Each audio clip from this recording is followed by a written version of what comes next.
The meeting of the Texas Board of Criminal Justice Victim Services Committee is called to order in accordance with Chapter 551 of the Texas Government Code, the Open Meetings Act. A quorum of the committee is present, and the meeting is now declared open. It is 11:02 a.m. The first item on the agenda is the approval of minutes. Are there any amendments or objections to the proposed minutes as presented? Hearing none, the minutes as presented on the agenda will stand approved. This is a short meeting. We'll be deferring the Texas Department of Criminal Justice Victim Services update to our next scheduled board meeting. But before we adjourn, is there any other business or questions from the board? Ms. Zeiker, I'm sorry we won't have the overview of the Victim Services Division today, but can we just make sure that as part of that update, when we get it, that we are hearing about all of the contributions of a tremendous Victim Services Division team that has to deal with situations that are extremely traumatic for families. Running a range, if you can even put a range on it, running up through cases that involve the most horrific crimes that may implicate the death penalty. And so I'm hoping that as part of this presentation that we have in the future that we're able to see and recognize the members of that team. Absolutely, Chairman, and thank you for recognizing that and asking for that. We'll make sure that that's on the committee agenda for June. Thank you. There being no further business, the Texas Board of Criminal Justice Victim Services Committee is adjourned. It is 11:04 a.m.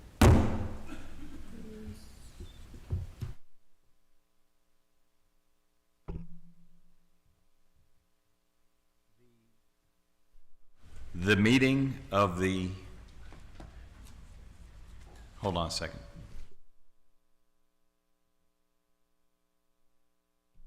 So we have posted a next committee meeting for 11:20 a.m. So we will stand in recess until 11:20 a.m. Thank you.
The meeting of the Texas Board of Criminal Justice Business and Financial Operations Committee is called to order in accordance with Chapter 551 of the Texas Government Code, the Open Meetings Act.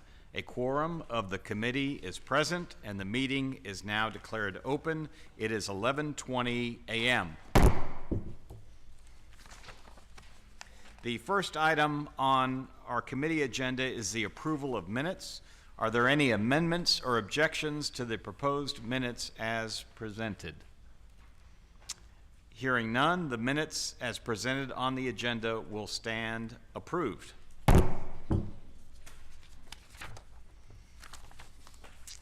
Our next item on the agenda is a report from Facilities Division Director, Mr. Ron Hudson, on the status of board-approved projects.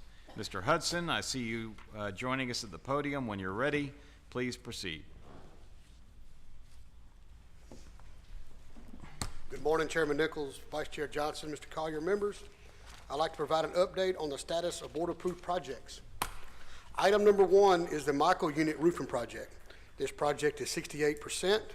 Since the last board meeting, the contractor has completed the work on 4, 7, and 8 buildings' roof, and it is now working on 10 building, which is the building that has the infirmary and the law library and Windham School in it. Item number 2 is the Gesture 3 Unit Roofing Project. This project is 98%. Contractor has completed punch list items on all the buildings and is now working on the chapel, which is the last roof to be completed. Item number 3 is the Stringfellow Unit Replace Roof Multiple Locations. This project is 22%. Roofing material is delivered and installation has begun. Item number 4 is the Holiday Unit Design Only Construct New Training Facility Project. This design only project is complete. Item number 5 is the Holiday Unit Construct New Training Facility. This project is 7%. Contractor has completed pile testing and groundwork for the site preparation. Concrete forming and foundation work has begun. Item number 6 is the Lionel Unit Design Only Project Structural Repairs Inmate Housings J1 through J4 dorms. This design-only project is 86%. Item number 7 is the Ferguson Unit Project Construct Water Treatment Plant. This project is 14%.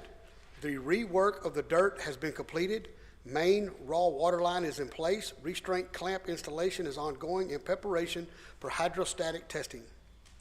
Item number 8 is the Terrell Unit Project to refurbish Water Tower Water Treatment Plant. This project is 95%. Contractor has completed all the refurbishing of the water tower. Water test has been completed. Contractor is currently working on replacing electrical components. Item number 9 is the Conley Unit Project to replace plumbing controls 3, 4, 7, 10, and 11 buildings, inmate housing. This project is 7%. Demo and the pipe chase of 7 building is complete, and new pipe installation is ongoing. Item number 10 is the Conley Unit Project to replace plumbing and controls in 8, 12, 18, and 19 buildings, inmate housing. This project is at 3%. Material has begun to arrive. Item number 11 is the Ellis Unit Install Fire Alarm Systems Project. This project is 20%. Contractor has completed the fire alarm installation of the BOQ and is working on the trustee camp dorm. Item number 12 is the Ferguson Unit Install Fire Alarm Systems Project. This project is 22%. Contractor has completed the fire alarm installation of the BOQ and the trustee camp. Contractor has now moved inside the unit to begin work. Item 13 is the Johnson Unit Project, Install Emergency Power, Multiple Locations. This project is complete. The board-approved program cost of this project was $1,392,400, and the estimated closeout cost is $1,138,987. Or $253,413 or 19% under program cost. Item 14 is the Beto Unit Project to install HVAC in A, B, C, and D housing. This design-only project is 81%. Item 15 is the McConnell Unit Design-Only Project, HVAC inmate housing. This design-only project is 1%. Item 16 is the Goodman Unit Project to install HVAC. The notice to proceed has been issued to the contractor. Item 17 is the Michael Unit Project to install HVAC efficiency upgrades in 12 building inmate housing. This project is 40%. Contractor is currently installing all air handlers in A and B mechanical rooms, and the main disconnect and transfer switch for the generator has been installed. Item 18 is the Beto Unit Project Renovate Ice House. The notice to proceed has been issued to contractor. Item 19 is the Clements Unit Project to replace chiller systems 1, 2, and 3 in multiple locations. This project is 96%. The automatic transfer switch is installed and online, as well as the chemical pump for the cooling towers. All that remains is the engineering inspection and punch list. Item 20 is the Michael Unit Replace Clarifier Wastewater Treatment Plant. This project is 60%. The clarifier installation is ongoing. Item number 21 is the Ramsey Unit Replace Region 3 Training Building. This project is 96%. The only work remaining is the punch list items and testing of the fire suppressant system. Item 22 is the All-Red Unit Project to install monitored pulse fence detection systems. This project is complete. The board-approved program cost for this project was $6,272,700, and the estimated closeout cost is $4,693,986, or $1,578,714, or 26% under program cost. Item 23 is McConnell Unit Project to install monitored pulse fence detection system. This project is also complete. The board-approved program cost of this project was $5,727,400, and the estimated closeout cost is $4,287,463, or $1,439,937, or 26% under program cost. Item 24 is the Wainwright Unit Project to replace agricultural buildings number 4. This project is 20%. Concrete foundation has been completed. Building equipment and materials are still being delivered. Item number 20 is the Wainwright Unit Project to replace agricultural buildings number 5. This project is also at 20%. Concrete foundation has been completed. Building equipment and materials are still being delivered. This concludes my project status update. I will stand by for any questions you may have. Ron, may I ask you just two things? First of all, can you tell us how many of the pulse fence detection systems we now have that are complete and operational? We now have 10 of those now, and all of our 20, or most of our 2250s are all now, other than one more we still have to do, are all complete. Okay, good deal. Yes. Now, going back to 13, item 13, the Johnston install emergency power multiple locations. Identification date 2016, initiation 22, board approved 22, now revised completion 23. Is this, just give me an idea about why some of these things take so long before we get from the beginning of the identification to the end. You know, when we identified that, when we did, that's a unit we knew we were gonna put air conditioning on at some point, so we wanted to go ahead and put generators on that, so we identified that. And then once we got it designed, we bring it to the board.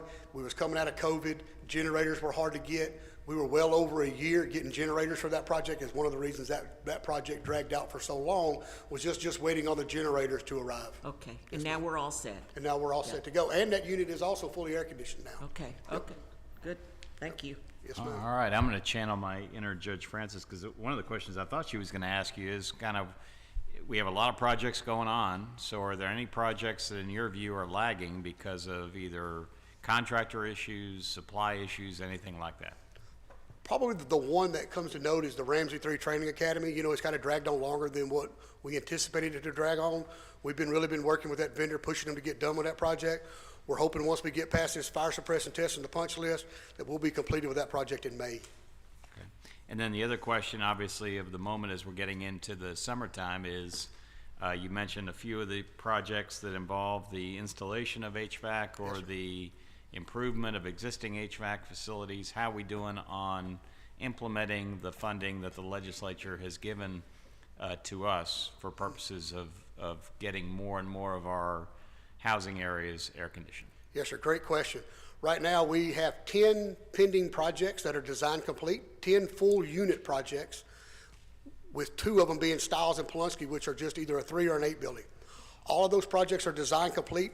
They're working their way through the procurement phase now, where they are going through the technical evaluation or the cost evaluation. My plan is to hopefully bring all of those projects to the next board, which will be in June, and we'll have all of those hopefully procured at that time. So my goal is to have those all to the June board.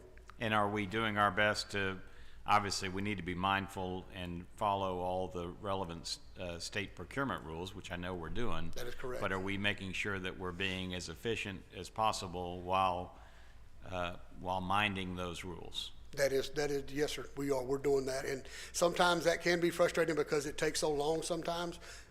It's one of the things I have to learn in my position because I would like to be moving faster, but we do have things in place that we just can only move it so fast. And I've just read in the paper today that there's legislation that was just signed into law that related to government efficiency. So we'll keep track of that too as a board and see if maybe that can help kind of streamline some of these processes as well, at the same time while maintaining the safety and security of public funding. Yes, sir. Thank you, sir. Any other questions on this agenda topic? Yes, sir. Pastor Sprinkle. Well, I didn't know if it was appropriate for a non-committee member to ask a question. Oh, of course it is. So I was just wondering about number 15 there, Mr. Hudson. Looks like there's not been a lot of movement in the last few months at all, and we're still at 1% there. You have What an happens update? is as we move through those design projects, right now they are right now when I come to the June board, we're probably going to be at probably around 14%. So when that thing takes increments, it's going to take big jumps. So once you get to a certain point, then you'll go through the first technical review. So once I get to that, that's the first technical review. Then once you see me get to up in the 80s, that's around the third technical review. So what that does is that goes back and forth between the outside design firm, our engineers who we have in-house. So there's a back and forth throughout that whole process. So a project that's like the McConnell unit will take somewhere around 9 to 12 months to work through that whole process of getting that McConnell unit designed. It's a good question, though. Yes, sir. Any other questions for Mr. Hudson on this presentation? If not, Mr. Hudson, I understand you have two more items for us, and if you're ready on those, please proceed. Yes, sir. I have two projects today. The first project I have today for consideration is to repair or replace the roof mechanical department building at the Huntsville unit. The work will consist of removal of approximately 35,000 square feet of roofing systems, structural steel decking, and installation of a secondary roof framing and new metal roofing system. The new roofing system will provide a safer environment and meet energy and building codes. 3 proposals were received for this project in February 2025. If approved, the work will be performed by Gutierrez LLC, Houston, Texas. This is the third project for Gutierrez. Yes, this is a hub vendor. Construction duration of this project will be 360 days. This does come with a 20-year warranty. This was actually done by designed by one of our own in-house engineers. The actual bid for this project was $1,362,164. The total estimated program cost is $1,908,100. I pause for any questions. Any questions on this item? If not, please proceed. Thank you. The next project for consideration is the HVAC system efficiency upgrade 12 building inmate housing at the Stiles unit. The work will consist of demolition of the old air handlers and installation of new built-in place air handlers. New controls and control valves will be installed with the latest technology. Efficiency will increase and maintenance will be easily accessible. The new system will provide necessary cooling and will be connected to emergency backup power. 3 proposals were received for this project in January 2025. If approved, the work will be performed by HTX Industries, LLC, Houston, Texas. This is the third project for HTX Industries. Construction duration of this project will be 450 days. There is a 1-year contractor and manufacturing parts warranty. Again, this project was also designed by one of our in-house engineers. The actual bid for this project was $2,758,000. The total estimated program cost of this is $4,077,300. I pause for any questions. Just one quick question, not necessarily related to the specific item, but in terms of the vendors that we're seeing putting in bids and working with us through this process, I know you and your group have done a tremendous job of doing some outreach. Yes, sir. To the vendor community, not just in the HVAC area, but other areas. Could you just give a quick reminder to the board about the efforts in that area? You know, over the last probably year, leading up to knowing we're gonna have these HVAC projects coming, just for an example, what we did is we had 2 to 3 open forums, like we call them, open houses, where we solicited vendors to come in, and we went over future projects, mainly our HVAC projects we got coming, talking about the new process that we have in place with our RFP, which we call our request for proposal, where it's not just a lump sum low bid. So that got a lot of vendors' attention, knowing and hearing that from not only myself, but also from our contracts and procurement division, which in turn has got a lot more vendors to come to the table and start actually wanting to come to work for us, knowing that not being just a low bid actually will get them the bid, but being best value, going through a technical team and going through a cost team, and knowing that the best value is actually going to be who's going to be given the award, not just a lump sum. So that's really helped. So we've been able to put that message out by many of our open houses that we did, with our vendors. Yes, And sir. it sounds like you've gotten good response. It sounds like you're actually getting concrete, poor choice of words in Yes, sir. in the construction business. But, Yes, sir. But you're getting real, tangible results in terms of more vendors responding. We are, yes, sir. Okay. Any other questions on this particular item? If not, I expect we'll be taking these items up in our full board meeting, and thank you, Mr. Hudson, for Yes, your sir. report. Thank y'all. The last 8 agenda items are the Manufacturing, Agribusiness, and Logistics Division reports, which will be presented by our Manufacturing, Agribusiness, and Logistics Division Director, Mr. Bill Lewis. Mr. Lewis, when you're ready, please begin. Good morning, Chairman Nichols, Mr. Collier, board members. Today I have 8 items on the agenda. During the regular session of the Texas Board of Criminal Justice, we'll be recommending approval of those items. The first 6 items noted on the agenda all relate to pipeline easements located at the Clemens unit. A brief synopsis of that: in 2015, we rerouted those pipeline easements. They're pipelines that are pushing natural gas.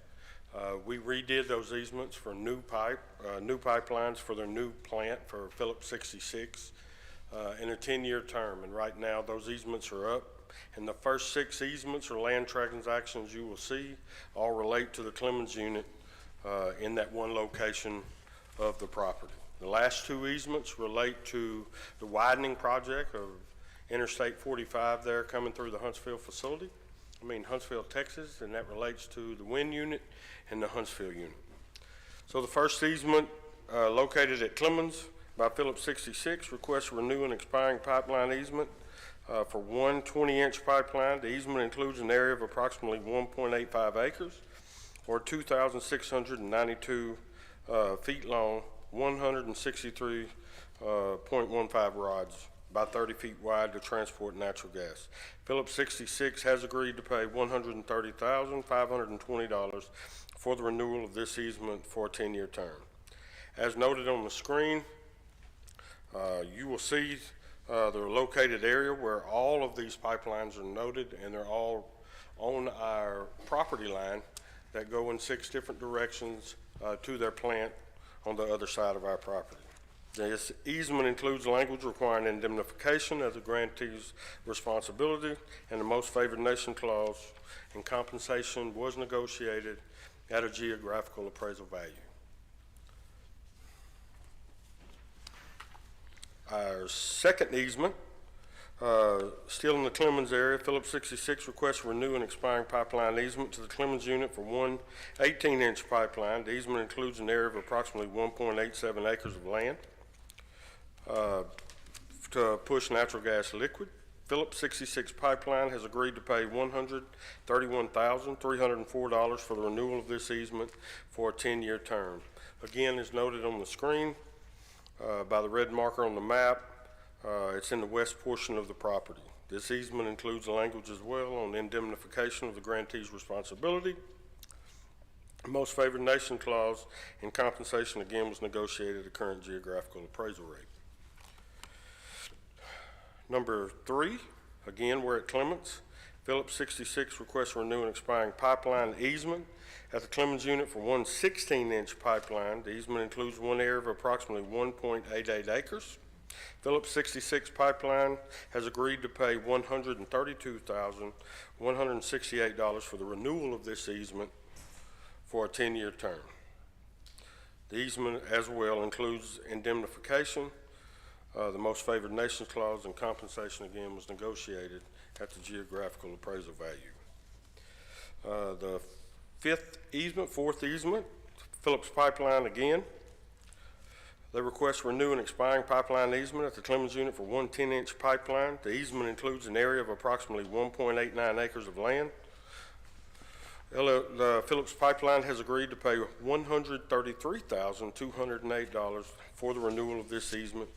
Again, as noted on the screen, all of those pipelines are right in the same area. This easement also includes language requiring indemnification, most favored nation clause, and compensation was negotiated at a current geographical appraisal value. Item number 5, another Phillips 66 pipeline. The easement includes an area of approximately 1.83 acres of land, or 2,656 square foot long by 30 feet wide. Phillips 66 has agreed to pay $128,792 for the renewal of this easement. This easement includes language requiring indemnification as a grantee's responsibility, the most favored nation clause, and the compensation as well was negotiated at a current geographical appraisal value. The last one at Clemens, Phillips Pipeline has requested to renew an expiring pipeline easement, one 18-inch pipeline to transport natural gas. The easement includes an area of approximately 1.83 acres. Phillips 66 LLC has agreed to pay $128,712 for the renewal of this easement for a 10-year term. This easement, just like the previous 5, contains language requiring indemnification as the grantee's responsibility, the most favored nations clause, and again, it was negotiated at a current geographical appraisal value. Beginning on our last 2, the first of which is from the Texas Department of Transportation, located at the Holiday Unit. They request a right-of-way easement consisting of 3 parts of approximately 1.697 acres of land. The land will be part of the TxDOT Interstate 45 widening project. They've offered to pay $64,868 for the easement and $9,418 for damages for a local compensation for a total compensation of $74,286. If you look on the map, as noted on the red marker on the map, the acreage is located in the northwest and northeast portion of the property. There's 3 phases to that. All 3 of those phases relate to irrigation in order to move moisture along the highway, reroute that as they widen the interstate. The last one, again, is from the Texas Department of Transportation. They request a right-of-way easement covering 0.5 acres of land. The land will be part of TxDOT's Interstate 45 widening project. It's right there on Highway 75. It's offered to pay compensation of $7,131. This easement includes language requiring indemnification as a grantee's responsibility. The most favored nations clause and compensation was negotiated at current geographical appraisal value. We have a total, as you can see, of 1.3 acres in that land. That's between the Texas Forest Service, and on the other side, you will see the Prison Museum. The red line will be the widening project of Highway 75 that turns there on the feeder road that comes in from Interstate 45. I stand available for any questions. Thank you, Mr. Lewis. On these 2 TxDOT projects, are those going to resolve all congestion on I-45? Oh, yes, sir. Yes, sir. I'm sure it will. All right. I'm going to hold you to that, okay? They've been working on it for a good while. All right. Any other questions from the board on any of these matters that Mr. Lewis has presented? If not, I think these matters will be taken up at the full board meeting. Thank you for your report. Yes, sir.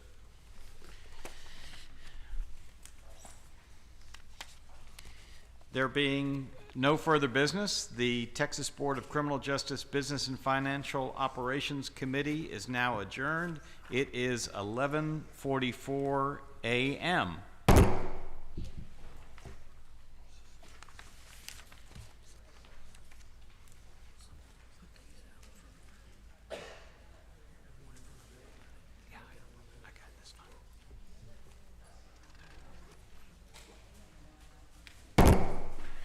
The 240th meeting of the Texas Board of Criminal Justice is called to order in accordance with Chapter 551 of the Texas Government Code, the Open Meetings Act. During this meeting, the board will be conducting business from the agenda posted in the Texas Register. Members of the board present for this meeting include myself, Eric Nichols, Vice Chair Faith Johnson, Secretary Dr. Rodney Burrow, Judge Molly Francis, Ambassador Sishan Siv, Pastor Nate Sprinkle, Sidney Zeiker, and Tom Fordyce. A quorum of the board is present and the meeting is now declared open. This meeting is being conducted in person here at the Renaissance Hotel in Austin and is also being broadcast on the Texas Department of Criminal Justice YouTube channel. It is 11:46 a.m. The board will now go into recess to conduct an executive session, which will be closed to the public in accordance with the Texas Government Code, Section 551.074. Executive session will be conducted at the Bosque Ballroom or Boardroom. We will convene as a board in open session promptly at 1:00 p.m. The 240th meeting of the Texas Board of Criminal Justice is now in recess. It is 11:46 a.m.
get the IT. If everyone can get settled, we'll be starting in a few minutes.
The 240th meeting of the Texas Board of Criminal Justice is reconvened in accordance with Chapter 551 of the Texas Government Code, the Open Meetings Act. It is 1:03 p.m.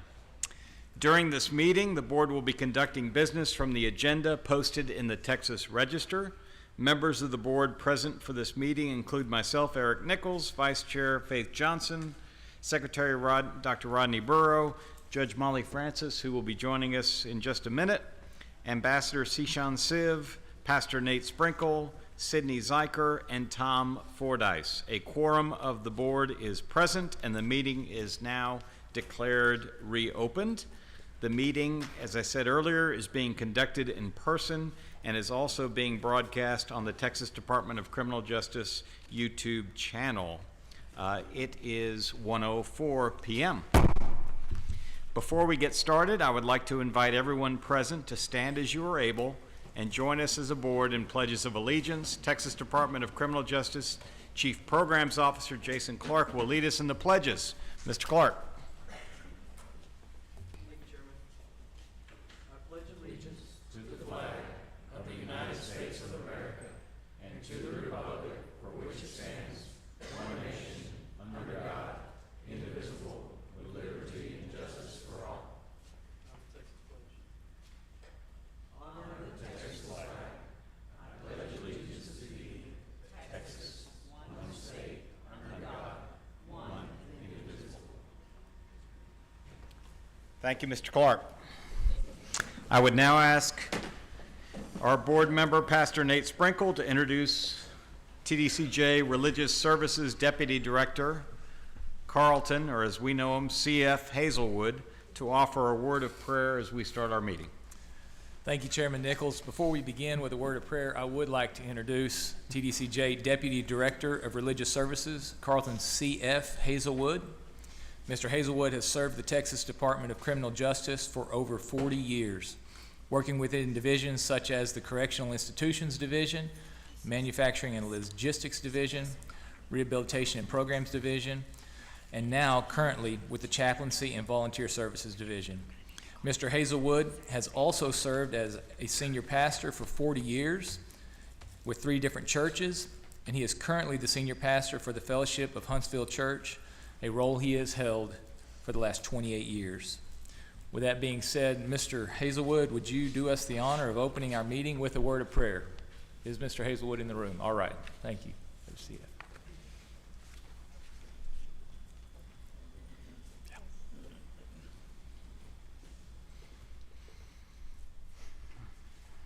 Thank you, Mr. Sprinkle, Board, thank you. And y'all join me, we'll go have a word of prayer. Did I press something? There you go. You're good. All right, that better? All Yes, right. sir. Let's go to the Lord in prayer. Gracious God, creator and sustainer of all life, who holds our lives by the good pleasure of his will, we come before you with humble hearts, recognizing our purpose here is to serve and protect others. Help us approach this meeting with a spirit of humility and a desire to serve the greater good for all. May we lay aside our personal agendas and focus on what is best for all. May we be slow to anger and quick to listen, and that we strive to understand others fully, even when we may not agree with their ideas or their desires, and they may be different from ours, but we can agree to treat each other kindly. So, Father, grant us wisdom and grace, and direct our hearts and minds as we gather here today. Give us the wisdom that we need, and we thank you for the leaders that you've put in our pathway that are in authority over us, and we're grateful for their presence and their work. And we ask your blessings upon this time and upon everyone that's here. In Christ's name we pray. Amen. Amen. Amen. Thank you, Mr. Hazelwood. And thank you, Pastor Sprinkle, and thank you, Mr. Hazelwood. And for those of you, Mr. Hazelwood, you gave a very subdued blessing today compared to some of the fire that I've seen from you. If anyone who hasn't had the chance to see Mr. Hazelwood in his full testimonial mode, you're missing something. So if you get a chance to be on the road and to see this man and the dedication he has and his ability to make a real impact on others, you need to take that opportunity. As a courtesy to speakers and guests in the meeting, please turn your electronic devices to the silent or vibrate mode. We thank you in advance for that. We also want to recognize the public officials and or staff representatives with us here today. I know that we have here in physical attendance Mr. James Lavin, who's an analyst with the Legislative Budget Board, so we appreciate Mr. Lavin being here, especially with the legislative process in full force and effect at the current time. And we know we likely have other public officials or members of their staff attending virtually, so we want to welcome and recognize all of them for their contributions as well. And we also appreciate the attendance of everyone, every individual in attendance at this meeting, and you are extremely welcome. And in line with that, the Texas Board of Criminal Justice is committed to providing an opportunity for public presentations on posted agenda topics, as well as public comments on issues within its jurisdiction, as provided in our Board Rule 151.4. Persons interested in speaking at today's meeting were required to complete and submit a registration card at least 10 minutes prior to the meeting's posted start time. On posted agenda topics, 18 speaker registration cards were received by board staff prior to that deadline. These registered speakers will be heard as the agenda topics are presented and prior to the board taking action on that topic. If the individual is not present when called upon, she or he will not have the opportunity to speak on the topic on which she or he registered. Each speaker will be allowed 3 minutes to make her or his presentation on a particular agenda item. A red light on this timer right in front of me here will notify us all after 3 minutes. In line with our open invitation for folks to be able to exercise their rights to address us as a board, I would like to say that we are all here to discuss and share information on matters of importance to the state and our communities in a professional and respectful way. Signs, placards, or other objects of a similar nature that can disrupt proceedings are not allowed as part of that professional and respectful exchange of ideas and information at our meetings. I appreciate in advance the cooperation of all of our visitors and speakers in preserving order and decorum in our meeting here today. In a situation that I by no means anticipate happening of a presenter or spectator being disruptive, that person may be asked to immediately cease that conduct or to leave the meeting. So on our first agenda item, our agenda was posted in advance of our meeting here today. Our first next item on the agenda concerned recognitions. And so as part of that, the Texas Board of Criminal Justice recognizes TDCJ employees who have dedicated 25, 30, 35, 40, and even 45 years of service to the state of Texas. These individuals represent the strong commitment of this agency staff system-wide. Our board and our executive director, Brian Collier, express our deepest gratitude for the continued service of these valued employees. During the months of March and April of 2025, 50 employees attained 25 years of service, 49 employees attained 30 years of service, 16 employees attained 35 years of service, 15 employees attained 40 years of service, and 1 employee attained 45 years of service. And we are displaying the list of the names of these valued employees for all in attendance, both in person and online, to read. And the names of these employees will also be submitted for inclusion in the official minutes of this board meeting. I know I speak on behalf of all of our board in congratulating each and every one of these employees and to thank each of you for your unwavering loyalty and dedication to the citizens of Texas. And as a further symbol of our appreciation, each of these valued employees will receive a board certificate along with a personal letter of gratitude. Again, to each and every one of you.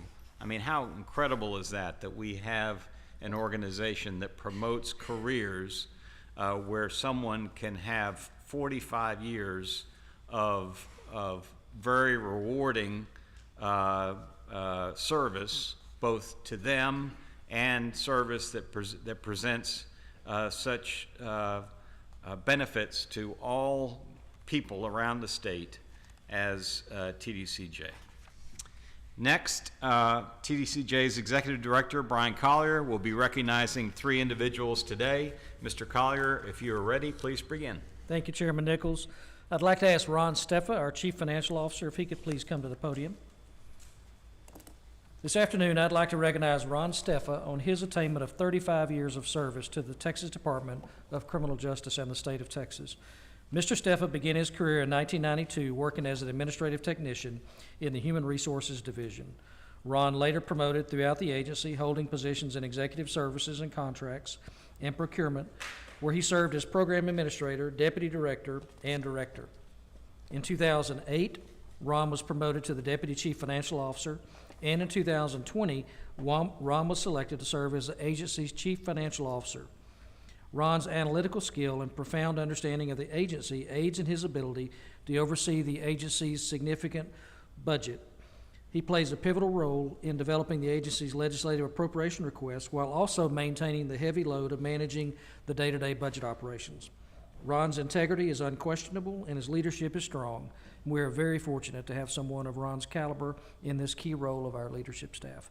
Please join me this afternoon in congratulating Mr. Steffa on attaining 35 years with the Texas Department of Criminal Justice. Thank you.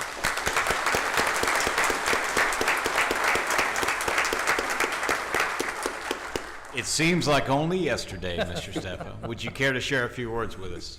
Absolutely, Chairman Nichols, board members, Mr. Collier. Thank you for the recognition.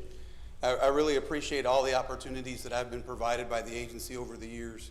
I've been fortunate to work with some of the best, smartest, and most hardworking people you'll ever meet. You know, what makes this agency great are the people, and I've just been truly blessed to be part of it, so thank you. Thank you, sir. Ron.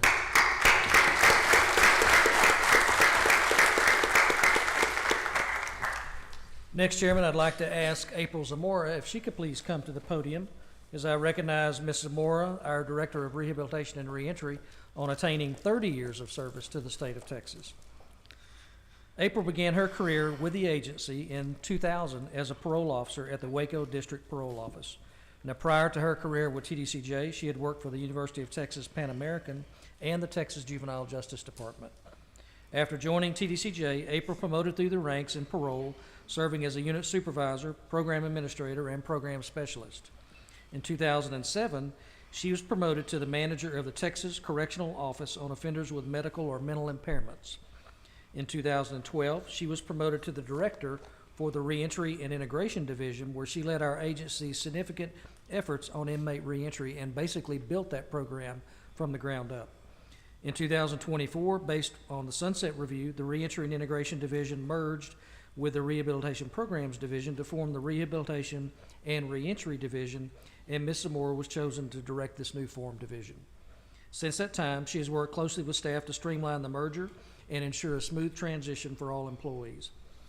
If you know April, you know she's passionate about successful treatment, programming, and reentry, and she's played a pivotal role in our new innovation unit concept. We're very fortunate to have someone of April's caliber serving in this leadership role. Please join me this afternoon in congratulating April on attaining 30 years of service to the state of Texas. Thank you.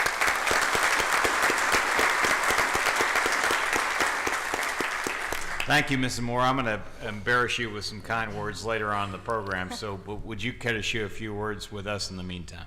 Sure. Chairman, board members, Mr. Collier, thank you. I had a lot to say. It's hard when you start at 12 years old to get all the way here, but I truly do appreciate it, and I think my time here at TDCJ has been wonderful. I've had a lot of great mentorship. Mr. Collier, a long time with you is how it feels.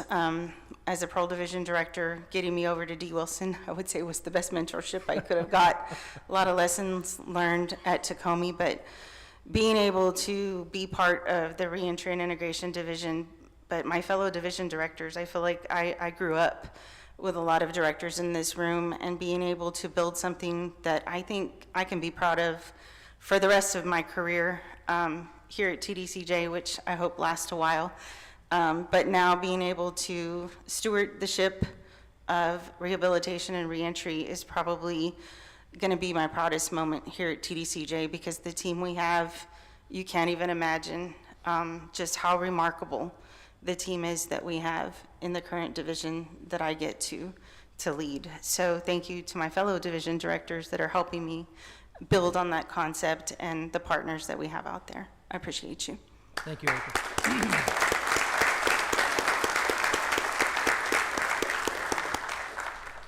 Chairman, I'd now like to ask Kate Blifford if she could come to the podium. Kate is our Director for Government Affairs, and Kate truly loves being in front of the microphone and the podium.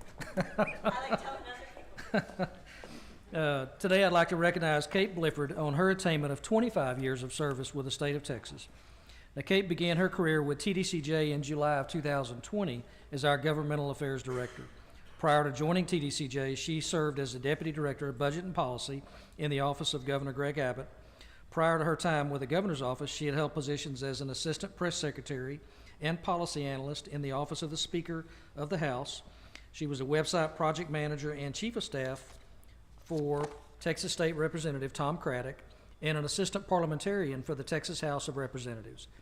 Kate plays a key role in our agency's interaction with the legislative process, ensuring that we're well represented with members of the House and the Senate.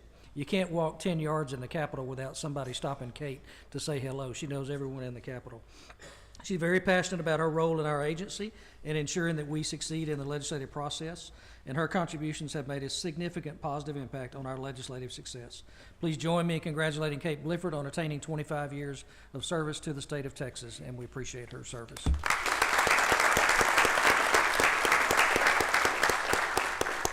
Now, Ms. Blifford, I'm just astounded they let you out of the pink building to come over here and join us. Me too. But as long as you're here, you have a few comments for us? No. But I would like to thank you guys for the recognition. I know while my state service is really accumulated with Speaker Tom Craddock and the governor's office, when I got here to TDCJ, the family just embraced me with open arms. And it's been about 5 years, or as government affairs likes to calculate, 3 sessions. And in my experience, I can pretty much unequivocally say that we have the best board and the best executive director of any state government agency. And Mr. Collier makes my job so easy.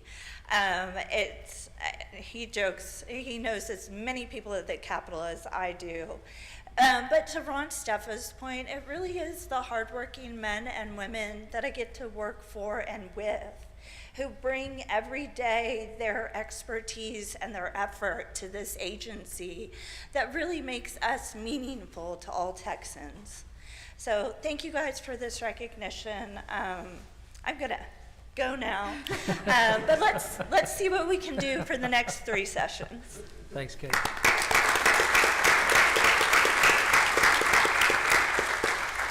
Our next recognition will be presented by TDCJ Chief Operations Officer, Mr. Bobby Lumpkin. Mr. Lumpkin, if you want to come forward, I understand you would like to recognize Terry Andrews on being selected as Director of the Fusion Center. If you would both join us at the podium. And Mr. Lumpkin, when you're ready, please proceed. Yes, sir. Thank you. Good afternoon, Chairman Nichols, Vice Chair Johnson, members, and Mr. Collier. Have the great honor today to formally present Terry Andrews, the Fusion Center Director for TDCJ. In March, Terry has assumed this position after serving as Senior Warden at the Beto Unit. Mr. Andrews began his career with the agency in 2007, and as a correctional officer, he then promoted through the ranks and served in promotional positions at the Lewis Unit, Wainwright, Travis, and Dominguez until his assignment at Beto. Most importantly, and excited to share today, that Terry's correctional knowledge, criminal intelligence experience, and the ability to effectively link key stakeholders, namely CID and OIG, together in order to combat a significant challenge to the operations will be a proven asset to the agency. Again, please join me in congratulating Terry on this and offering support as he assumes his new leadership role.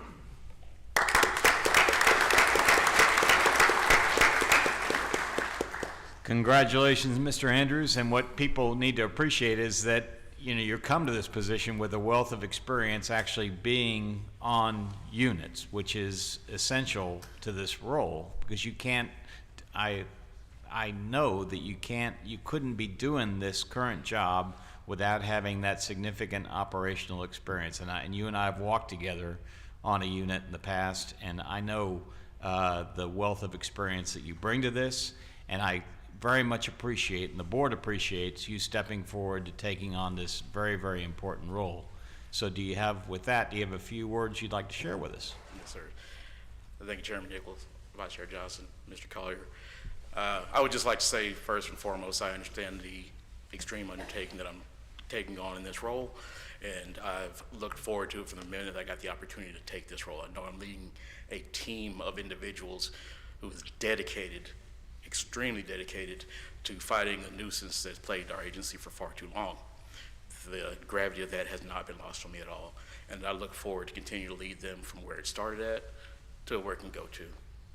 So I thank you, and I don't want to sound like a broken record, but I really look forward to serving the great men and women of this agency.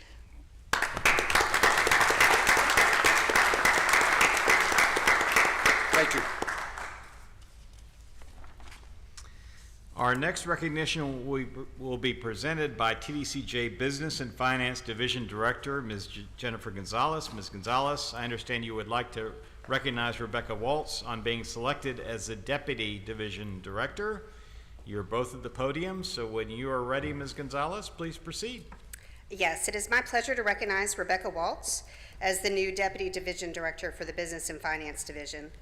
Rebecca has over 20 years of experience in the Budget Department, where she has held roles including a Budget Analyst, a Senior Analyst, and the Assistant Budget Director.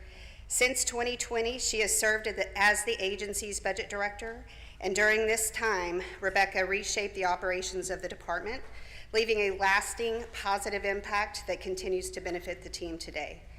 Rebecca is not only knowledgeable as far as her budget expertise, but her extensive knowledge of the agency's financial system, Excel, and grants.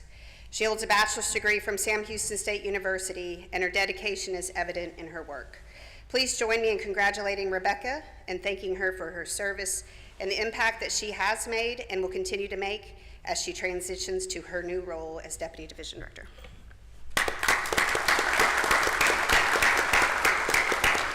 Ms. Waltz, I know I speak on behalf of all the board that we've seen your good and hard work over the years. Among other things, all the board members have seen your work in the context of preparation and education on the budget that the board has to approve every year. And so we very much appreciate your dedication to your work. Congratulations in this new position, and would you care to share a few words with us? Sure. It definitely won't be a long speech. But good afternoon, Mr. Chairman, members, and Mr. Collier. I appreciate all the opportunities that I've had along my career, and I'm excited about this new opportunity and the challenges ahead. Thank you. Thank you. Thank you.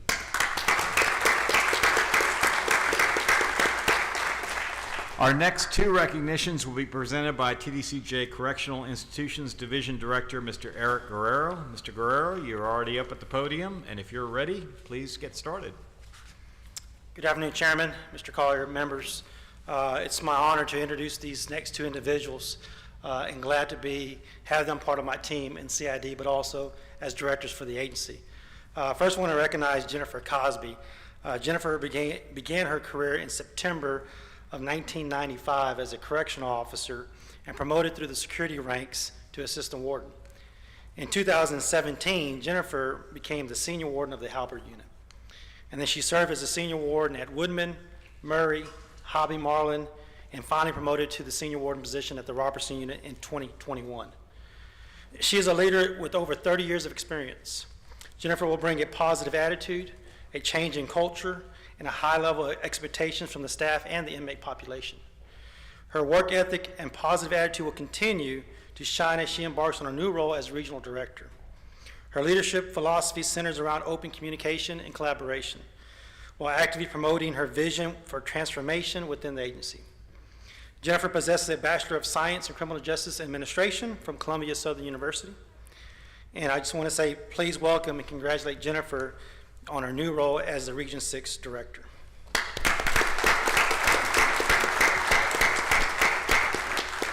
Congratulations, Ms. Cosby, and thank you for stepping forward to take on this important role as a regional director. And would you care to share a few words with us? Yes, sir. Good afternoon, Chairman, Mr. Collier, and board members. I am honored here to stand before you today to serve in this new role, and I look forward to providing solutions to our problems that we may have within the agency, along with providing innovation ideas as to what we can complete our mission and complete it successfully. And I give a heartfelt thank you to my leadership and Mr. Collier and everybody that trusted in me to take on this position. Thank you. Thank you.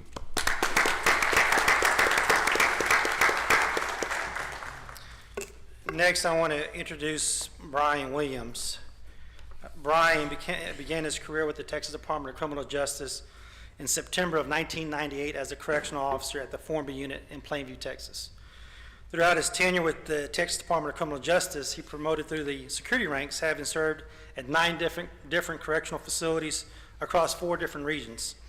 Most recently being the senior warden at the Smith unit in La Mesa, Texas. As he advanced in his career, he built not only a broad base of correctional knowledge, but more importantly, has shown a desire to lead and support staff that work for him and beside him. I have personally known Brian since 2011, where he worked for me when I was a senior warden at the Wallace Swear Unit in Colorado City. He was one of my majors on the facility. He proved to me then and over the next 14 years in his ability to communicate with the staff, the inmates. He was able to adapt to change and strive through adversity. I am proud of his success, seeing him over the last 14 years. Brian possesses a Bachelor's of Science in Criminal Justice from Columbia Southern University. And I want to say just thank you to him through his success, but also thank you to becoming our new Region 5 Director. Please welcome Brian Williams.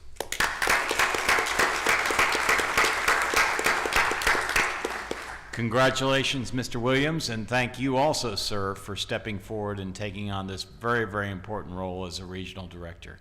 Would you care to share a few words with us? Yes, sir. First of all, good afternoon, Mr. Chairman, Mr. Collier, board members. I'd like to thank everybody that gave me a chance to represent the agency. I've worked with a lot of great leaders throughout my time. They personally made me a better person, a better leader.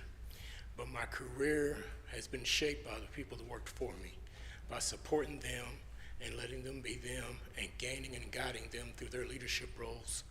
It's made my career, so I cannot take any credit for what I do. It's the people I've supervised and what they've done for me to put me where I'm at today.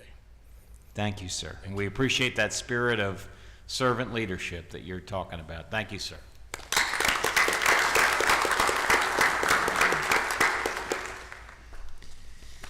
Our last recognition for today will be presented by TDCJ Classification and Inmate Transportation Division Director, Mr. Rich Babcock.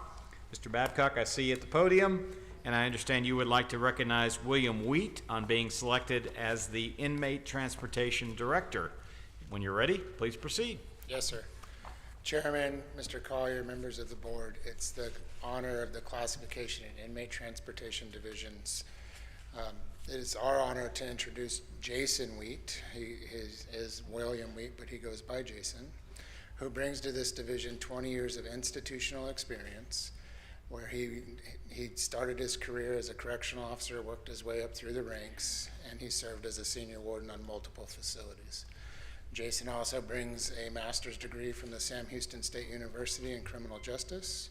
He received an honorable discharge from the United States Marine Corps, where he served 6 years, and he was in fleet management in the air wing, which we're hoping will help with our buses. And most importantly, this man has raised 2 children, and he's been married for 30 years. It is our honor to introduce Mr. Jason Wheat. Thank you.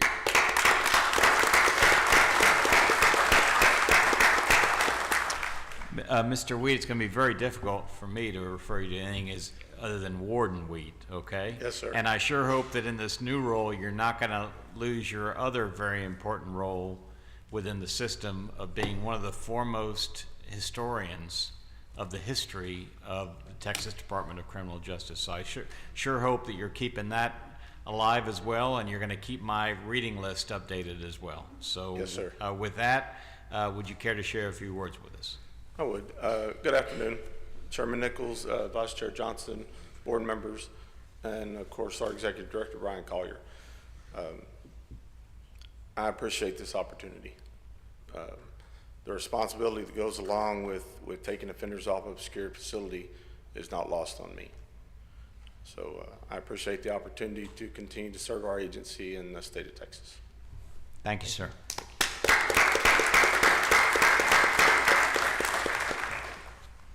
Our next agenda topic covers consent items. Are there any amendments, objections, or abstentions to the proposed consent items? Hearing none, the consent items posted for this meeting's agenda will stand approved. The next item on our agenda is the TDCJ Parole Division Spotlight. As with prior meetings, we would like to continue showcasing our parole division and our parole officers who are out in our communities every day, making Texas a safer place. Parole Division Director, Mr. Rene Hinojosa. Will you join us at the podium? And I understand you will be introducing Parole Officer Michelle Narvaez today. Is that correct? Yes, sir.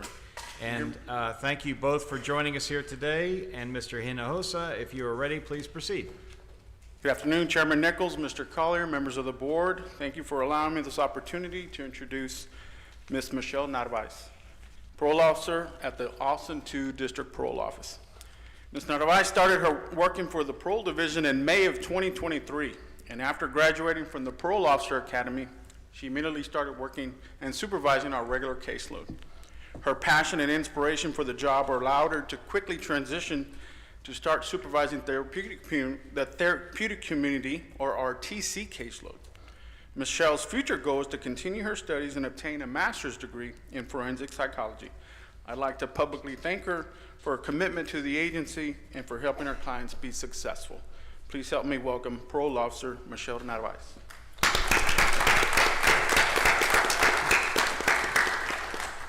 Thank you for joining us today. And so we look forward to hearing from you. I'm a little bit nervous, but Yeah, you're gonna do great. You're okay. gonna do great. Okay. It is an honor to be present with all of you this afternoon. My name is Michelle Narvaez, and I'm currently a parole officer out of the Austin 2 Parole Office.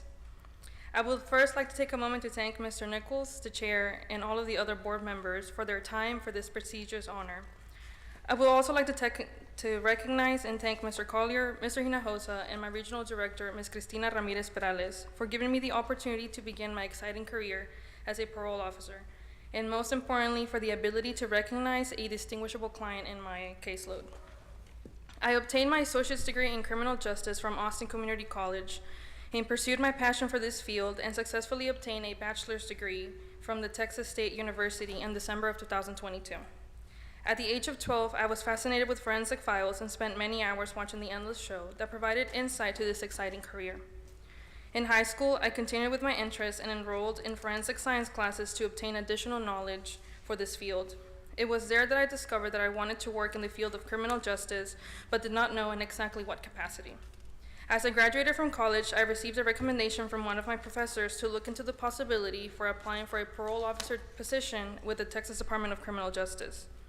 I moved forward with the suggestion and was hired as a parole officer in March of 2023 at the Austin 2 District Parole Office. I was fortunate to be part of the task-oriented pilot program that was implemented by Mr. Hinojosa.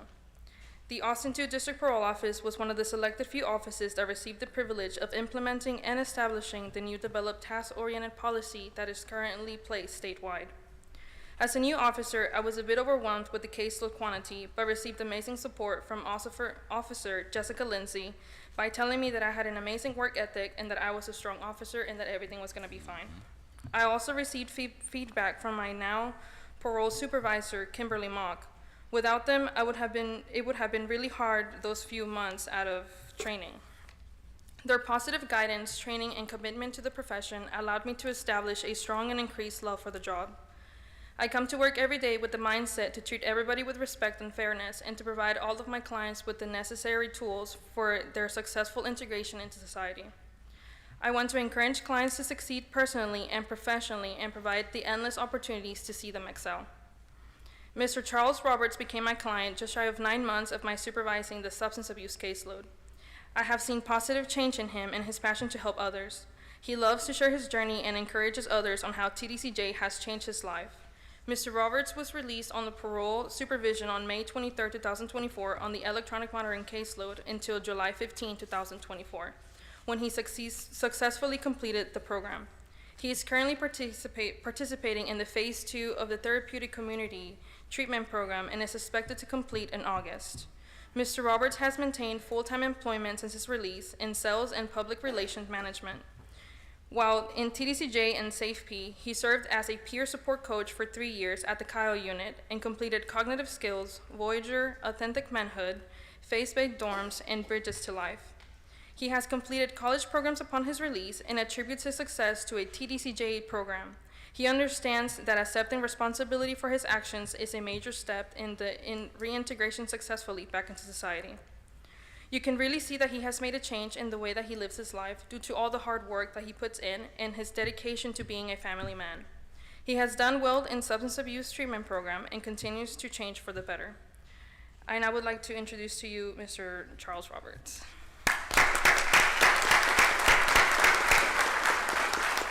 Mr. Roberts, welcome. We are so glad to have you here with us here today to be able to hear from you firsthand about your journey and the type of change that you've been able to make in your life. So please share some thoughts with us. Yes, sir. I used to daydream about standing in front of you guys and being able to share this, so I'm here now. First, I want to say good afternoon, Chairman and members of the board. As you know, my name is Charles Roberts. First and foremost, I want to thank you and Mr. Collier.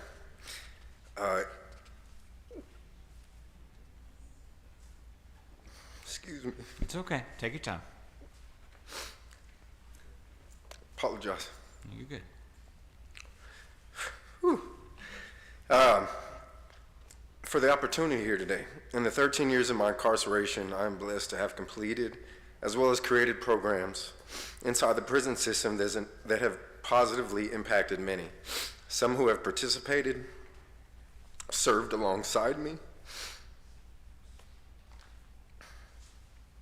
I don't know why I'm doing so much. Excuse me. I know why. Volunteered, and even those who sit in positions such as yourself, including Mr. Collier and members of the House and Senate.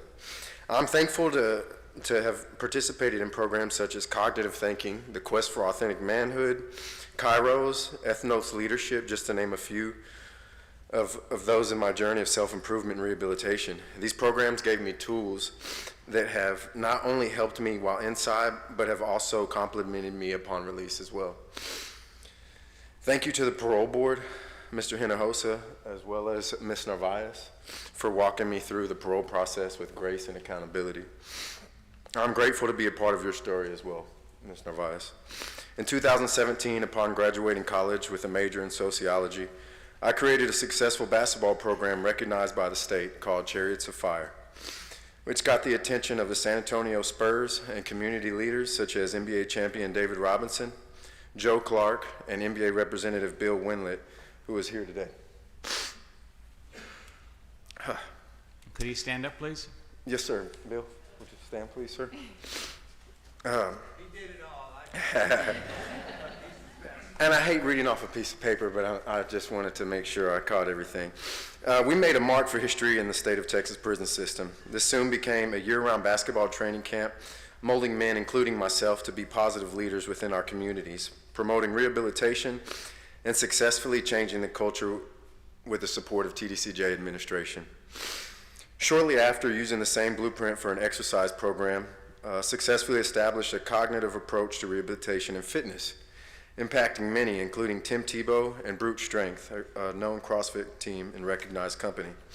This can be seen by way of documentary CrossFit Prison Games, as well as TMZ, where Tim Tebow got cooked by one of my workout partners in a live push-up contest. Both programs have now been duplicated and continue to serve those in their own rehabilitation journey. Prior to release, I was afforded an opportunity to pioneer House Bill 3227 of peer support and became one of the first peer recovery coaches in TDCJ. While operating in this capacity, was able to not only further these programs, but complement staff with a unique approach to rehabilitation. The last 3 years of my incarceration was spent at a pre-release where I worked alongside staff and administration, fulfilling a positive prison to community pipeline. This allowed me to reach and share my story with many people being released, those in our neighborhoods and communities.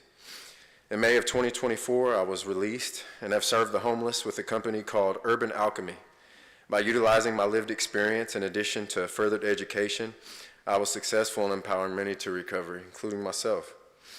I now work for the #1 Generac dealer in North America, providing homes with backup power solutions for people in times of need. As I am still on a journey of growth and self-development, I would like to thank all those who have stood beside me, including you all here, everyone here in attendance, Mr. Collier, and my friends and family. My son, Luca, who's over there? He needs to stand also. Where is he? There he is.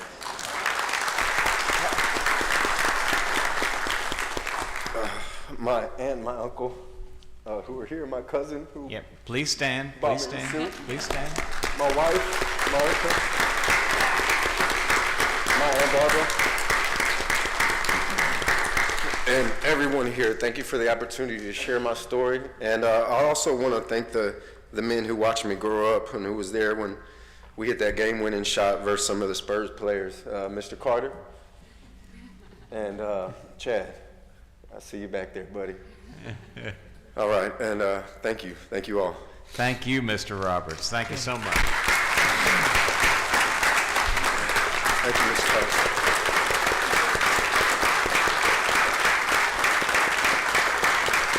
Mr. Roberts. Hold on just a second. And Ms. Narvaez, don't leave quite yet. I had one comment for Mr. Roberts, who I've known for quite some time, but I just want to tell you, in front of everyone, you need to know it, very proud of you. You've done a phenomenal job. You've worked hard. You earned it. So thank you for what you've done and what you do in the system. Thank you, I think Mr. I see your dad back there filming, but thank you so much for all you've done. Yeah, thank you. Mr. Collier. Yes, and Ms. Narvaez, I want to thank you also on behalf of the board, because I know you were a little nervous today. You did fantastic. But the fact that you're able to be involved in the transformation of a life like this, I mean, how amazing is that, right? And this work is going on every day out there. And so thank you so much to you and the members of your team and the entire Parole Division team for all this great work that's happening out in our state. Thank you. You're welcome.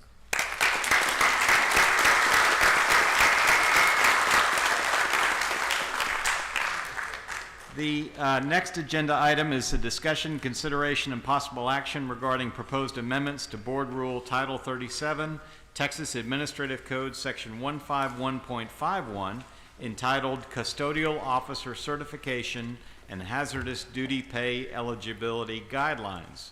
TDCJ General Counsel Stephanie Greger will be presenting. You're at the podium. When you're ready, Ms. Greger, please proceed. Thank you, and good afternoon, Chairman, members, and Mr. Collier. This is a proposed amendment to the Texas Administrative Code, Section 151.51, titled Custodial Officer Certification and Hazardous Duty Pay Eligibility Guidelines. The amendments revise the word offender to inmate throughout and rule to section throughout.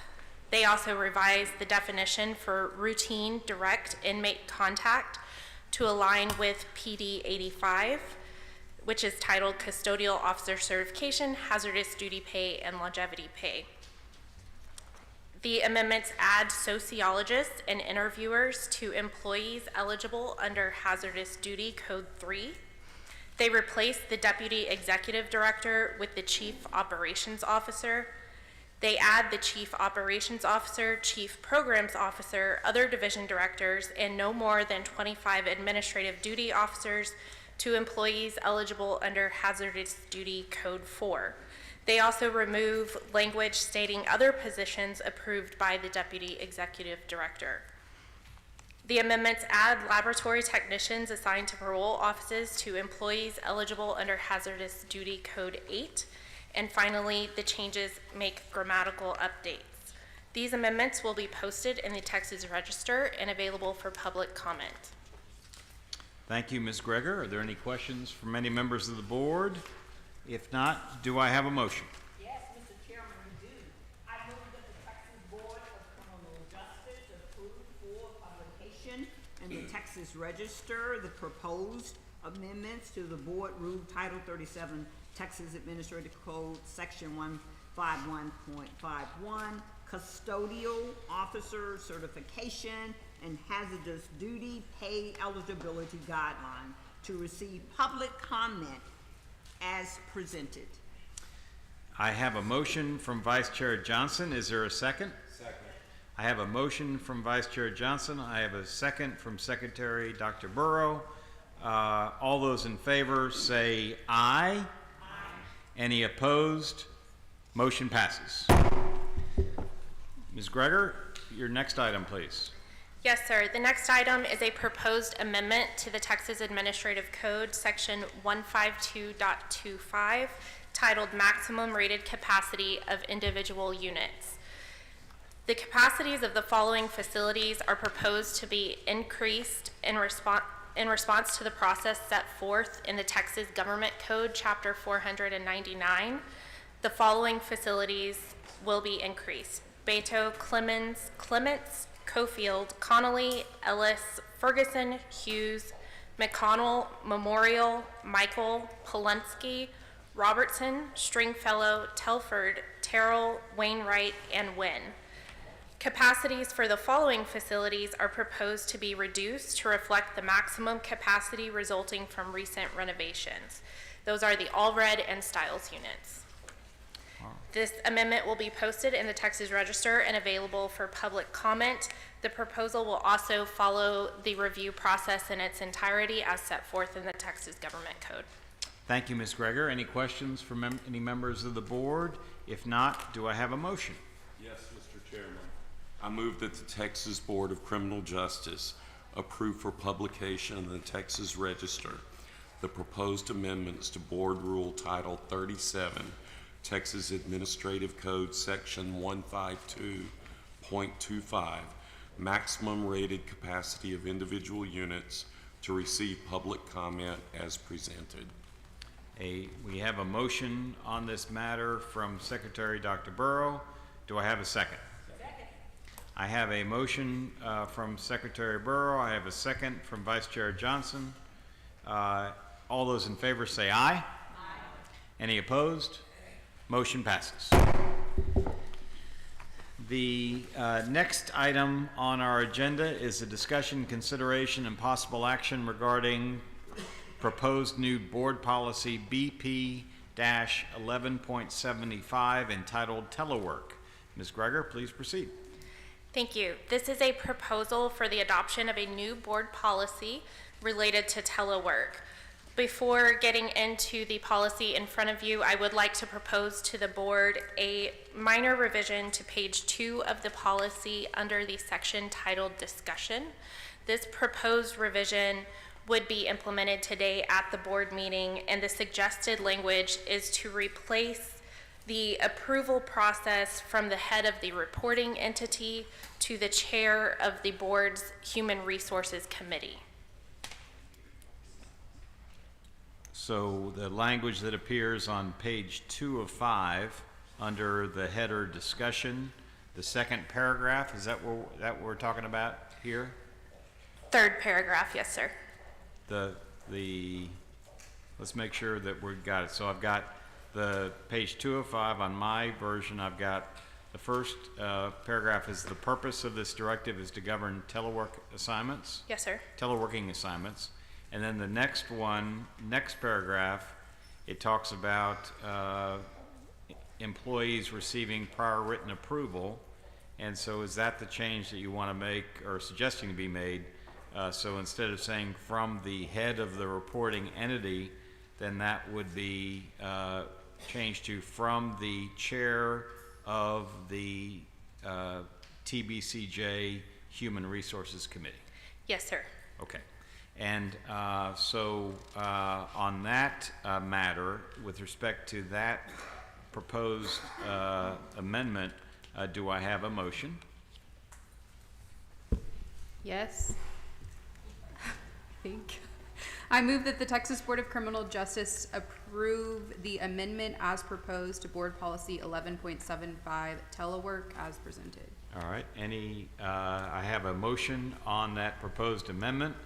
Do I have a second? Second. I have a proposed a motion from Ms. Zeiker. I think I have a second from Judge Francis. Is that correct? So with the motion and second, all those in favor say aye. Aye. Any opposed? All right. Amendment adopted. Go forward, Ms. Greger. Thank you. And now I would like to propose to the board to adopt the new board policy 11.75 related to telework.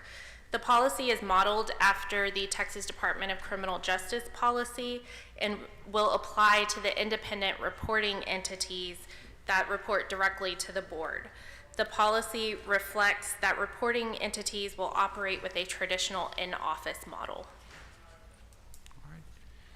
Any questions, any further questions relating to this policy before we take up the matter? If not, do I have a motion? Yes, Chairman, I move that the Texas Board of Criminal Justice approve the proposed new board policy 11.75 telework as presented. All right, I have a motion from Ms. Zeicher, who also, I should say, consistent with this amendment that the board adopted, is the chair of the board's Human Resources Committee. So I have a motion from Ms. Zeicher. Do I have a second? Second. I have a motion from Ms. Zeicher. I have a second from Secretary Dr. Rodney Burrow. All those in favor say aye. Aye. Any opposed? Motion passes. Thank you, Ms. Greger. The next agenda item is the discussion, consideration, and possible action regarding proposed revisions to Board Policy 02.09 entitled Prison Rape Elimination Act Ombudsman Policy Statement. Ms. Greger, please proceed. Thank you. This proposed revision revises the policy statement to specify that the PREA ombudsman shall have sufficient time and authority to oversee training initiatives related to the elimination of sexual abuse and harassment of inmates in correctional facilities. The amendments also add a definition for imminent risk of sexual abuse and revise the definition of other individual to clarify that it does not include an individual under the supervision or custody of the TDCJ. The amendments also are revised to clarify language regarding the PREA ombudsman's responsibilities related to the oversight of education and training, and to specify that the PREA ombudsman serves as a subject matter expert regarding that training. Finally, the amendments update the signature authority and add grammar formatting edits for clarity. Thank you, Ms. Greger. Any questions from the board on this proposal? If not, do I have a motion? Yes, sir. I move that the Texas Board of Criminal Justice approve revisions to Board Policy 2.09, Prison Rape Elimination Act Ombudsman Policy Statement as presented. I have a motion from Judge Francis. Do I have a second? Second. I have a motion from Judge Francis. I have a second from Ms. Zeicher. All those in favor say aye. Any opposed? Motion passes. The next agenda item is a discussion, consideration, and possible action regarding proposed revisions to Board Policy 03.85 entitled Inmate Visitation. Ms. Greger, please proceed. This proposed amendment removes a reference to the Private Facility Contract Monitoring and Oversight Division, which was eliminated following last year's reorganization of the agency. All right. With that, are any questions from the board? If not, do I have a motion? Yes, Mr. Chairman, we do have a motion. I move that the Texas Board of Criminal Justice approve the proposed revision to Board Policy 03.85 Inmate Visitation as presented. I have a motion from Ambassador Siv. Do I have a second? Second. I have a motion from Ambassador Siv. I have a second from Pastor Sprinkle. All those in favor say aye. Aye. Any opposed? Motion passes. The next agenda item is a discussion, consideration, and possible action regarding proposed revisions to the, quote, TDCJ Inmate Visitation Plan, close quote. Ms. Greger, you may proceed. Thank you. These are proposed revisions to the agency's inmate visitation plan. The revisions are as follows. The revisions update the forward section. They remove reference to the Private Facility Contract Monitoring and Oversight Division throughout and replace with appropriate personnel. The revisions replace references to cell sense poles to ferromagnetic detectors throughout. They revise the Mountain View to O'Daniel throughout. The revisions clarify language related to the Director's Review Committee being the final authority concerning the visitors list. They revise the definition for hardship visits. The amendments add language to allow a warden's office designee to schedule visits. The amendments revise the list of permissible items to clarify that adult visitors are permitted to bring up to $35 in coins and one debit or credit card. Previous language only referenced coin money. The amendments also add language related to the search of service animal vests and fur to ensure contraband is not present. The amendments remove service animals from the list of permissible items and instead create a new subsection to address service animals. The revisions amend visitor rules to expand and specify that visitors are to remain seated until excused to leave, and that their ID will be returned prior to departure from the unit. The revisions revise visitation hours for Polensky death row inmates and clarify that all Polensky visitation is to be scheduled through the warden's office. The amendments replace the Classification and Records Office with the Classification and Inmate Transportation Division. The amendments update procedures in the visitor list change and status change updates. And finally, the revisions update format and grammar for clarity. All right, thank you, Ms. Greger. And just to make sure that I'm clear, so under these, the visitation plan is amended, service animals will still be allowed in visitation. They're just, the rules are set forth in a separate section, and obviously, as you said earlier, the policy makes clear that service animal vests can be searched as well. Yes, sir. The policy still allows service animals. It simply expands on those procedures, and that is addressed in the new subsection M. Okay. Any other questions relating to this this item? If not, do I have a motion? Yes, Chairman. I move that the Texas Board of Criminal Justice approve the revisions to the TDCJ inmate visitation plan as presented. I have a motion from Pastor Sprinkle. Do I have a second? Second. I have a motion from Pastor Sprinkle. I have a second from Ms. Zeiker. All those in favor say aye. Aye. Any opposed? Motion passes. And this is a very lengthy plan, isn't it? Visitation plan. Okay. Yes, it is. All right. The next item on our agenda is the discussion, consideration, and possible action regarding proposed revisions to Personnel Directive PD-21 entitled Diversity and Anti-Discrimination in the Workplace. Ms. Greger, you may proceed.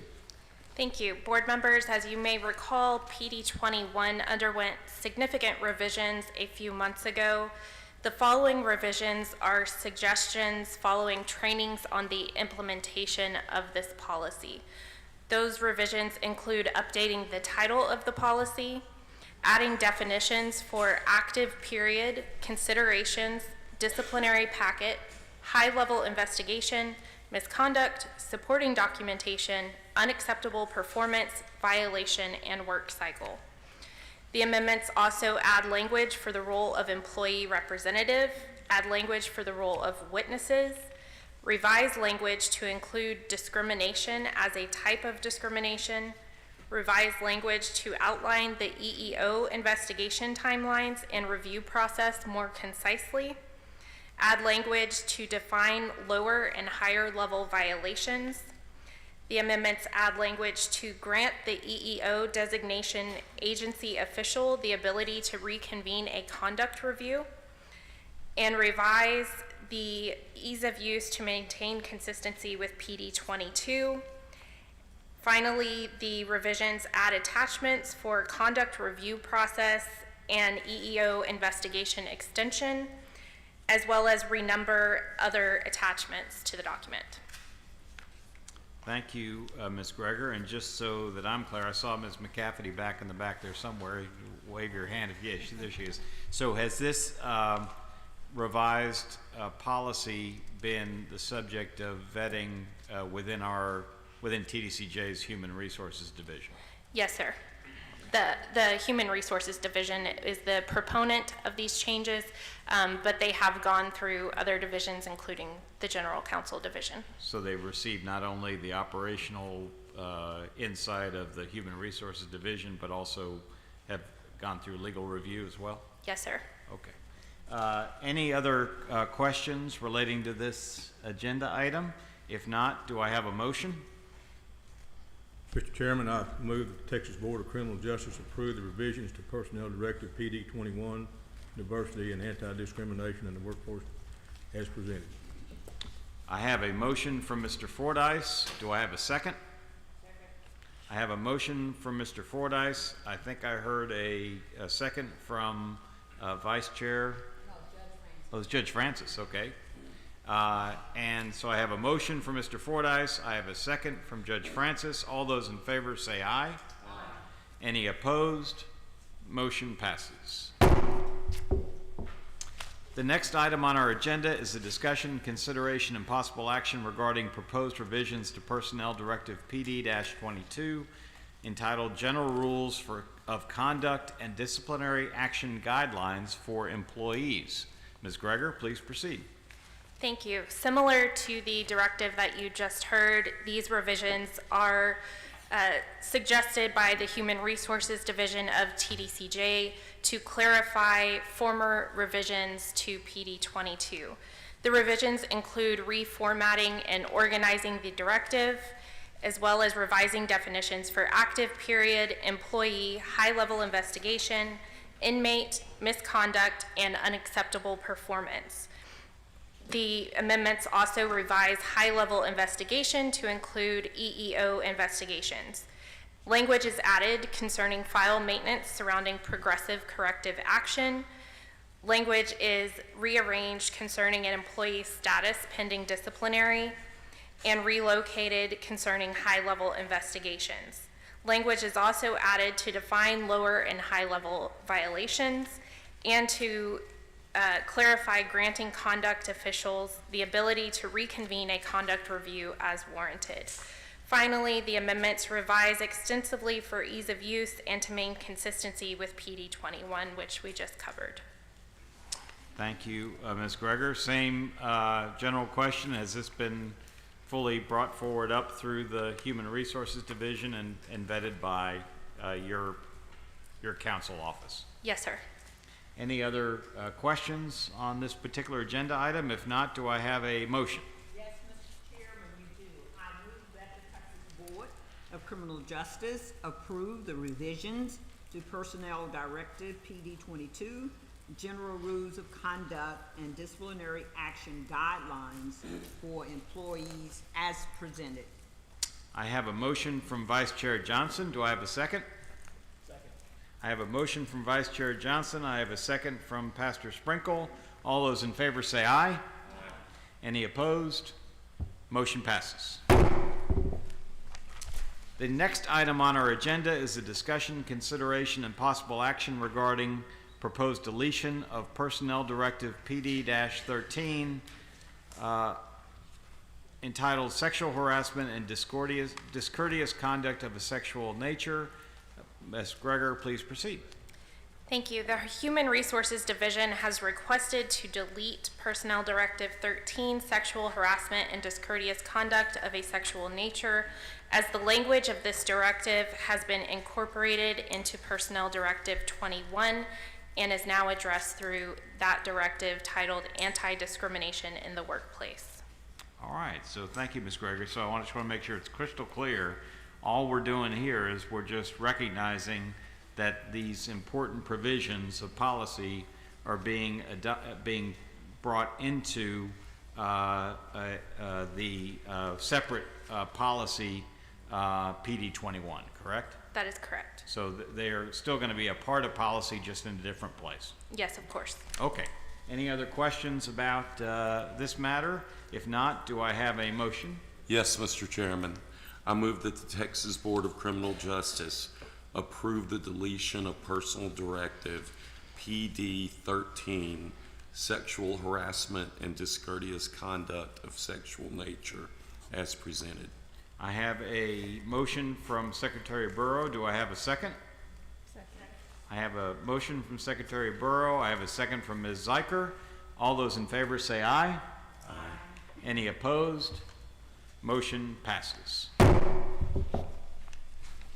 And then I think you have one more for us. The next item on the agenda is a discussion, consideration, and possible action regarding proposed deletion of Personnel Directive PD-31 entitled Discrimination in the Workplace. Ms. Greger, please proceed. Thank you.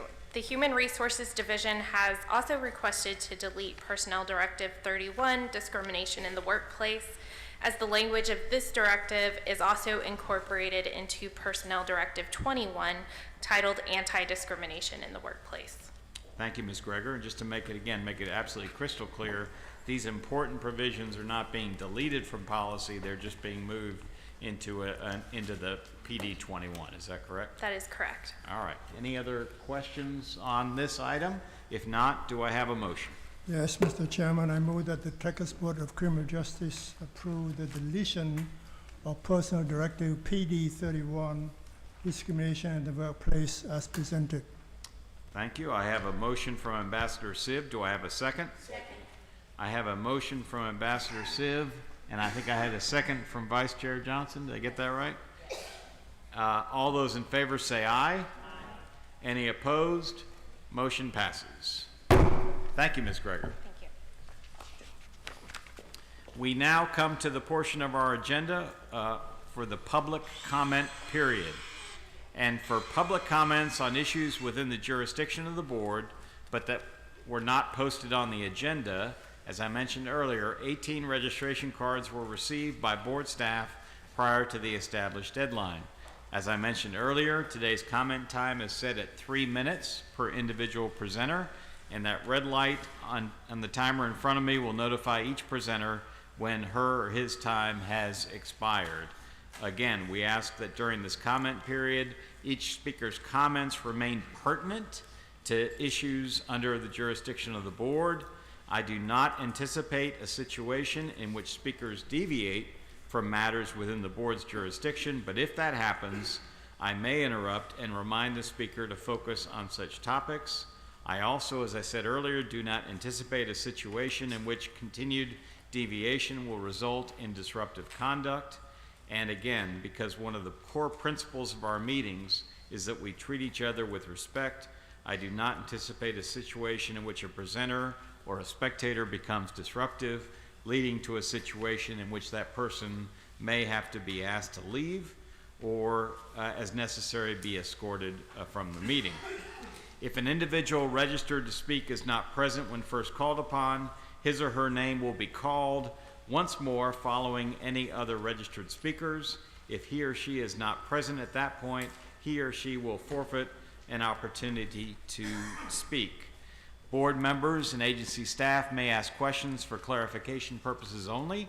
However, a discussion by the board of a topic that is not posted on the board's agenda cannot take place due to the statutory requirements of the Texas Open Meetings Act. Again, we very much welcome our visitors, and I have a list of speaker cards right here. Thank you so much, Ms. And the first speaker that we have is Danny Allen. Also, no ma'am, no ma'am. Your time doesn't start until you get up here. Take your time. Take your time.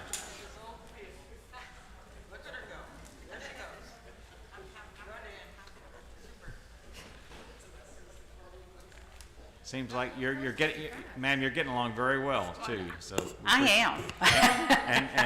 and we very much appreciate you, Danny Allen. Is that correct? That's correct. And I also see that entity upon whom the presentation is being made is registered as the Prison Show. Is that correct? I am part of the Prison Show, yes. And being part of the Prison Show, we get a lot of comments from all over the state, especially since we're on the tablets now.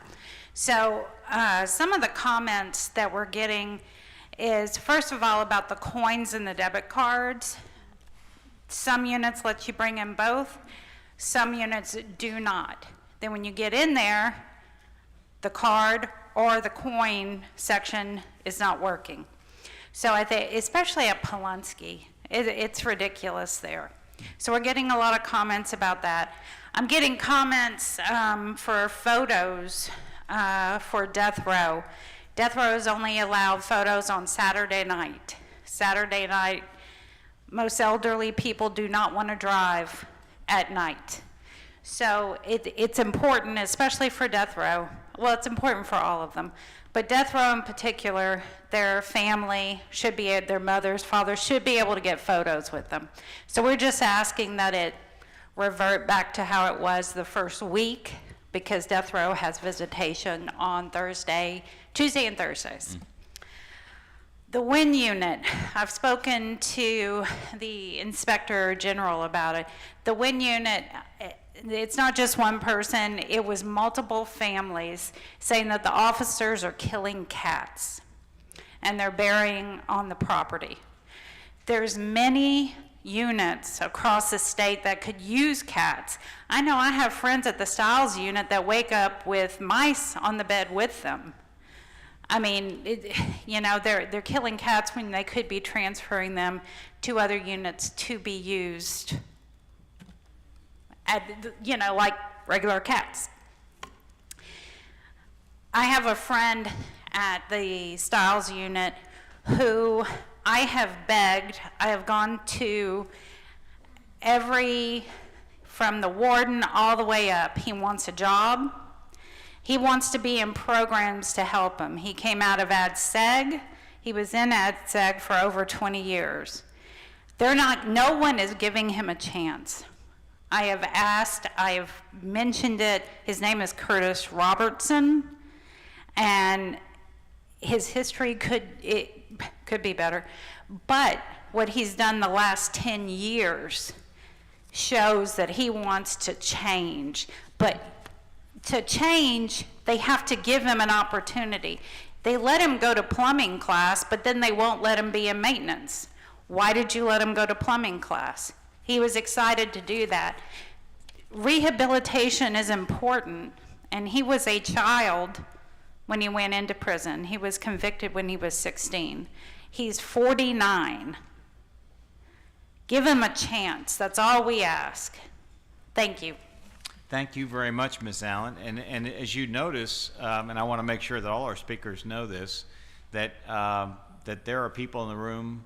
I may not be taking notes as you talk because I really want to hear you, but there are people around the room who are taking notes as our speakers present today.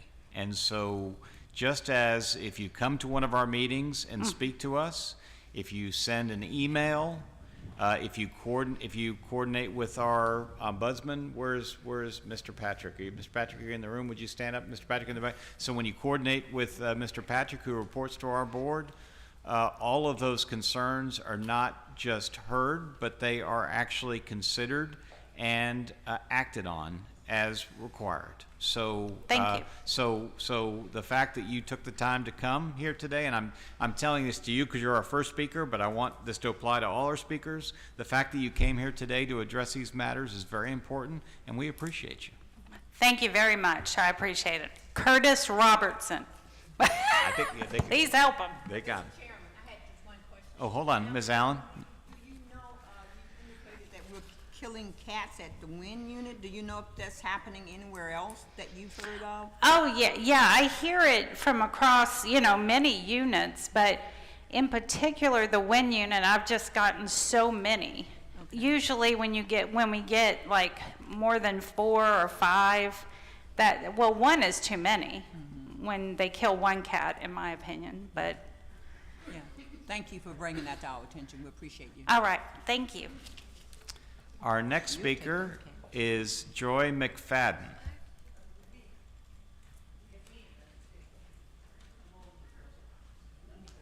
Take your time. It's all good.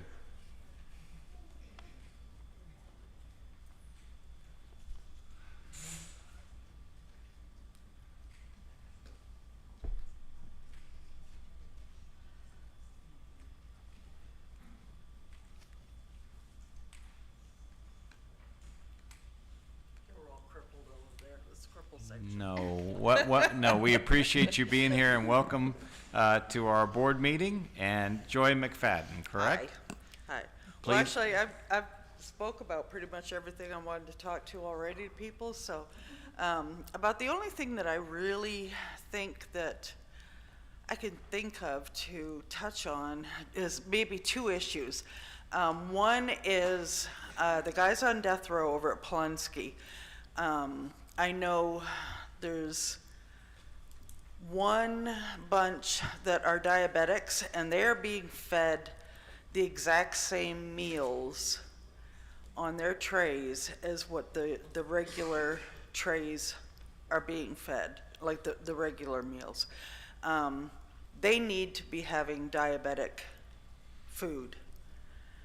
The renal trays, same thing, except they're being fed like pork patties. Why are you giving pork patties to on renal trays? They cannot have that.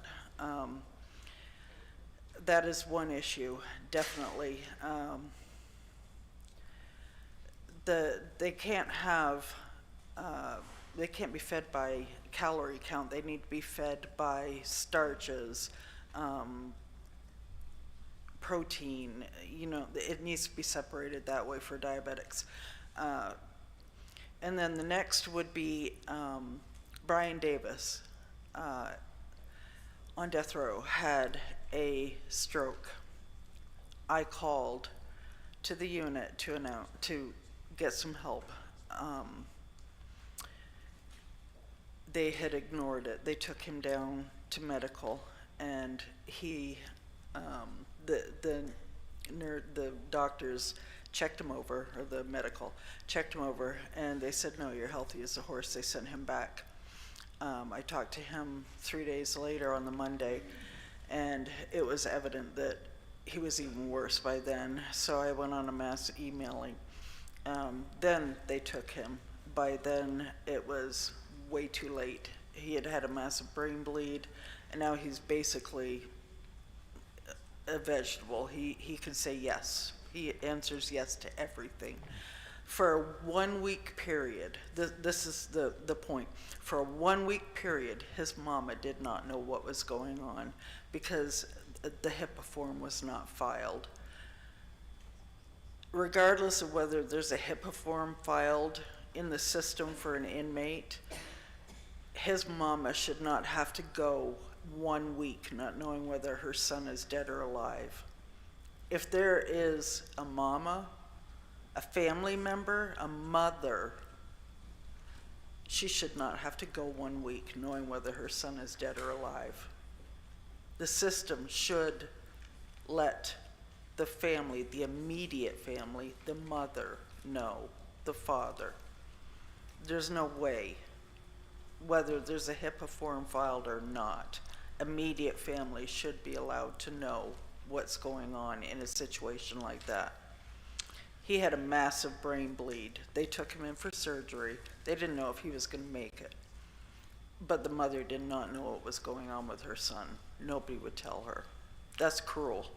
No, thank you, Ms. McFadden, for being here, raising these issues. Again, people are taking notes as you speak. Yes. And another one of the benefits, as you alluded to, in being here at the meeting is that you do have a chance to interact with various members of TDCJ staff. So we appreciate you. We appreciate you being here, ma'am. Thank you. Thank you.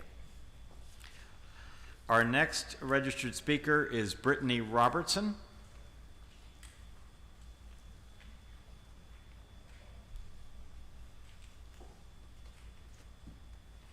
Brittany Robertson, is that correct? Yes, sir. Thank you for being here. Please proceed. Absolutely. Good afternoon. So I'm with Texas Prison Reform. I'm here primarily representing my 50-person incarcerated team. They had asked that I speak on a few topics since they're not able to have more of a direct line of communication with you guys. So first I want to touch on the out of cell time. Routinely for the security threat group or individuals in restrictive housing, they're getting out of cell time 3 times a week.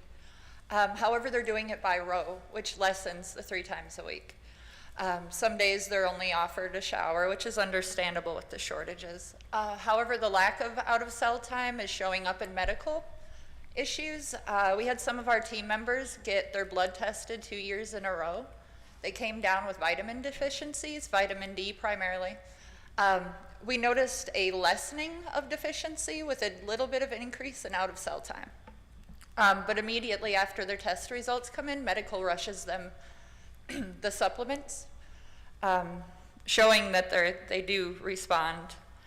However, getting to medical to get the blood test is often difficult. We have the STG population needs 2 escorts primarily to get to medical and recreation and showers.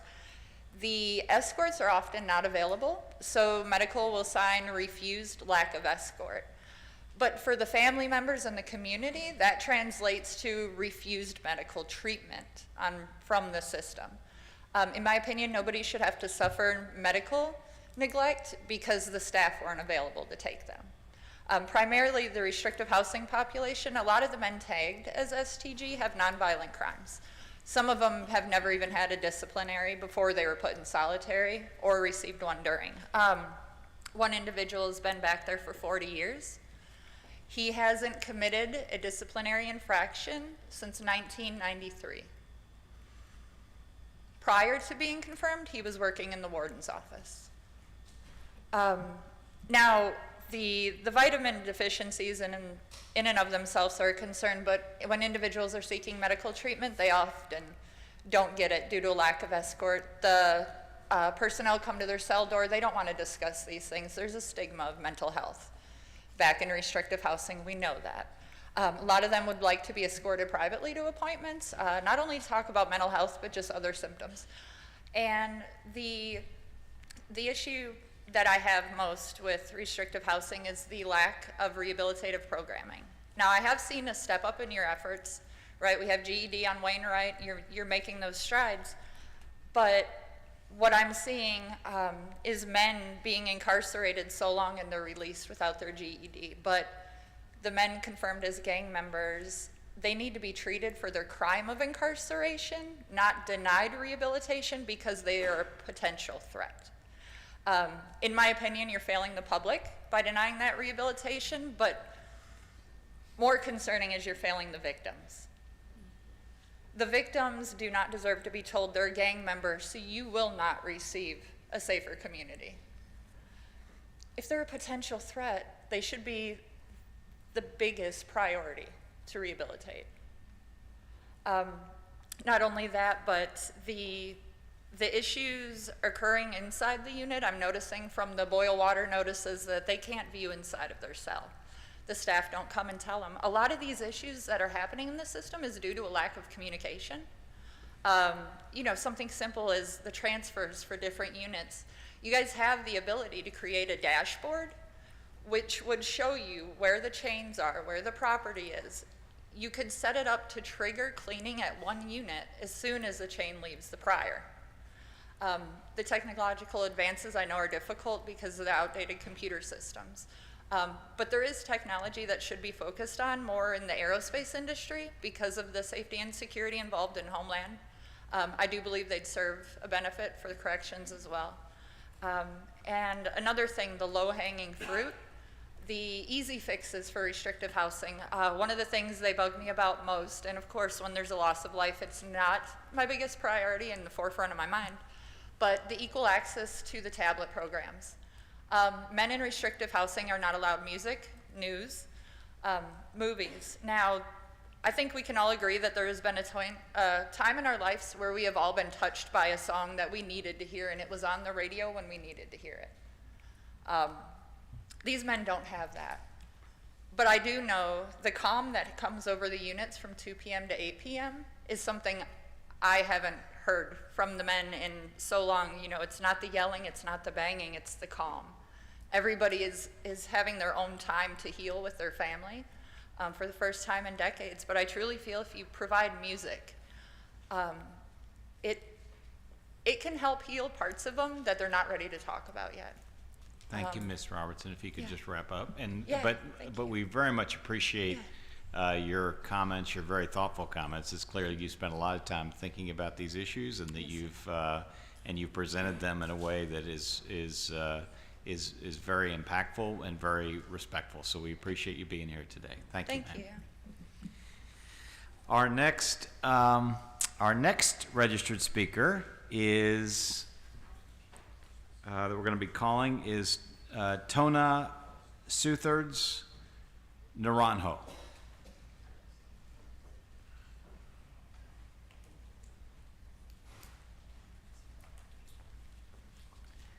Thank you very much for being here.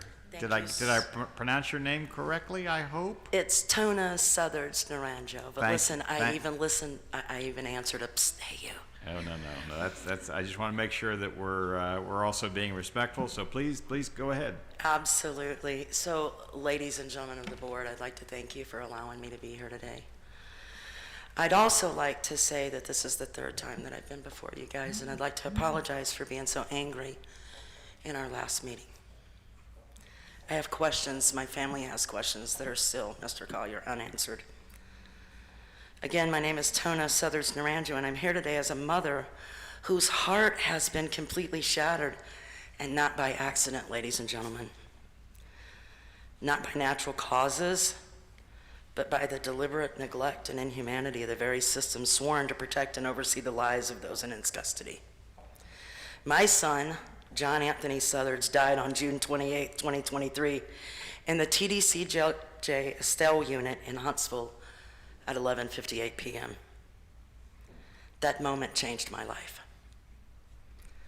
He died alone in a solitary single confinement cell, also known as administrative segregation.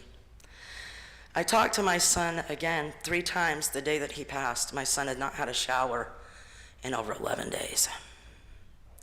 My son had not been out to rec in over 22 days. And when he had put in to go to mental health to have his medication changed,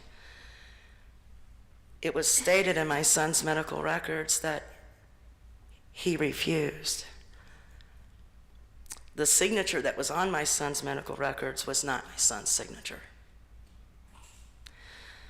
My question to the board is this: if they have a corrections officer there with the paperwork in front of my son stating that he's to go to medical, how can it be refusal for lack of escort?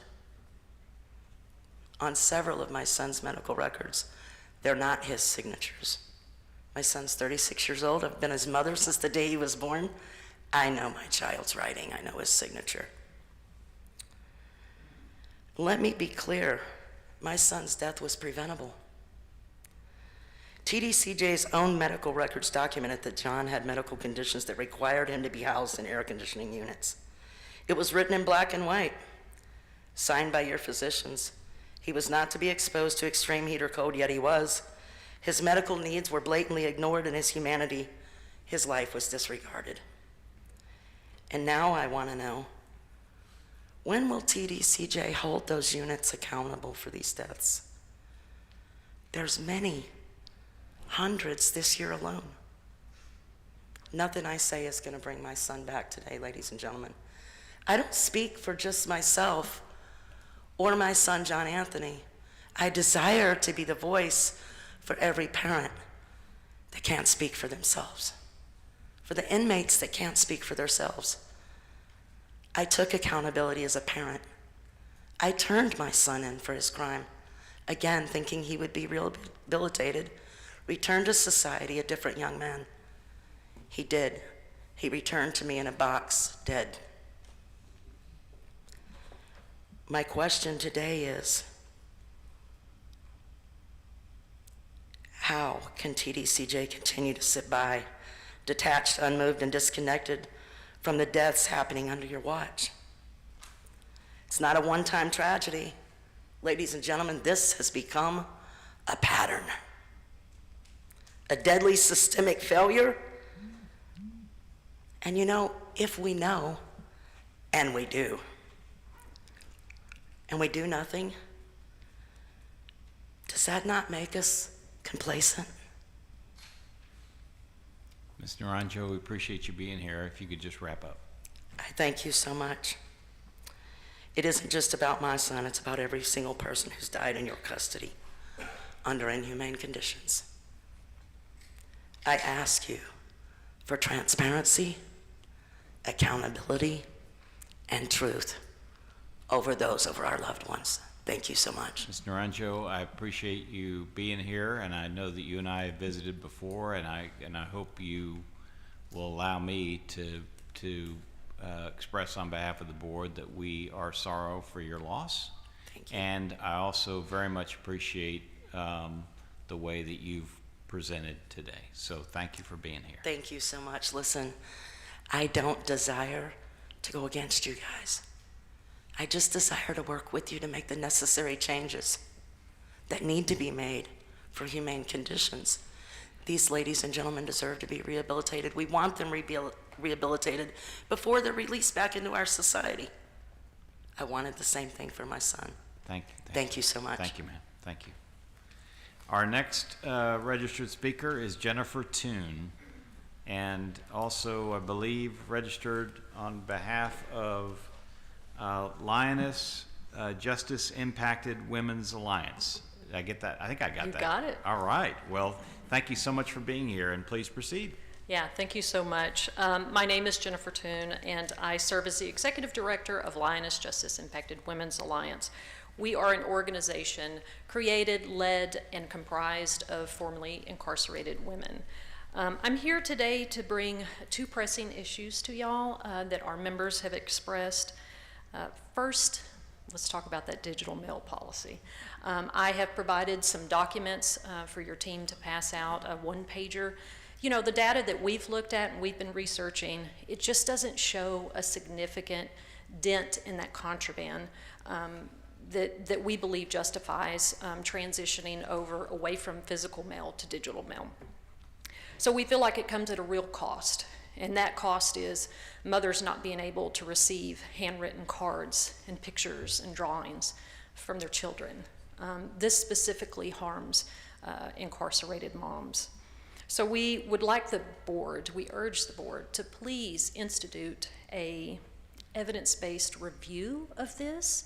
And if there's no significant show that this is really affecting contraband, to rescind this and allow physical mail.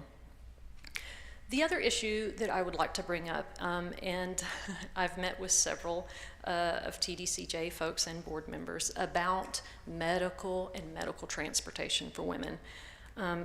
Also in that packet of information, because I know the board has asked before to look at, you know, when people are reporting stuff, letters. I have several, not all, because I couldn't bring that much paper, but I have several testimonies really from JPAYs and correspondence that we receive of women reporting how they have been treated while they were trying to access health care at Carole Young and also at John Seeley. So these, so you can read in their own wording, in their own stories. Women have reported being left on concrete floors for hours, with bloody clothing from menstruation or from surgery. They've been forced to bathe in sinks when other facilities were not working. And we've heard at Carole Young that the strip shack out back is perhaps an old boxcar or something makeshift until there was something else built. And we've got ladies in wheelchairs who are trying to access the strip shack coming and going from the hospital, and they've had a really hard time doing that. And, you know, these are not, we don't feel like these are isolated incidents. So anytime Lioness comes to y'all, we are coming with, we've heard several times the word patterns. So please take a look at these things because we believe that they're systemic. We're asking the board to do an investigation, look into these medical concerns specifically for women, and also to refer back to the 88th legislation, SB 1146, which was passed with a lot of support to really bring dignity and humanity back for women when they are trying to access medical care.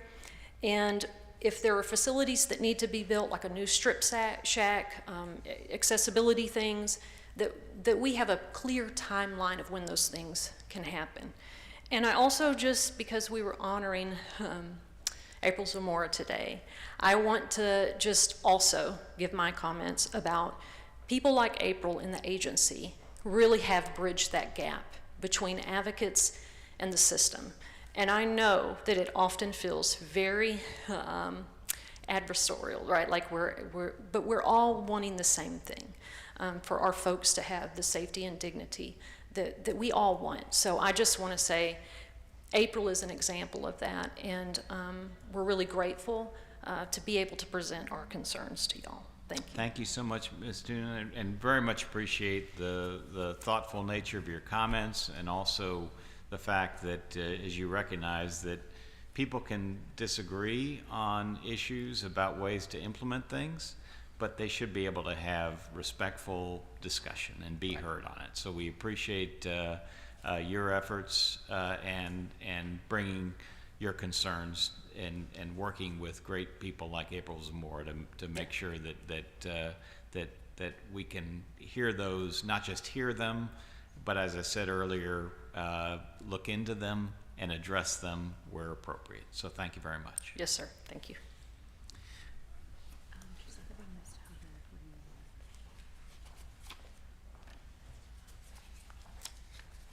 Our next speaker is Heather Rainwater, registered speaker.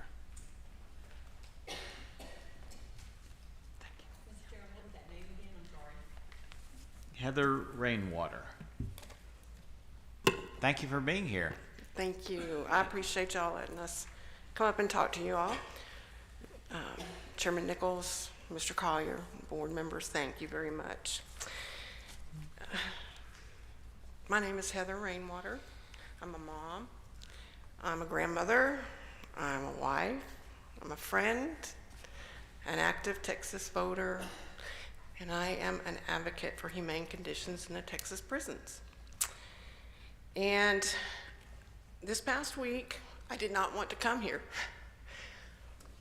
I worked on a report about the 734 deaths that have occurred from April 1st, 2024 to April 1st, 2025. And of those deaths, 532 of those were non-hospitalized deaths. They were deaths that occurred in units. And I read over 600 death reports this week. And I prepared a nice spreadsheet for y'all with lots of data, because that's kind of how my mind works. But the reason I chose that particular subject was because I also had a son that committed suicide in the Ellis unit last June. His name was Seth Anderson. And I was going to speak about the hopelessness and the medical neglect that I found in those 600 plus that I read. But I got ready to print it last night, and my printer broke in the middle of printing. And I thought, well, okay, I didn't want to come here and do this anyway. But I was compelled to come, and all the way here, I prayed. Why am I going? And then I hear Charles Roberts, and I hear Tona, and I hear Jennifer, and Brittany, and what they said all the things that I wanted to say. We want to help. We want to bridge the gap. So on the way here, God said, oh, I want you to talk about something else. I want you to talk about the good that I have actually seen in the past several years that has been going on in TDCJ. And I don't know you, Mr. Collier, but you take a lot of abuse. And I have personally been one that has felt angry because I don't know you. I don't know you at all. But you're the point man, so to speak. So I want to say thank you, first of all, for people like Ms. Zamora and Mr. Carter, because they have really made some implemented amazing programs in your system. I want to thank you for the anger management and life skill classes that are taking place in many of the units. Those are life-changing. I want to thank you for the enhanced correctional officer training that you're implementing and the safety measures that you're providing for them. I want to thank you for the tablets and the prison show and other things that are available. But I also second what Brittany said. Music would be very important on death row because I do correspond with some of the death row folks. I thank you for allowing concerts in the units and books and organizations that come in and help with that. I want to thank you for the maintenance training that you provided for the ice machines for this coming summer. I want to thank you for life coaches and field ministers, and I'd love to see more of those. Most of all, I want to thank you for the Bartlett unit. I think that is a shining star, and I would like to see more of those types of units, or even those types of mindsets being implemented in the units that are not Bartlett. I cannot imagine the difficulty of running a prison system as large as TBCJ, so I don't particularly, I don't have anything to offer other than I have one ask. The folks that you're hearing today on that side don't want to be that side. We want to be together. And I would like for you to consider a partnership roundtable that maybe would meet quarterly like the board does, that would include formerly incarcerated people like Mr. Roberts. There are many who have success stories out there. That would include family members, because when our children go to prison, we do too. Our lives are completely changed. We now go somewhere else on our weekends. Our finances are changed. We're now supporting an adult that we never expected to support. There's many ways that we have solutions, we have thoughts, we have ideas, and I do think that we would be a good resource for you all if you would include us and advocacy groups. I think we've moved into an era where we can work together and not against each other. And we all want the same thing, as Jennifer said. We want better, safer, healthier, more hopeful outcomes for all of our communities. And so thank you very much for letting me come and talk to you. Thank you, Ms. Rainwater, and appreciate your bravery in coming forward to speak with us. Thank you so much. And also, Ms. Rainwater, if you allow me to express on behalf of the board, our sorrow for your loss.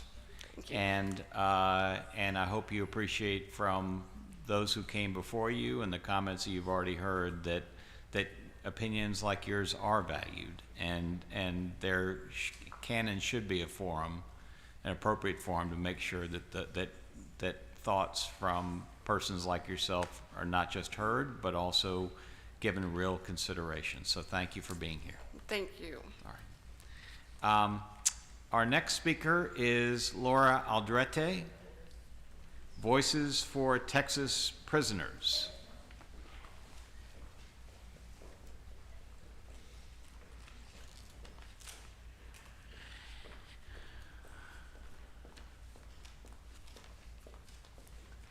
Welcome. Thank you for being here. Thank you for having me here. Good afternoon, Mr. Chairman, board members, Mr. Brian Collier. My name is Laura Alderete, and I stand before you with great hope for what your leadership can accomplish when guided not only by policy, but by purpose. This board can no longer pretend that the conditions of the TDCJ are acceptable, because they are not. They are not just flawed, they are inhumane. I speak today as an advocate with Voices for Texas Prisoners, but I speak today as a Christian myself. I speak today as a jail minister myself, and as a witness to the suffering behind the walls. I am here today as a vessel for what God wants you to hear today. First, the lack of air conditioning. Texas heat is not just uncomfortable, it is deadly. Forcing people to endure triple-digit temperatures without relief, it is not lawful punishment. It is a slow, deliberate suffering. Second, the food and medical neglect. Meals fall below survival standards. Health is declining. Families watch hope vanished. And when medical help is needed, sometimes it comes too late, or sometimes it doesn't come at all. The lack of nutrients are making the incarcerated people sick. Many are dying because of this. Third, segregation. When segregation is used excessively, it is not correction. It is isolation that is breaking people. It is becoming psychological warfare, leaving the most fragile alone in the darkness, breaking their minds and devastating their families. Let's be honest here. No one was wanting to be a criminal. Something happened, a trauma, a cycle, a moment of hopelessness. I know that accountability matters, but so does compassion. Systems without compassion do not rehabilitate, they destroy. The system can't keep focusing only on the easy to manage while ignoring those labeled as difficult, because out here in society, many I consider difficult, and they still have careers, education, and opportunities. We would like to see the same chances for the incarcerated communities. Education and rehabilitation, especially for G4s, G5s, segregation inmates, are nearly non-existent. How can transformation happen without the tools to change? I plead to your authority for more available resources. Literacy programs, life skills, faith-based healing, recreational time, these are not luxuries, these are lifelines, and they should not be left to the discretion of a warden or treated as privileges. This is not just a call for a policy reform. This is a plea for a heart reform. This is about why you were placed in leadership, not to maintain what's broken, not to turn a blind eye, but to lead with change. True leaders don't just follow protocol, they lead with purpose. The inmates, men and women, these are human beings. They are worthy of grace, of restoration, of rehabilitation, of dignity, and of second chances. You have the power to be remembered not just for policies, but for compassion, for courage, for being the leaders who finally said, no more. No more cruelty in the name of protocol. No more silence when people cry for help. God did not place you here to preserve a failing system. He placed you here to be agents of transformation, to build bridges, to bring light into the darkness. Many of you are people of faith. You pray, you speak of God's authority.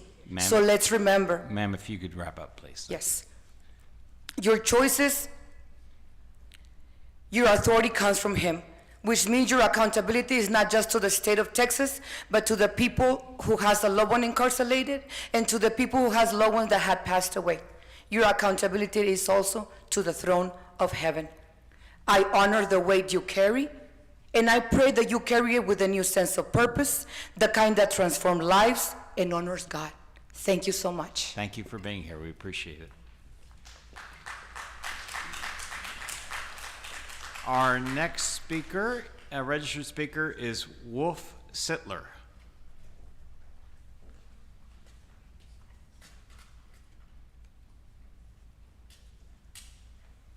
Mr. Sittler, we appreciate you being here. Thank you very much, Mr. Chairman, members, Mr. Collier. When you're ready, please proceed. Okay. It's really good to hear about some innovative things that are happening and positive programming. As you know, there's one part of TDCJ that does not have much of that, called ADSEG, solitary, whatever. That's what's going on there. And there's a big need to change. My education is in social work, and our code of ethics requires that we identify unethical behavior and discrimination. And some of that is happening, not necessarily intentionally, but it is happening. And a lot of things are going on that don't contribute to the mission of positive behavior change. 3 weeks ago, I don't know if you've ever been in a non-contact visiting area in a prison. 3 weeks ago, I was at the Cofield unit visiting Russell Kerr. Russell Kerr has been in solitary confinement for 35 years. That's 35. He didn't kill anyone. He didn't hurt anyone, but he's still there because of the policies that you have. When he came into his visiting cage, he was handcuffed and locked into this little 4x4 cage, and we had a conversation, and he talked about what solitary confinement was like. And he made sure that when I left, I could pick up a painting that he did about his experience in solitary, along with words. I provided copies of this, I'll maybe put it on, I don't know if you can see it here, copies of this painting. And from a social worker perspective, it's crazy. It doesn't make any sense. And as you can tell from the speakers before me, there are a lot of people here who are interested in working together to make this system all it can be. I was here 1 year ago talking to y'all, and I suggested at that time that you include more of the stakeholders that there are in this system. Now, I haven't seen that. Maybe I'm not clued into it, but that makes me propose that in the spirit of working together to make this happen, that you create a task force that includes formerly incarcerated, currently incarcerated, the families, the staff members, especially the frontline staff members, and notably people from the helping professions. You know, I know there's a lot of focus on security and control, and that's important, obviously. But from a social worker perspective, that is not enough to accomplish the mission. So this task force could focus or examine what is the most effective way to maintain order, to prevent violence and drug abuse, and protect vulnerable people, and to promote change. That's no easy task, but there's a lot of people out here that have not yet been included in what's going on. And I think that would be a great step forward. It would be an innovative thing that you could do, and everyone would benefit. Thank you so much for your very thoughtful comments and for being here today. Thank you, sir. Okay, thank you. Our next registered speaker is Lakeisha Curtis.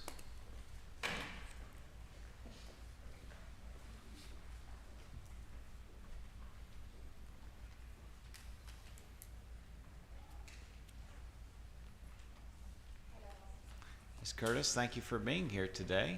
Hello, thank you for having me. And when you're ready, please proceed. Okay.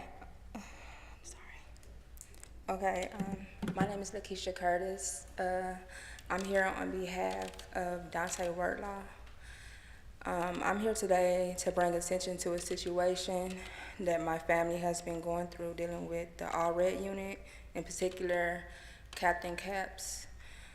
He has been allowed to harass abuse and retaliate on my loved one with no consequences since January. He has been moved 5 to 6 times, removed from his job, placed on a pod that was locked down, property stolen, and basically harassed for nothing. He is the most qualified teacher's aide on a unit, and since he has been in that position, he has been the main factor of most of the success in the department. When anybody has tried to find out more information and show concern, including the staff members, like the teachers and the principal, we were all met with lies, threats, and retaliation, and no reason that justifies everything that has been done to him. Being a teacher's aide was a big part of his parole plan, and they know that. No officer should be allowed to use their position to oppress anybody, and everything that Captain Capps has done have shown a pattern of that. This I can do what I want. Culture of racism and oppression, discrimination, and inmate abuse needs to be stopped and held accountable, as well as those who allow it. The solution, we want his... Ma'am, could you say the name again? Captain Capps, who you said? Yes, ma'am. And what unit? All red unit. Solution, we want his job back without any more harassment and retaliation, so he can do his time, make parole, and come home to us. If you look into this with honest eyes, you will see that this is true and something needs to be done. We have filed multiple grievances and complaints and contacted the ombudsman and state representative, and now we are asking you to step in to make this right. Thank you for your time. We really appreciate you coming forward and giving us this information. Thank you for being here. Thank you. Our next registered speaker is Brandon Kopic.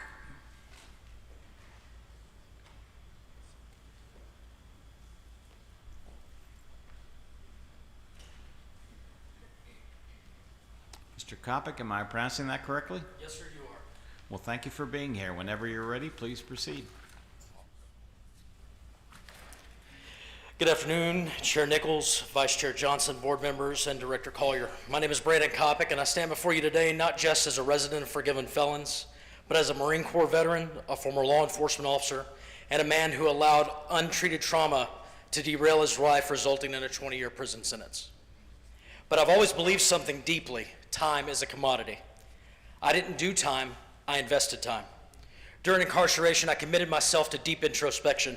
I earned 3 degrees, including a master's in counseling, becoming one of TDCJ's first self-harm prevention specialists.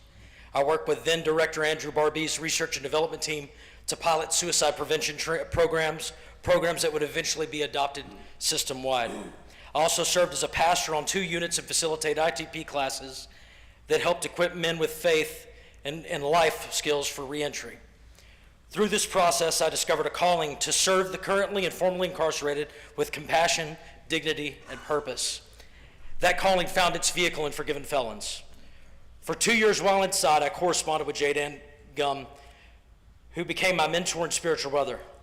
When I was paroled on August 6th of 2024, I entered the Forgiven Felons Transitional House in Dallas, not as a statistic, but as a man with a plan and a community ready to walk with me. Today, I help guide this organization. I also lead a paralegal firm that employs and trains justice-impacted individuals, 4 full-time reintegration mentors who are actively changing lives every single day. Our model is built on the same principles that have made Forgiven Felons, 13 years strong now, one of the most effective reentry programs in the state. I don't say that lightly. Forgiven Felons maintains a documented recidivism rate of around 7%. This is not a guess. That's the result of structured discipleship, practical support, and relentless hope. Now we're ready to expand. A donor has graciously gifted 8 acres in Navarre County so that we could launch Forgiven Ranch, a community of tiny homes that would house 16 men at a time in a supportive, Christ-centered environment with the burden of residency restrictions removed. The only requirement, continual growth. Yet despite this opportunity, our expansion is stalled. The Texas Board of Pardons and Parole's policy prohibits transitional homes from operating within 1,000 feet of one another. When the donor offered to redraw boundary lines at their own expense, we received an unexplained denial. No rationale, no flexibility, just a closed door. Meanwhile, hundreds of men sit in prison long after being granted parole, not because they're unsafe, but because there aren't enough approved transitional beds. I have 2 people that I know that have made parole in 2023 that still languish in prison. Chair Nichols, Vice Chair Johnson, members, Director Collier, this is an opportunity to multiply success. We know what works. Forgiven felons works. And the result, measurable, proven, transformative, speak for themselves. We're not asking for special treatment. We're asking for a chance to continue what God has already started. Thank you for your time, and I would appreciate any questions. Well, let me just say that we very much appreciate you coming forward, very thoughtful comments, sharing part of your journey, and also thank you for the work that you're dedicated to that is clearly paying benefits to the people, the individuals you serve, but also to the broader Texas community. So thank you very much for what you're doing. Thank you, Mr. Chairman. And Mr. Chairman, is my understanding the Board of Pardons and Parole is the one that's kind of restricting you in terms of what you're trying to do with this particular area? Yes, ma'am. There was a policy that was enacted that dispermitted transitional housing from being within 1,000 feet of one another. Okay. This was meant for urban areas because you would have clusters in Houston and Dallas where they would put them right next door to each other. Okay. So they enacted a policy. Oh, you're saying it's TDCJs. Okay. So in that, but this is out in the county. Our nearest neighbor is miles away.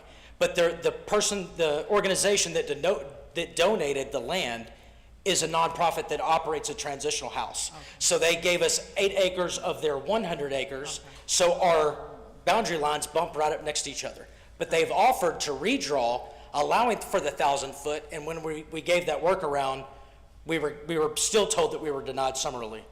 Okay. We'll talk about that, okay? Thank you so much, ma'am. I look forward to that. Okay, thank you. Thank you for your time, really appreciate it. Thank you, sir. And then we also have Michael Elizondo, also for forgiven felons.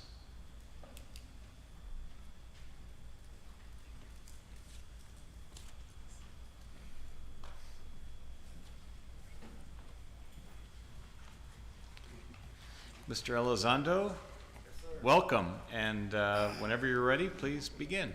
Thank you.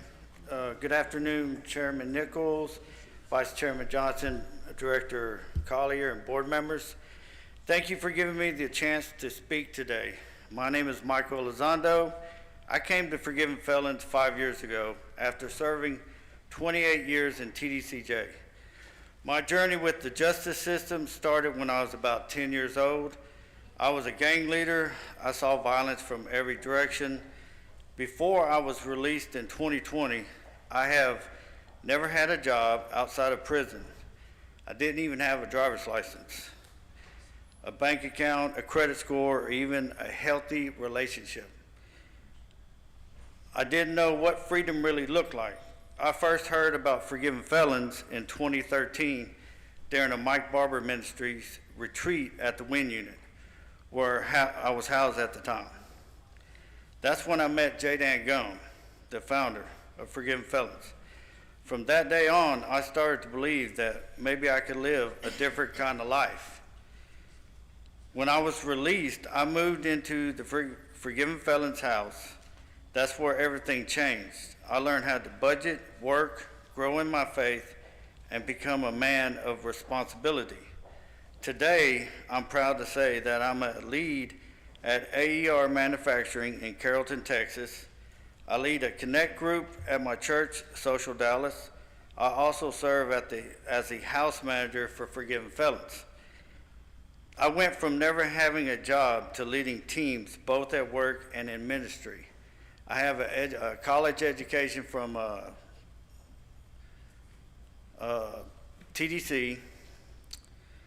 I was part of the leadership of transformation team at the Wind Unit, and I worked at the computer recovery factory for the last 8 years I was in.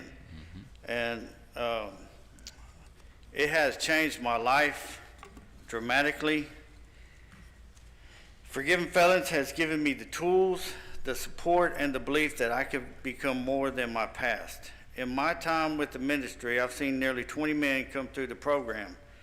Some have done great things, others are still working through their challenges, but every one of them has grown. That's what this program does. It helps men take the next step, whatever that looks like for them. That's why we are excited about Forgiving Ranch, because it will help more men who can have the opportunity to come out and grow spiritually and as a man of God. Like Brandon said before me, we really want this policy to change so we can have that ranch, so we can have more men come there so they can change and become productive citizens of the community. And this policy is keeping us from really helping more men. Right now, there are people sitting in prison, like he said, approved for parole. We have the space, the staff, and support, not just from Forgiving Felons and our churches, but the community to help more men become who they're supposed to be. And I just want to thank you and the board for giving me this opportunity to stand here and speak. I know a lot of these faces that work in TDC from my time in the Texas Department of Criminal Justice. I used to be a knucklehead, and then, you know what? I got tired of being tired. So I'm outside of prison. I'm doing good. So I just want to thank you for your time. Well, we appreciate your sharing a little bit of your journey with us too. Thank you. Thank you, sir. Our next speaker is Audra Pearson, also here on behalf of Forgiven Felons.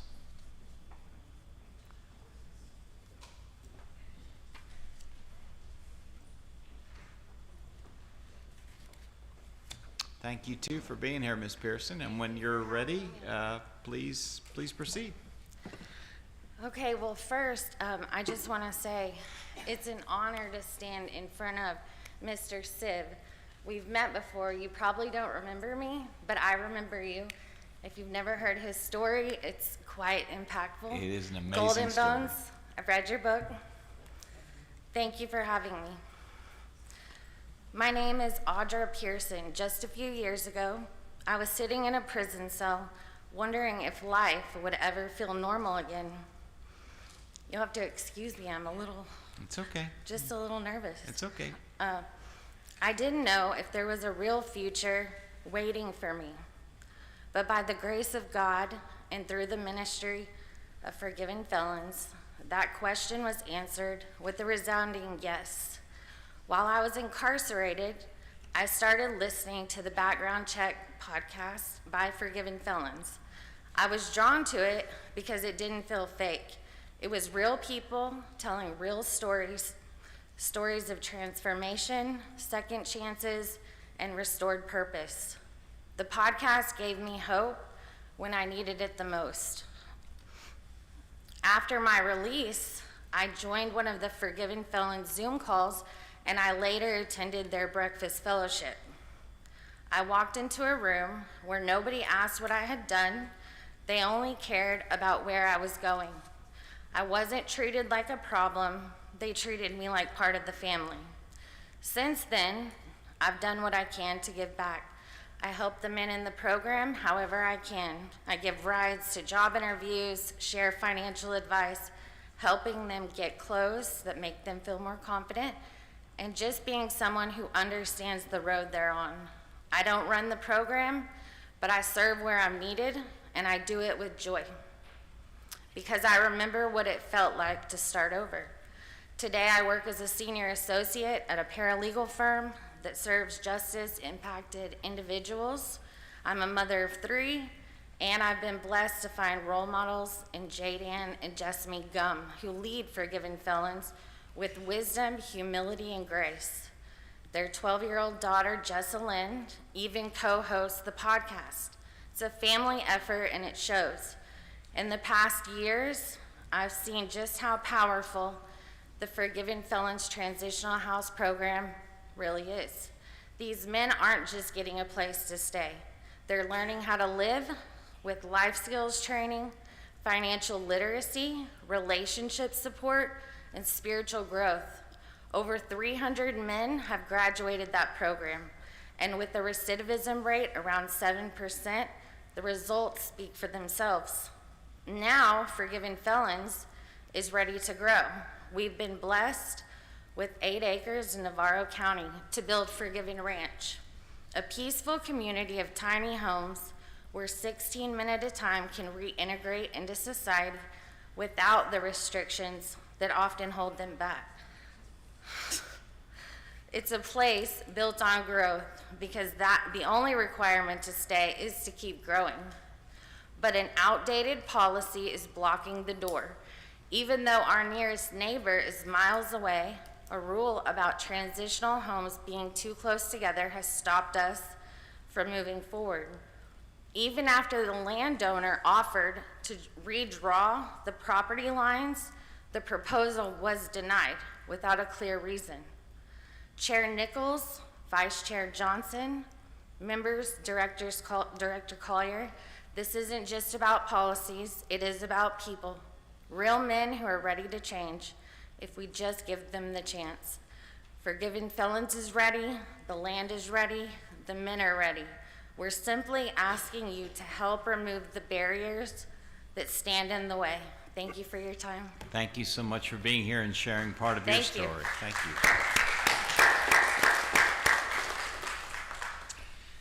Our next registered speaker is Beth Bellin.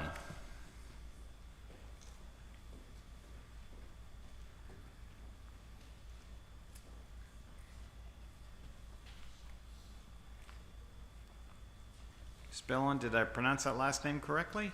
Actually, it is Beth Bell, sir.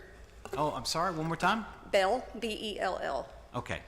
Okay, so good afternoon. My name is Beth Bell, better known as 2275815. Thank you in advance for your time and consideration. I was incarcerated June 24th, 2019, and was released August 5th of 2024. I would like to start with a statistic from 2023, and it's 30,389 parole violations. My question is, how many of those could have been prevented by parole officers simply doing their jobs? And I understand that they are overworked, underpaid, there's not enough of them. I get that. So whenever I was going into prison, I was suicidal, I was addicted to fentanyl. Coming out, I had no reentry plan, I didn't even have an approved address. But what I did come out with was sobriety and the will to live again. Since being released, I took an electrical training course. I was hired full-time working in hospitality. With my first paycheck, I paid off 3 years worth of parole fees, saved up enough to pay cash for a little used car. I've never missed a parole appointment. In fact, I'm always early because you know if you're not early, you're late. Okay, I've passed all the drug tests. I was initially on a monitor for 60 days. That was taken off immediately because I was in very good standing with them. I had a lot of short and long-term goals whenever I was released, and I'm happy to report I only have 2 long-term goals left I'm working on, so that means I need to rewrite some. What I've experienced on parole: multiple scheduled home visits that the officer never showed up for. A risk assessment that needs to be done so I can go from reporting every 3 months instead of monthly. For the last 3 months, I've been told that I'd be called or that we'd be doing it next time. This has happened my last 3 office visits. I'm still waiting. 2.5 months ago, it came to my attention that the home I was living in, the homeowners were on hardcore drugs. And I actively started looking for somewhere else to go. I'm a recovering addict. Not only do I not want to be around it, I'm on parole. I can't be. In my next in-person parole appointment, I told my officer everything that was going on and told her I was actively looking for alternative housing. I started working with a local realtor. I applied at a few places that I discussed my history prior to applying, and was told that they worked with my background. After paying $75, $50, $100 application fees, I was denied for the exact same thing we discussed in advance. I had no choice but to remain in the household I was in because nobody would work with me. 5 weeks ago, the homeowner texted me an hour before I got off work and told me I should have enough money saved and I needed to leave. So I did. I work for Hilton. I used my employee discount to stay close to work because that's important to me. My work is my life. I'm a workaholic. I called my PO and I asked for a list of felon-friendly housing because if a realtor can't help me, I was like, oh yeah, I have the best resource available, my parole officer. She gave me the name of one apartment complex. It was in a high crime rate area that was super far from work, and she gave me one wrong phone number for Oxford. After I left the house, I had an in-person visit with her, and I told her I'm staying at Hilton. She said that that was not allowed, that if I didn't have an address within 24 hours, I was going to be in trouble. So I went to that complex and applied, even though I knew it was dangerous, even though I knew if I only got raped by one person or robbed, they'd be doing me a favor. But I was desperate because anything's better than going back to prison. Like, Hobby was my home unit. I was denied there too. So I went to the Oxford house. I was approved for Ellington on an emergency basis. In the first week I was there, I was stolen from, my car was broken into, and it was super far from work. My PO, even on that one, I reached out, said, hey, I have an address. I didn't hear from her for 3 days. So Monday morning, I started making a bunch of phone calls. I started trying to call her, nothing. Called her supervisor, got yelled at and hung up on. I went from there and I called ombudsman. I was told it was the wrong one. I needed to call parole division. They said they couldn't help me unless I was arrested, that I needed to call warrants to see if I had a warrant out. So my thing was, I'm trying to find out, do I need to overnight my keys to somebody so I don't lose my car again? I've worked too hard for that. I know it's not like a big thing to some people, but that was a lot of money for me. But long story short, last Thursday, I finally found somebody who is willing to work with me. It's in Cedar Park. It's a great location. It's 10 minutes from work, and it's safe. I've been trying to get a hold of my parole officer since last Thursday to have this approved. She didn't respond till Monday. It was to the point I reached out to my former PO, who doesn't even work in Austin anymore, and she helped me. I found out at 10 a.m. this morning my address got approved, so when I leave here, I get to move. Like, I'm so excited to just be able to breathe because I don't feel like I've gotten to take a breath since I've been out. In closing, this system is supposed to be designed to help people, not break them. Had I not been a stronger person, this would have killed me because I don't have local support. I don't know anybody here. I moved here for a second chance because I wanted to make it.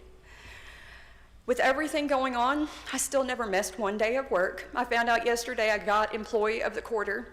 I'm proud of everything I've accomplished since I've been released, but most of what I'm most proud of is I'm still sober.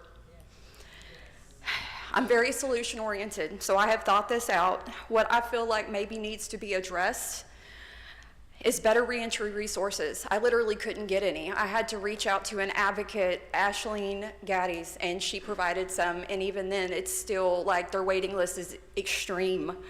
There needs to be a list of local housing that actually works with felons, that's in a safe location, because it seems like everything is literally in the ghetto, and let's face it, this girl doesn't belong off of Rundberg and 35.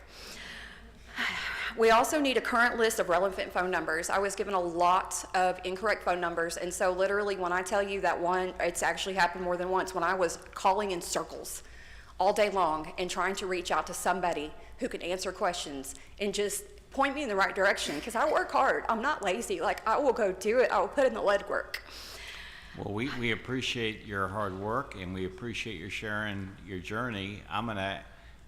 For this type of thing, you've seen that we have our Parole Division Director, Mr. Hinojosa, is here today. So I want you to be able to go visit with Mr. Hinojosa. I'm scared of retaliation. I'm not even kidding. No, don't be scared about retaliation. You are here because you're a brave person. You've never been to Hobby, sir. No, but I have been to Hobby. Not in the same way that you have, but I've been there. Oh, my goodness. But listen, we, all of us here, we appreciate your strength and the strength that you've had to show as part of your journey. So, but I do want you to provide the feedback, and you should be free to provide feedback. And we need that feedback. So please, I'm asking you, if you find it in your heart, please, as part of this meeting or right after this meeting, please go talk to Mr. Hinojosa and address your concerns with him, please. All right? Sir. And may I close with my question today, the biggest one, is I want to understand what I'm doing wrong. Well, it sounds like you're doing a lot of things right, which is what we need to focus on. So thank you for being here. We Thank really you. appreciate it. Thank you.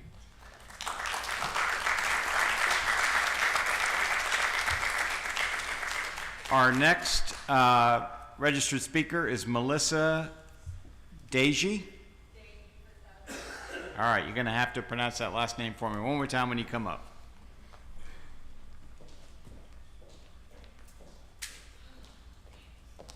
Thank you for being here. And please do pronounce your last name again for me. It is Daggy. Daggy, got it. Yes. Thank you so much. Of And whenever you're course. ready, please proceed. Okay, so let's start with, I wrote 4 different speeches over the last 2 days to tell you guys. And after sitting here today, I've been humbled, I've been angered. I came here to tell you guys that under the Constitution and the state law, it is literally the first paragraph of Chapter 493 that is your responsibility to provide rehabilitation and reintegration under public safety. If you're not going to do it for the inmates, do it for the public. There isn't a single inmate that I have met that doesn't have a story. There isn't a single inmate that I haven't met that doesn't have trauma. There isn't a single inmate that I haven't met that doesn't struggle with addiction or identity crisis or dysphoria of some kind. You just had a very successful, ma'am, I don't know where you went, a very successful inmate who paroled and asked you what she's doing wrong. She's not doing anything wrong. She's done everything right. It's not just miscommunication. It's not. It is a failure to uphold the responsibilities of this board committee. It is the failure of the responsibility of the criminal justice system. Every day, inmates are being failed. I came in January with a visitation policy amendment. I saw it on the paper today. I thought it would be heard. Let's start with that one, shall we? I requested that significant others be added to the visitation policy because I stand before you as a married woman, also engaged to another inmate. Both are incarcerated. One is in Dominguez and one is in Clements.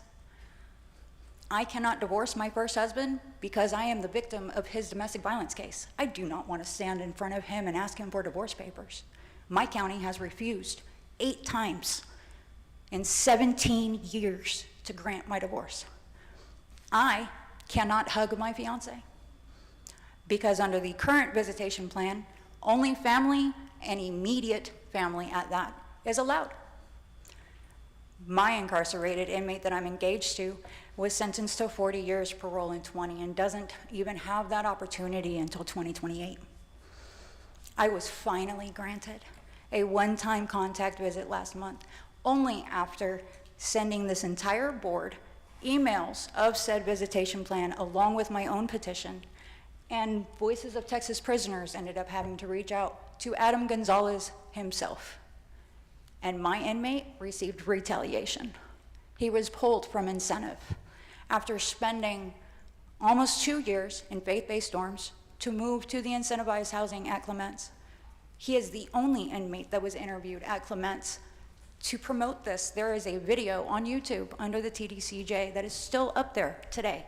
He got yanked because I asked for a one-time contact. He has been sent to high security and would have sat there for longer than the 8 days had his boss not found out where he was at. There is retaliation because there is a huge gap between what the board can do, what TDCJ can do and what wardens can do. That's your disconnect. Connect the branches. Listen to the people. Not to mention, let's start with your rehabilitation program. Rehabilitation should never start at parole, ever. You guys, by the law, were told by a judge to rehabilitate these individuals during their incarceration, and there is no program. Life support, yes, great. That's only offered to some inmates. Did you know that my incarcerated individual, because he is a registered, is not allowed? But yet he is the most qualified. The most qualified, and when he gets out, we do form, or plan on forming, a program much like Forgiven Felons, but we call it the Prodigal Project. And we've been talking about this for 3 years. We can't do that. Under y'all's policy, while he's inside, he cannot go to the life coaching. He can't. Aside from that, anybody who knows anything about psychology, and there are 2 members of this board that are licensed, it is required, again, under the Chapter 493. You guys should know you have to treat the whole person. It is not a record that you are fixing. You are fixing somebody's psyche. Ma'am, if you could just wrap up. Just real quick. Yes. To fix somebody's psyche, you have to focus on the whole person. Let's start with Maslow hierarchy of needs. You guys are barely providing the bare minimum of that hierarchy, and according to him, you can't build on it without having each level satisfied and never taken away again. I am a felon. I stand before you as a federal felon at that. And I rehabilitated myself outside of TDCJ. Thank God I never went. And I could have, and only under receiving somatic healing paired with DBT, ACT, CBT, CBT, and IFS was I able to heal. I am the aggravated offender. I am the one who would absolutely stay in segregation. I would fight everybody. And I stand here completely rehabilitated. Well, we appreciate. And I'm watching everybody. I'm sorry, but I'm going to wrap up this last sentence. No, I want to say we appreciate your sharing with us part of your journey. And obviously, we do have time limits associated with our speaking. And so if you would wrap up in the next few seconds. Absolutely, absolutely. But this is the first time I watched this entire board look at the person at the podium. So I'm going to own this. I really am. Because it wasn't TDCJ that rehabilitated me. It was me going and finding that healing through rehabilitation programs that I paid for because I begged family after having no support either. Thank you. It's time that TDCJ does it too. Thank you so much for your time. We really appreciate it. Our next registered speaker is Ashlyn Gaddy. Also here on behalf of the Texas Prison Transparency Project. Ms. Gaddy? Thank you for being here. Whenever you're ready, please proceed. Good afternoon, Board, Chairman, Mr. Collier. My name is Ashlyn Gaddy, and I represent the Texas Prison Transparency Project and the better known TDCJ Troll social media page. I stand before you today as a parent, an advocate, and someone who has listened deeply to the voices of those inside our Texas prison system. I speak on behalf of the incarcerated individuals, their families, and correctional staff who work tirelessly inside a system that by many accounts is failing them all. For the record, I do not work for this agency, but I'm here because I care. And I'm willing to work with you collaboratively to find real effective human-centered solutions to these problems, because what's happening now is not working. K2 and the now deadlier strain known as K3 are ravaging our prison units. Overdoses are rising, people are dying, and the response, these 15-day lockdowns, it's not a solution. It's a temporary punishment applied to entire populations, most of whom had done nothing wrong. Staff are tired, Inmates are begging for help, and the crisis continues. Let me be clear, this isn't about addiction. It's about a system that is ill-equipped to respond to it.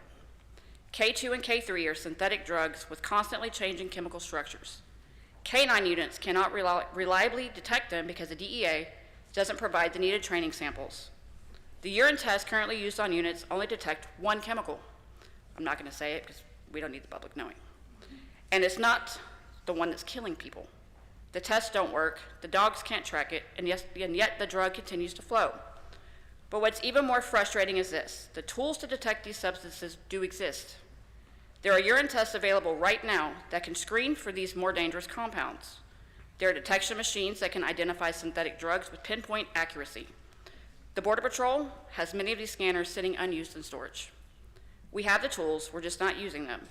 So I ask you again, if we aren't properly testing for it, and our dogs aren't trained to detect it, how are we truly combating the crisis? Lockdowns will never solve addiction. Addiction is more a moral failing, is a public health crisis. If we want to stop the drug trade, we must treat the people caught in it. Treat the addiction, you reduce the demand. Kill the demand, and the supply starts to fade. It's not just compassion, it's logic. And none of this can happen without transparency. We cannot fix what we refuse to acknowledge. The people living and working behind these walls deserve to be seen, heard, and protected. They're not invisible, they are not expendable. Texas has the opportunity right now to lead the nation with common sense, integrity, and courage. So let's stop reacting with lockdowns and start responding with leadership. Let's act with humanity and purpose. And again, though I don't work for the agency, I'm ready and willing to work with you, because this is too big to ignore and too urgent to delay. Lastly, I'd like to personally thank Ms. Weicker, Mr. Guerrero, and Warden Davis of the Torres Unit. You made a big difference in my son's life. Thank you all. Well, thank you for being here. We really appreciate it. Thank you. Next registered speaker is Shannon Marshall, also on behalf of the Texas Prison Transparency Project.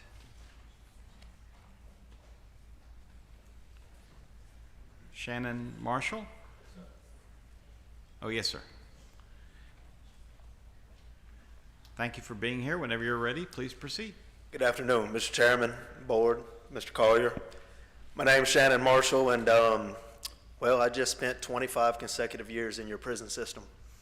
I've been out for about 4 months and 1 week. You know, luckily, I'm one of the guys that found rehabilitation on the inside, but I have to say that it was at least 60 to 75% because of me. I sought it out, you know, so I've been out, I'm doing good. I got a job on my 8th day out. I work 7 days a week. You know, things have been progressing, but I went into your system as a 17-year-old kid. I came out at 42 years old. You know, my time's brief, so I want to speak on 3 things with y'all here today. You know, rehabilitation, culture, and reentry. Rehabilitation. Y'all have got some good programs. You know, my particular favorites were CIP, which I took twice, and the Bridges to Life program. Very impactful. You know, there's a couple of others as well.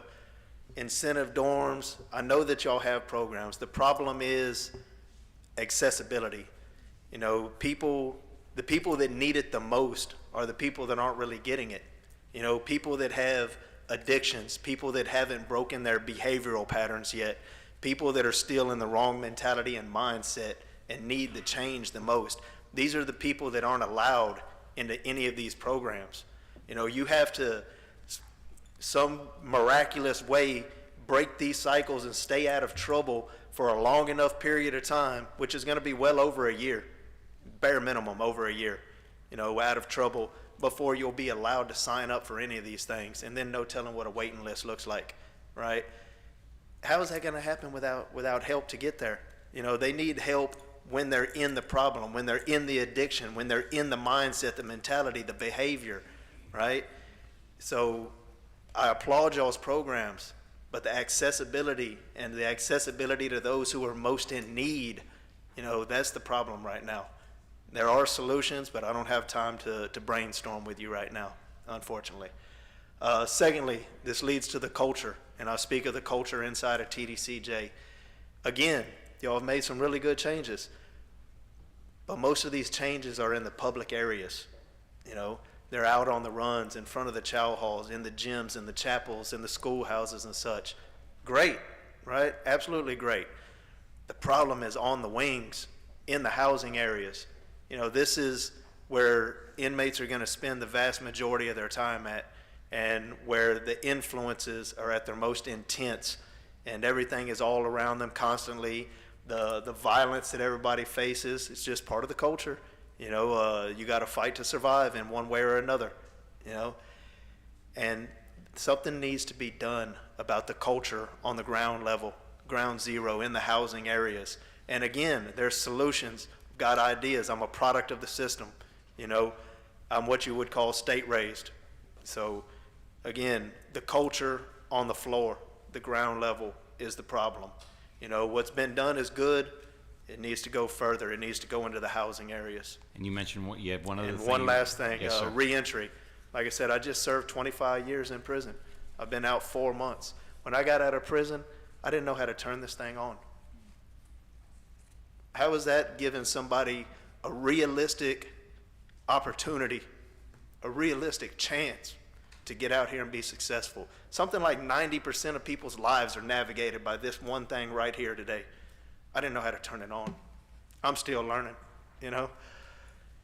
Something can be done about that, and that's just one example. There's others, you know. So reentry, again, y'all have some decent programs.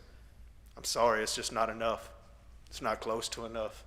Again, there's solutions out there. I'd love the opportunity to brainstorm sometime. I have ideas and thoughts, ideas and opinions, but my time is limited today.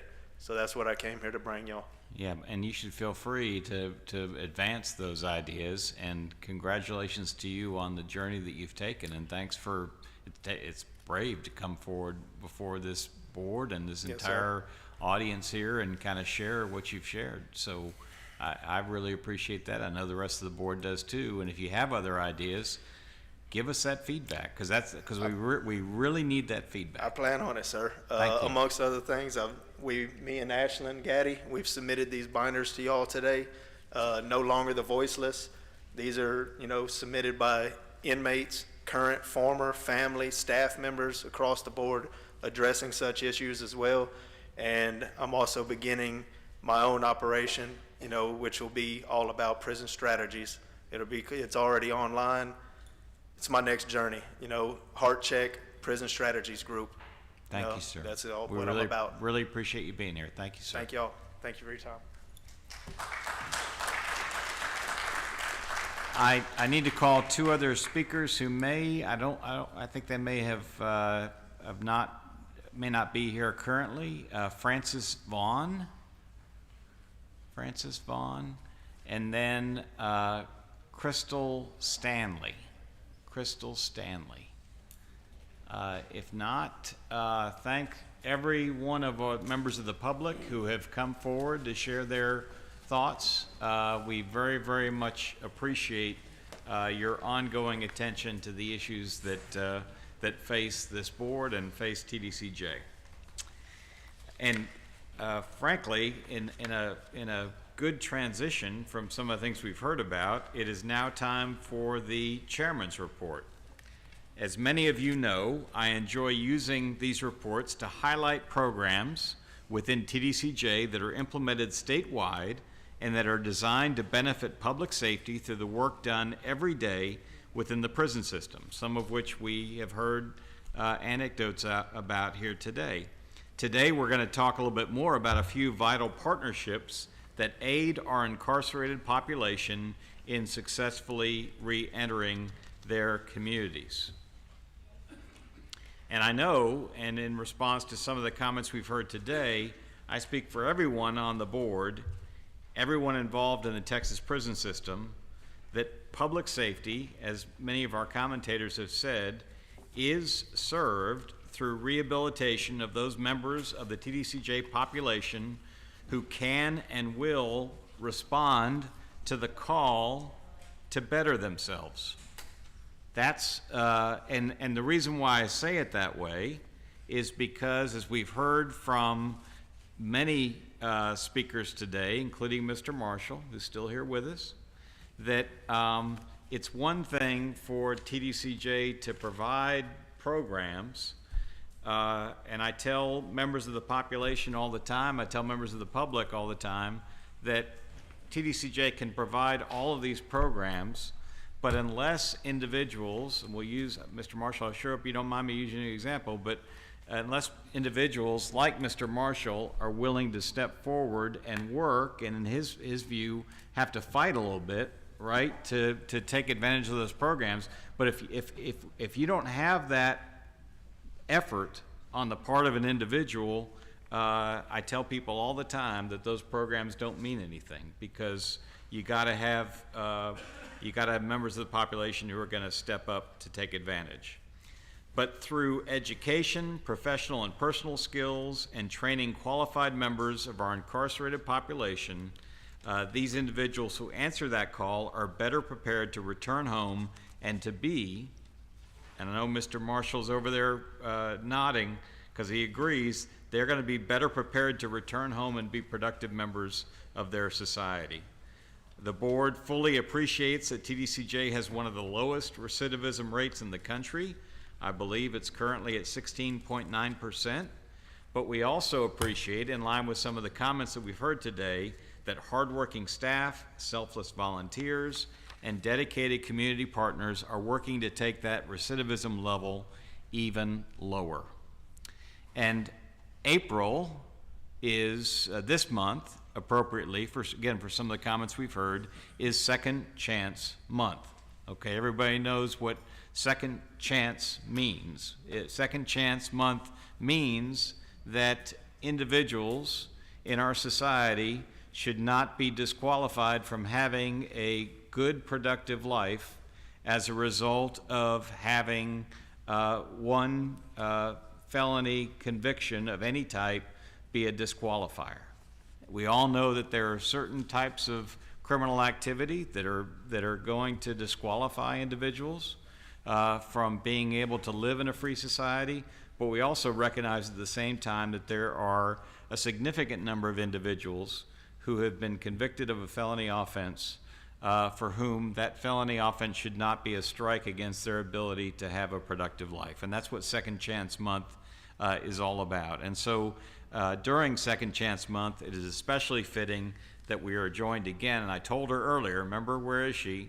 I told her I was going to embarrass you, right? I gave you fair warning. But it's appropriate that we recall to the podium Ms. April Zamora, who, again, just to introduce everyone to her, is the Director of the Rehabilitation and Reentry Division. So here I go with my embarrassing comments. You ready? Yes, sir. Mr. Chairman, please. I'm sorry, April, and I know you're Yes, probably sir. saying I am so slow, I'm behind, I'm delayed, but I just wanted to, us as a board, and I know you did compliment all the speakers, but if we can just give them a round of applause for coming and speaking, if you don't mind.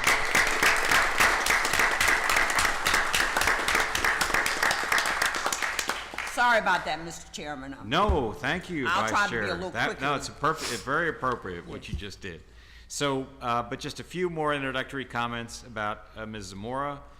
Ms. Zamora and her team are, and I say Ms. Zamora and her team because on a recurring theme, I know that Ms. Zamora is a believer in servant leadership, and so and she is a humble person, and she's going to tell you, and I'm sure she will be telling us, that everything that can be accomplished is not because of one individual, it's because of a team.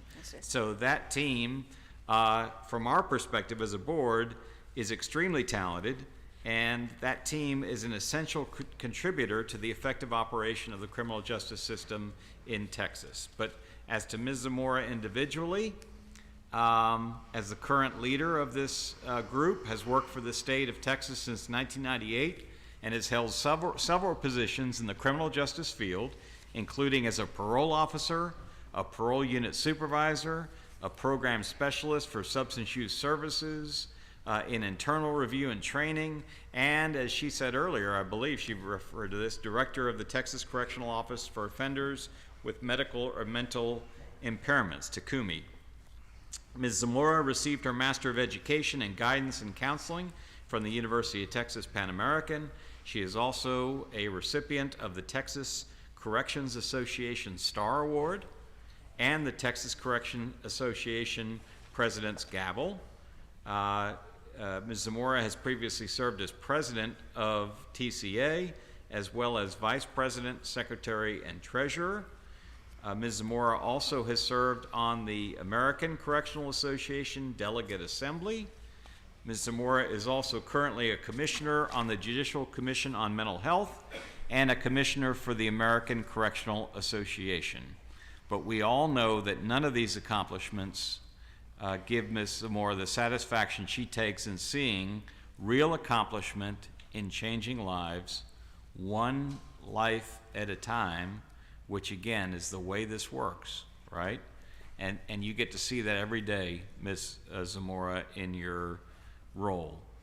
Ms. Zamora and her team are, of course, guided by legislative mandates, and they also work very diligently to implement best practices beyond those legislative mandates in designing and implementing a reentry and integration plan for inmates involved in the adult criminal justice system.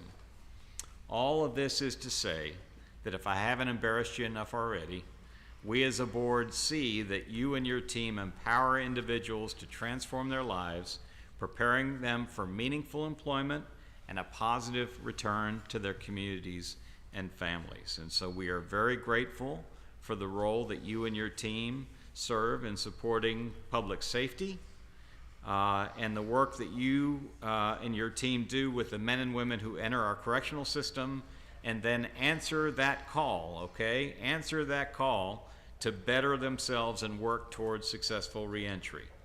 And so, Ms. Zamora, I know you're gonna introduce me today to the magic wand that you have, where you can just wave that magic wand over an individual and change that person's life. But as far as I know, that magic wand doesn't exist. What does exist is the need for a lot of hard work by persons such as you and your team. So with all of that, Ms. Zamora, if you would please give us some words, introduce yourself, talk a little bit about your journey and what the mission that you're involved with is all about. Yes, sir. So, hello, Chair, Mr. Collier, and members of the board. My name is April Zamora. I'm the director of the Rehabilitation and Reentry Division, and I'm happy to share all of the great things that we have going on. As you mentioned, sir, reentry is holistic, ensuring that everyone has the appropriate emotional, educational, medical, and mental health resources and all of the support that they need that's essential. It is through our partners with staff, community members, employers, and loved ones, as well as other state agencies, that we're able to overcome obstacles in reentry. The biggest thing I can say after listening to everyone today is that we still have a lot of work to do. The reentry system in the state of Texas was developed in 2009, when I would say that is a heavy lift, very quick. Believe it or not, reentry evolves around this country day to day. Every time we think we've perfected something, we still have to keep learning, and thus the Reentry Task Force. The Reentry Task Force was created by the legislature to make sure that we develop strategies and make see, I don't read well. Mr. Steffa said, don't give it up. Just talk to us. Just talk to us. So, you know, but we develop strategies and we make recommendations to aim and improve our reentry process. So the task force is composed of members including individuals from other state agencies, nonprofit organizations, and most importantly, those with lived experience in other relevant sectors. What I find most important to mention about that here and now is there was a call for how do we get involved. And the great thing, sir, to mention after today's presentation is that Mr. Clark is the chair of our Reentry Task Force. And so in sharing with him in the back, we have some folks that we hope we can talk to about how to get involved with our Reentry Task Force. Exactly. So that is a very good avenue on how do you improve and make system changes, because we oftentimes set up our task force and advisories and things like that, but then we weigh in and we hope that people will come and we hope that they will be engaged and involved. So this is a very powerful tool to change the trajectory of the things that we do. Successful reentry doesn't just happen in isolation. The TDCJ collaboratives with various organizations and partners are what provide the comprehensive support to individuals as they enter back into our society. Next slide, please. So employment is one of the most important elements to an individual's successful reentry. And I will say this, and I want you to know this being the most important thing to us as we look at what we do in terms of reentry. As you know, the merge with reentry and rehabilitation, you have to be rehabilitated and get those feet on the ground. But as you look towards employment, as I go through this presentation, you'll see a theme. I'm only mentioning a few partners as we go through this, but no, there are many partners out there. So I was very careful. Foundation and business partnerships are essential.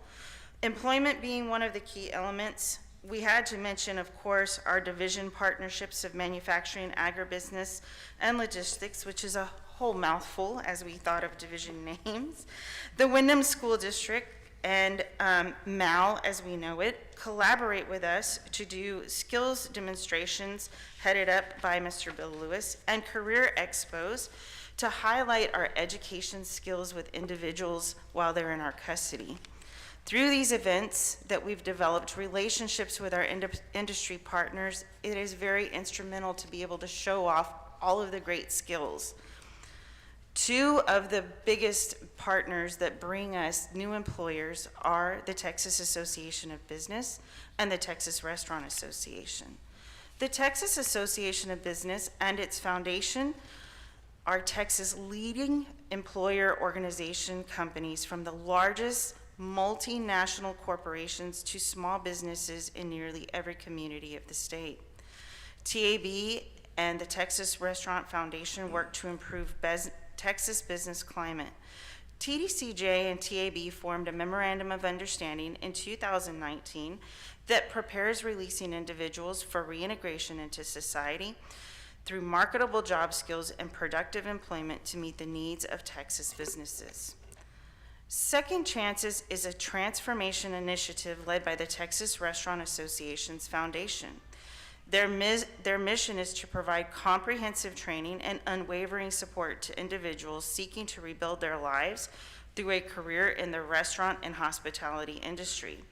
They strive to provide necessary skills, knowledge, and certifications.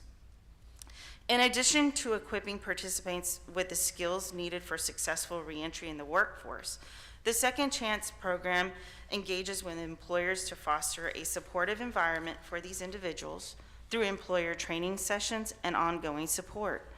They provide resources and guidance when obstacles are encountered. The partnership between TDCJ and the Texas Restaurant Association has flourished. And this is where I just have to say it in my own words. Yes. Really excited. After our Bartlett grand opening, we talked about how they donated chef coats previously. Ecolab was a huge supporter, and that was that very first picture you saw. But Dr. Emily Williams-Knight, who is over the board, she is the CEO of the board of the Texas Restaurant Association, she said, I got to get you a food truck for Bartlett. It's just not going to work. So throughout Second Chance month, they are taking donations and working towards making sure there's a food truck out there. And I said, my vision is when families come to visitation, we have our chef of the month, their chef of the week, and they get to cook, and we get to have a whole new environment. We're fostering animals out here. We're doing all of these things, but these are the future chefs and the future ecosystem of this restaurant environment that you want to do. So they're actively working on getting those things done. Not only that, but continuing to make sure chefs and restaurant leaders across the state are working to interview our clients as they go home. Okay, next slide. Another incredible organization, let's talk about our faith-based community, and one that has truly, really dedicated a lot of time with us is 7 More. They assist individuals releasing from prison and have provided support in the Huntsville and Houston area bus stations for over a decade with reentry. So as long as we've been working on it and trying to get our feet on the ground and do all that we can, 7 More has been standing hand in hand with the Reentry and Integration Division then, and now Rehabilitation and Reentry now. The organization provides a variety of services, including backpacks, clothing, food, hygiene products, phone calls, all aimed at helping individuals transition smoothly after incarceration. A key component of 7 More's support system is its call center. When it connects those released with peer coaches and mentors who have successfully navigated the challenges of reentry. The organization is committed to reaching out to all individuals and their families with plans to expand its services to high-traffic release areas throughout the state. 7 More also provides transportation assistance for individuals released in Harris County, ensuring they reach their destination safely without relying solely on public transportation. 7 More's giving has no boundaries. They distribute Christmas gifts at Christmas time to make sure every male and female leaving our clients get to go home and have a little special something for their loved ones. And that's true power of reentry. That's making sure that somebody goes home and they feel good and they can go home with a gift. And to me, I don't know about everybody else in the room, but if you can ever go and see that exchange, it is fabulous. So that to me is a signal of freedom in itself. This organization has also been pivotal for us as they've helped us establish reentry dorms at the Lynchner and Plain State Jail. So moving on, as we talk about state partnerships that are very important, state and federal partnerships. And again, this is just to name a few. One major population that the agency supports is the veteran population. We have over 55 volunteer organizations that helps us with our veteran population because it is unique and it is important to us. But we have to really concentrate also on the uniqueness of having state and federal support. We recognize the unique challenges faced by our veterans as they reintegrate into civilian life. TDCJ partners with multiple state agencies and community organizations to provide veteran-specific resources to support this population. The Veterans Commission, for example, visits our units to help complete applications and paperwork related to VA benefits. This ensures our veterans receive their benefits while in TDCJ custody, which is called apportionment for those who are not aware, and upon their return to their communities. Additionally, the U.S. Department of Veterans Affairs supports the Veteran X program, which we just launched at the Bartlett Innovation Unit. The Veteran X program is a peer-led recovery initiative designed for veterans who wish to achieve recovery within a group setting. Veteran X is a fictional character who faces challenges like those of the group members. In this role, the veterans work together to address various social barriers and challenges that the Veteran X encounters, including social supports, housing, substance use, and problem-solving skills. In addition, select veterans receiving training become facilitators for the Veteran X program. Those trained veterans then get deployed to teach the program at various veteran peer dorms across the agency. Another unique innovation in terms of community partnership, also at the Bartlett unit, is the partnership that we have with the Williamson County Animal Shelter. Our dog handler program, we have 20 select veterans who serve as dog handlers, providing 24-hour care for these animals who otherwise would have remained, touch the button, there we go. You got it. Who otherwise would have remained at the animal shelter pending adoption. I'd like to highlight that 3 of those animals have been there with us for 3 months, and tomorrow they see their adoption day. And Mr. Carter, the chaplain, is adopting one of the first ones, so I'm excited he gets to take a puppy home tomorrow. So these gentlemen have seen such great faith in those dogs, and really it's a fabulous program. So I'd like to highlight one of the most amazing things is that anybody who adopts a dog from us gets free boarding and care. So I think that it's a great thing. So finally, we also have to think of our contractors. And while we know of our substance use contractors and we know of our sex offender contractors and all of the other wonderful programs, I'm going to go on to slide 8. We have partnered with Workbay. Workbay is an interactive career development platform. We launched a comprehensive reentry workforce development platform for incarcerated individuals. The initiative equips our population with job-ready skills, connects them with employers and support, and their successful transition into the workforce. The work-based system was launched on 3 units in 2024. As a pilot program, now WorkBay is accessible to all secure tablets across TDCJ's 102 units. This digital platform offers a range of resources tailored to the needs of the individuals preparing for re-entry. And now here is why I want to say this to you. When I go over how many people are actually active on our tablets, you will see 103,981. And when I said to you that it is available to everybody on going through reentry, it is because reentry should begin at day 1. So let's just understand everybody has access to it because reentry begins at day 1. And if we fail to recognize that, we fail to do promising and effective reentry. So April, can I ask you?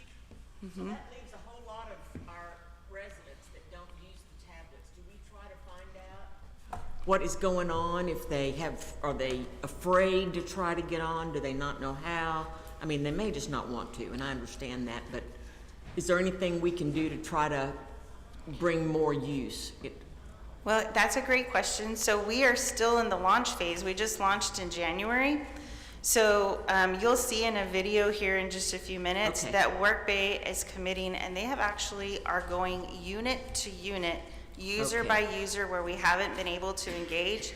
And for instance, today they were at Estelle High Security trying to really understand the intricacies of high security and how we would be able to utilize the platform in some of our programs within high security. So we're not done yet, because you know I don't like to leave anybody out. I knew that. So, I just wanted you to say that. What I really love about this program is when you go in the background, you can see total online learning time. One of the biggest pieces of legislation that we had several sessions ago was being able to make sure everybody could have a resume. So we can see how many resumes are in progress. But this platform, you can actually, and I'm really working at being scripted here. It's not good for me, sir. But I can tell you one of the things I love the most is that there are companies that are engaged not only with us, but nationally. So the courses that they have and they offer are already within the WorkBay platform. So we're able to offer those courses at no cost, and it goes in as a certificate that they'll be able to have. So not to jump too far ahead, the platform emphasizes employer engagement, job matching, connecting inmates with fair chance employers, initiatives that provide a direct pipeline to hiring. So currently, again, we have 103,981 users, and that was at the time the slideshow was made. So we still got another 3 weeks in. So that's where we're at. Do you have a video that might show? I do. Okay, Let's go. Let's see the video.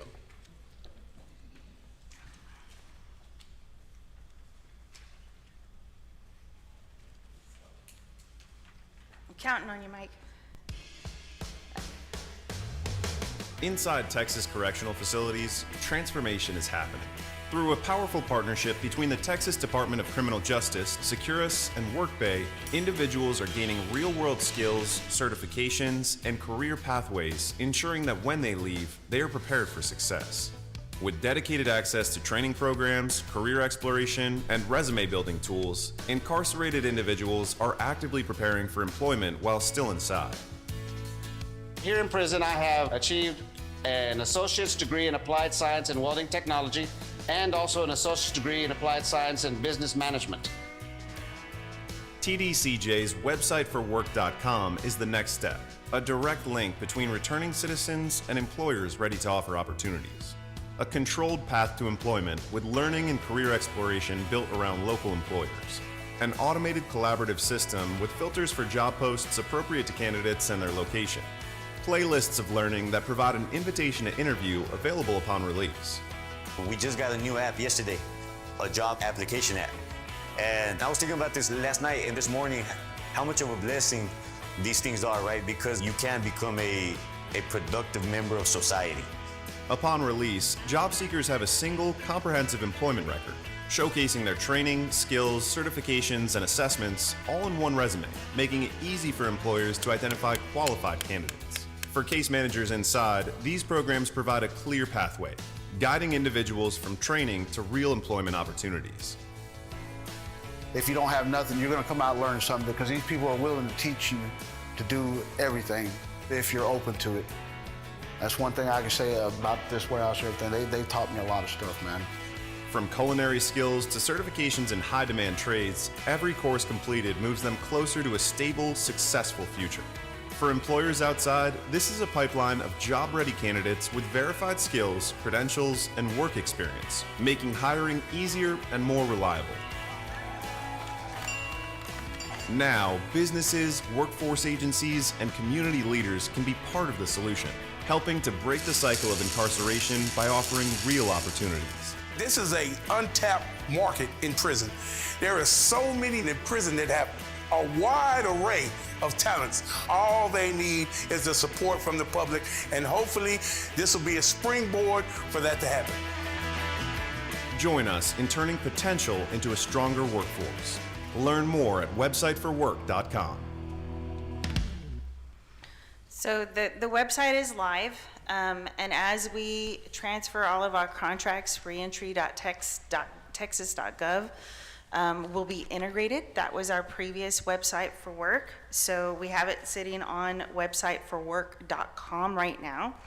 The most exciting thing that I really want to share with you all is that when you leave prison, this doesn't shut down. So people that are leaving on parole or who are on flat discharges, they still get to keep all of this for 2 years. And that we all have to hear. So every OJT, every vocational certificate, everything you've done in your resume, but the access to the 1,200, we're right under 1,200 employers that work with us, you will still have access to be able to do the interviews. So really, what we're looking forward to is meeting that 95% of those that are work capable getting a job by 2030. And Chairman, this is Second Chance Month, and I would be remiss about not talking about the last thing and kind of changing up my closing. We held 18 events as of today for Second Chance Month, between employment events, employee appreciation, resource events, bringing back people who were previously incarcerated and being able to have their success stories shared. 500 individuals have been to the events where we have brought in employers. 29% of our population was offered jobs the same day of our employment events, and the rest are applications pending because their release date was more than 30 days out. And if that is not success, I really don't know how to define success. Defining success can be in so many ways, but this is success. It's how we're all working together. And with that, I will pause. Do we have a proclamation? We have a proclamation, and it was getting framed, and it did not make it, but we do have a proclamation for Second Chance Month, and it was signed by Governor Greg Abbott and the First Lady, Cecilia Abbott, so I will plan on making sure it is here in the morning, and I will tell you that Governor Abbott and the First Lady have been huge supporters of Second Chance Month since the inception, and I couldn't be prouder of having that kind of support from the governor's office. If we could have that proclamation here tomorrow. It will be here tomorrow. But it doesn't need to be framed, but I'm just saying. Oh, no.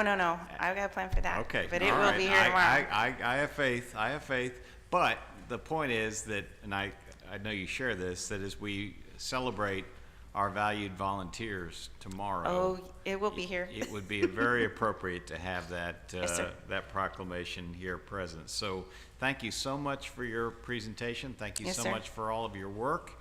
As you've rightly said, we can reflect on our accomplishments, but there's always more work to be done. Yes, sir. And we know that we're definitely heading in the right direction. Yes, I know sir. I speak on behalf of the entire board on that. Any further the board's asked some very good questions, but Ms. Zeicher. If I may, first of all, I'm so excited that we finally got to hear publicly about Workbay, because Judge Francis and I got a really great demo about Workbay a year ago. And I know it's been a huge endeavor for your team to bring on. Workbay has been amazing, and I'm really excited for everybody. And so thank you for that. And I also wanted to take this opportunity to thank you and your entire team for all the work that went into the grand opening of Bartlett and our ceremony and the graduation. I know you guys worked really hard, and you've mentioned Bartlett several times, and so I just wanted to make sure that you heard from all of us how thankful we are for the work that you did on that and ongoing. Yes, ma'am. I think that there's a lot of joy that should come out of what's there. I heard somebody mention it today. And if we're doing great, we'll just keep following that model till one day. I keep saying recovery is contagious, sobriety is contagious, but so is a unit like that. Let's make it contagious. Thank you so So much thank you. for your presentation. Thank you.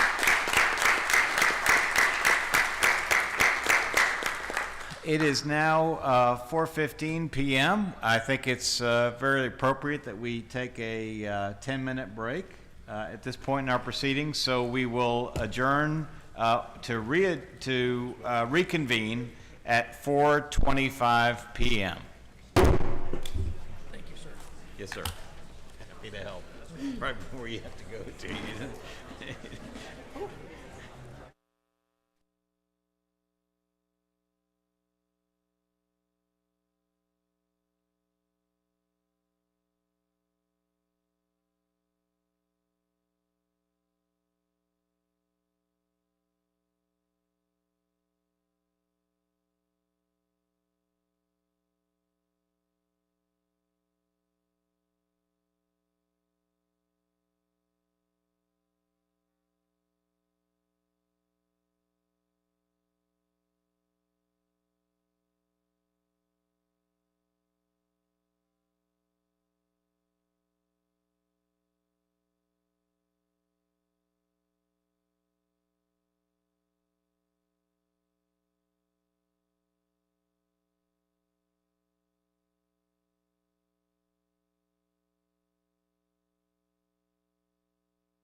If we can get settled again, we'll get started.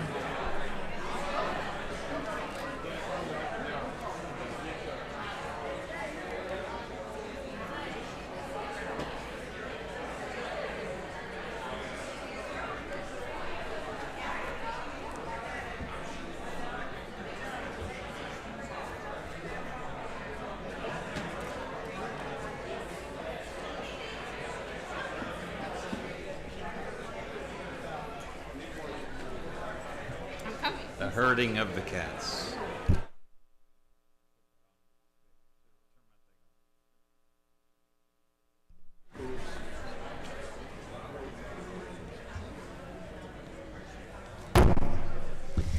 The 240th meeting of the Texas Board of Criminal Justice is reconvened in accordance with Chapter 551 of the Texas Government Code, the Open Meetings Act. It is 4:31 p.m.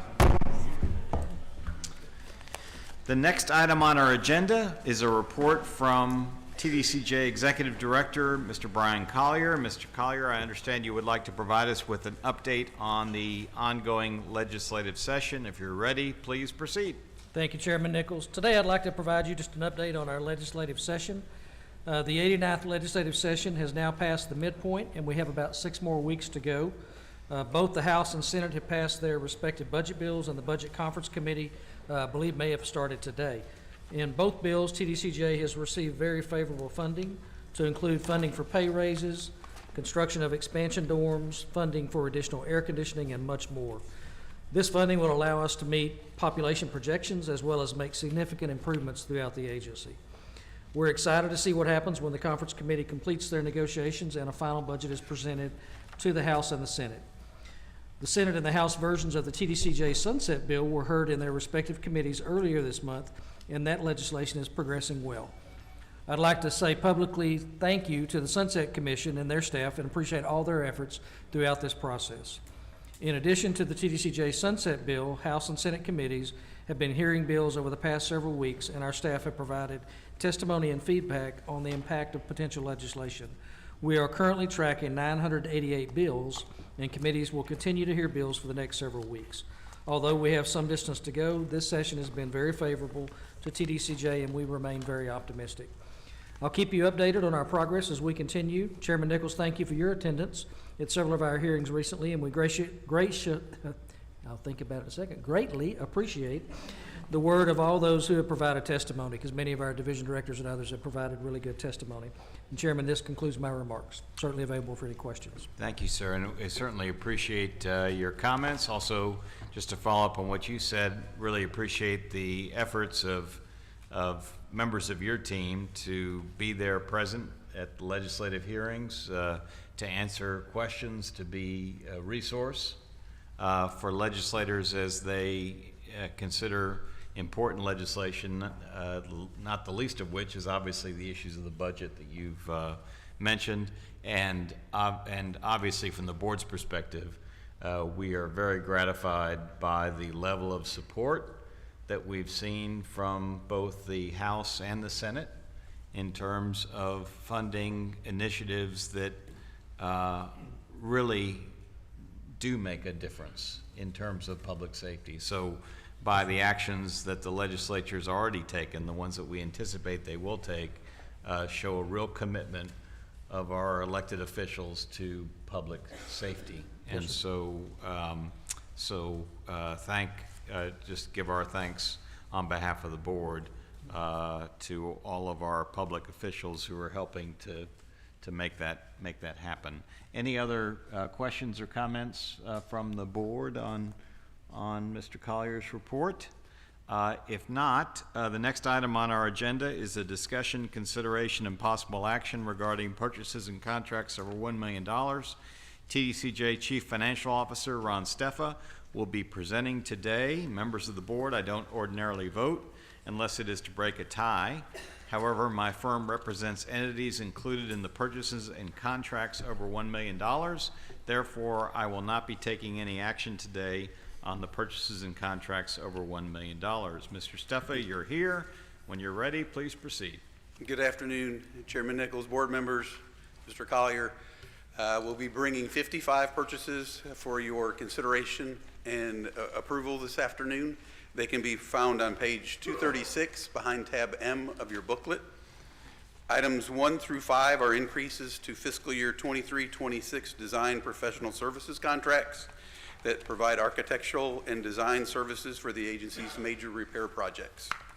Item 6 is an increase to the fiscal year 24-25 contract for outpatient substance abuse treatment services from the amount previously approved in April of 23. This is an increase due to utilization and cost increases.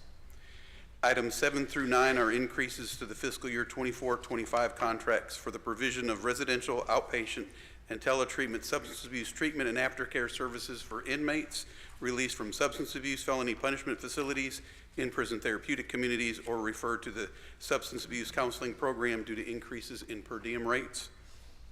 Item 10 is an increase to the fiscal year 25 contract previously approved in April of 2024 for beef trimmings at the Neal Unit Beef Processing Plant in Amarillo. This is an increase due to the increased prices. This request also includes a 10% variance. Item 11 is an increase to the fiscal year 25 contract for cloud-based analytics technology from the amount previously approved in the August 24. This increase is due to receiving additional grant funding and will provide for increased utilization. Item 12 is a fiscal year 25 contract for the purchase of weaving looms at the Estelle Unit Textile Mill.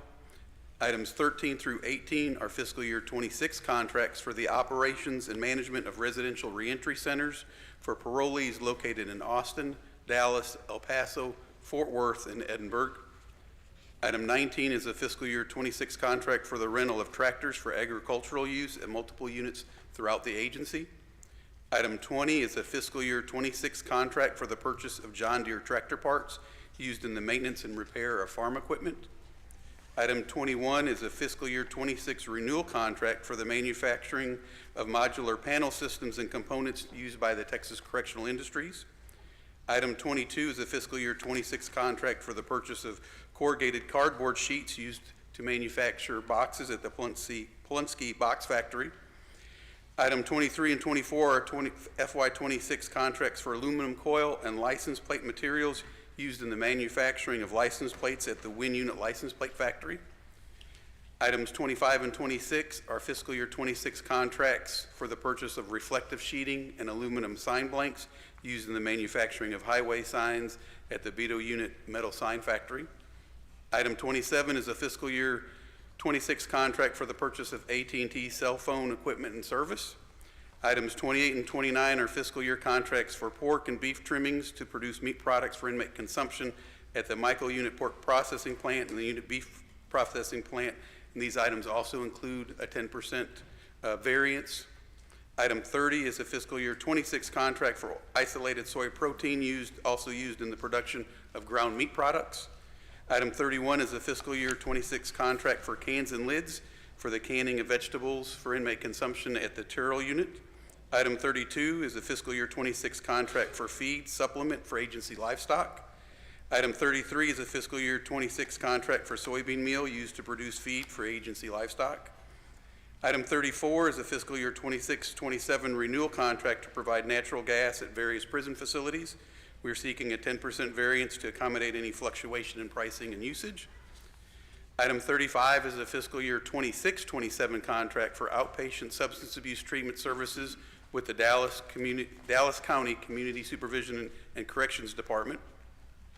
Items 36 and 37 are fiscal year 26-27 contracts for the operation and management of community residential reentry centers in Beaumont and Houston. Items 38 and 39 are fiscal year 26-27 contracts for the operation and management of substance abuse felony punishment facility treatment services at Crane and Estelle units.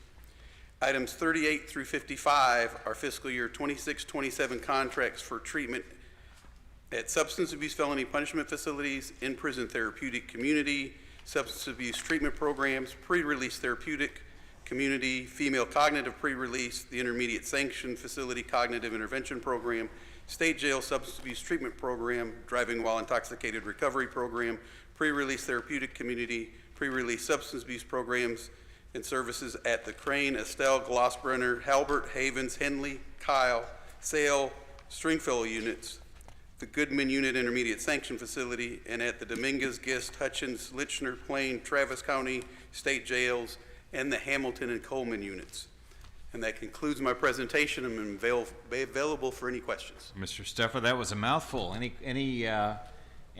But good information. Any questions? Yes, Ambassador Siv. What's the difference between delegated, distributor, and contract blanket? I'm sorry, could you repeat? What is the difference between delegated, distributor, and contract blanket? So you've got, you've got delegated blanket, you've got distributor blanket. Okay, thank you. A delegated blanket is actually the authority to enter into that procurement has been delegated to the agency. Okay. Then you'll also see in the references is to the type. You'll have professional services, interlocals, that's a contract that we'll actually have with another governmental entity. Okay. You have services. A term contract blanket is actually awarded by the comptroller's office. All right. Then you have the automated information systems. That is a contract through the Department of Information Resources. Okay. And so the fourth column actually tells you who they're awarded by. Many of our large contracts are not awarded by the TDCJ, they're awarded by the comptroller's office, but we bring those purchases before the board for approval. How about distributor? Number Yeah, you 20. got delegated blanket and distributor blanket. So what, like that was. Yeah, the distributor blankets, they're distributor of parts, so we'll actually order that off of their catalog. So you're able to order the parts you're needing from a distributor. So you go straight to the distributor? Right, it's an awarded contract that we award, but it's for those distributor parts. Okay, thank you. All right, a good discussion there because I had the same question. Yes, Pastor Sprinkle.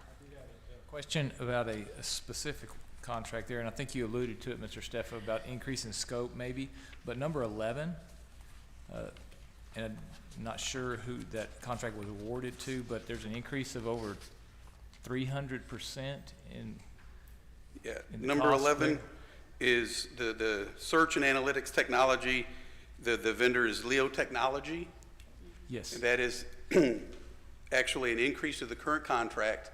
We received $14 million additional grant funds. Okay. So that contract increased for the rest of this year. It allowed us to bring more units underneath that software. It monitors and helps manage the inmate telephone system. Okay, good, thank you. Pastor Sprinkle, that software is actually tied to the inmate phone system. It's an intelligence gathering information tool that we use and gives the ability to look within that and find a specific conversations, words, things like that. So with the increased grant, then we have the ability to do more units. Correct. basically, Yes, sir. Okay. Yes, sir. Is that grant a one-time grant or is it a reoccurring? Right now, it's a one-time grant. We anticipate it may be funded again, but right now it's one time. Okay. Any other questions on any of these items? If not, do I have a motion? Yes, sir. I move that the Texas Board of Criminal Justice approve contracts and purchases over $1 million as presented by Mr. Steffa. I have a motion from Judge Francis. Do I have a second? Second. I have a motion from Judge Francis. I have a second from Secretary Dr. Burrow. All those in favor say aye. Aye. Any opposed? Motion passes. The next item on our agenda is a discussion, consideration, and possible action regarding Facilities Division construction project request to repair or replace roof, mechanical department building, Huntsville unit, Walker County, Huntsville, Texas. Facilities Division Director Ron Hudson, you're here at the podium. If you're ready, please proceed. Yes, sir. Good afternoon, Chairman Nichols, Mr. Collier, members. In your agenda packet, you will see the job scope of a new project to repair or replace roof mechanical department building at the Huntsville unit located in Huntsville, Texas. At the Business and Finance Committee meeting, I briefed this new project and am now asking for board's approval for a total program cost of $1,908,100. I will pause for any questions you may have. Thank you, Mr. Hudson. Any additional questions above and beyond those at the committee from the board? If not, do I have a motion? Yes, Mr. Chairman, I move that the Texas Board of Criminal Justice approve the request to repair/replace roof in the Mechanical Department building at the Huntsville unit in Walker County, Huntsville, Texas, as presented. I have a motion from Ms. Zeiker. Do I have a second? Second. I have a motion from Ms. Zeiker. I have a second from Judge Francis. All those in favor say aye. Aye. Any opposed? Motion passes. Mr. Hudson, the next item is a discussion, consideration, and possible action regarding Facilities Division construction project request to install HVAC system efficiency upgrades, 12 building, inmate housing, Stiles Unit, Jefferson County, Beaumont, Texas. Please proceed. Yes, in your agenda packet, you will see the job scope of a new project, HVAC system, efficiency upgrades, 12 building, inmate housing at the Stiles Unit located in Beaumont, Texas. At the Business and Finance Committee meeting, I briefed this new project and am now asking for the board's approval for a total program cost of $4,077,300. I will pause for any questions you may have. Any questions from the board above and beyond those asked at the committee meeting? If not, do I have a motion? Yes, you do, Chairman.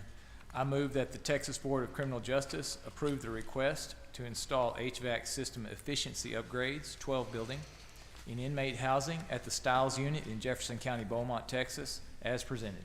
I have a motion from Pastor Sprinkle. Do I have a second? Second. I have a motion from Pastor Sprinkle. I have a second from Ms. Zeiker. All those in favor say aye. Aye. Any opposed? Motion passes. Thank you, Mr. Hudson. The next item on the agenda is a discussion, consideration, and possible action regarding proposed land transaction, request to renew a natural gas pipeline easement, Clemens Unit, Brazoria County, Brazoria, Texas. TDCJ Manufacturing, Agribusiness, and Logistics Division Director, Mr. Bill Lewis, will be presenting. Members of the board, I would like to state for the record, I don't ordinarily vote unless it is to break a tie. However, my firm represents Chevron entities, therefore I will not be taking action today on the request to renew a natural gas pipeline easement, Clemens Unit, Brazoria County, Brazoria, Texas. Mr. Lewis, please proceed. Good afternoon again, Chairman Nichols. And I should, it says Chevron entities, but it's Phillips 66. So that's the basis of the recusal. Go ahead. Yes, sir. Good afternoon again, Chairman Nichols, Mr. Collier, board members. As discussed during the Business and Financial Operations Committee, I have 8 items on the agenda for a vote. First of which, Phillips 66 Pipeline. Request renew an expiring pipeline easement at the Clemens Unit for one 20-inch pipeline. The easement includes an area of approximately 1.85 acres.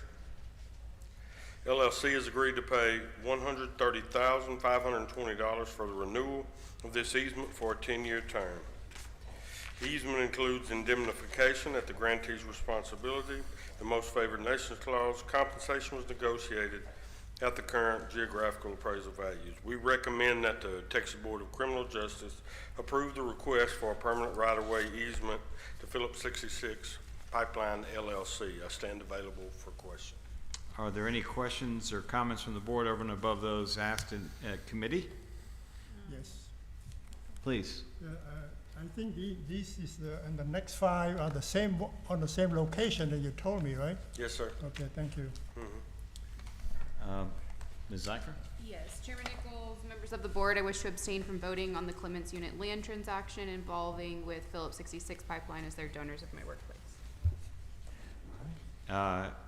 Any other questions or comments? If not, do I have a motion?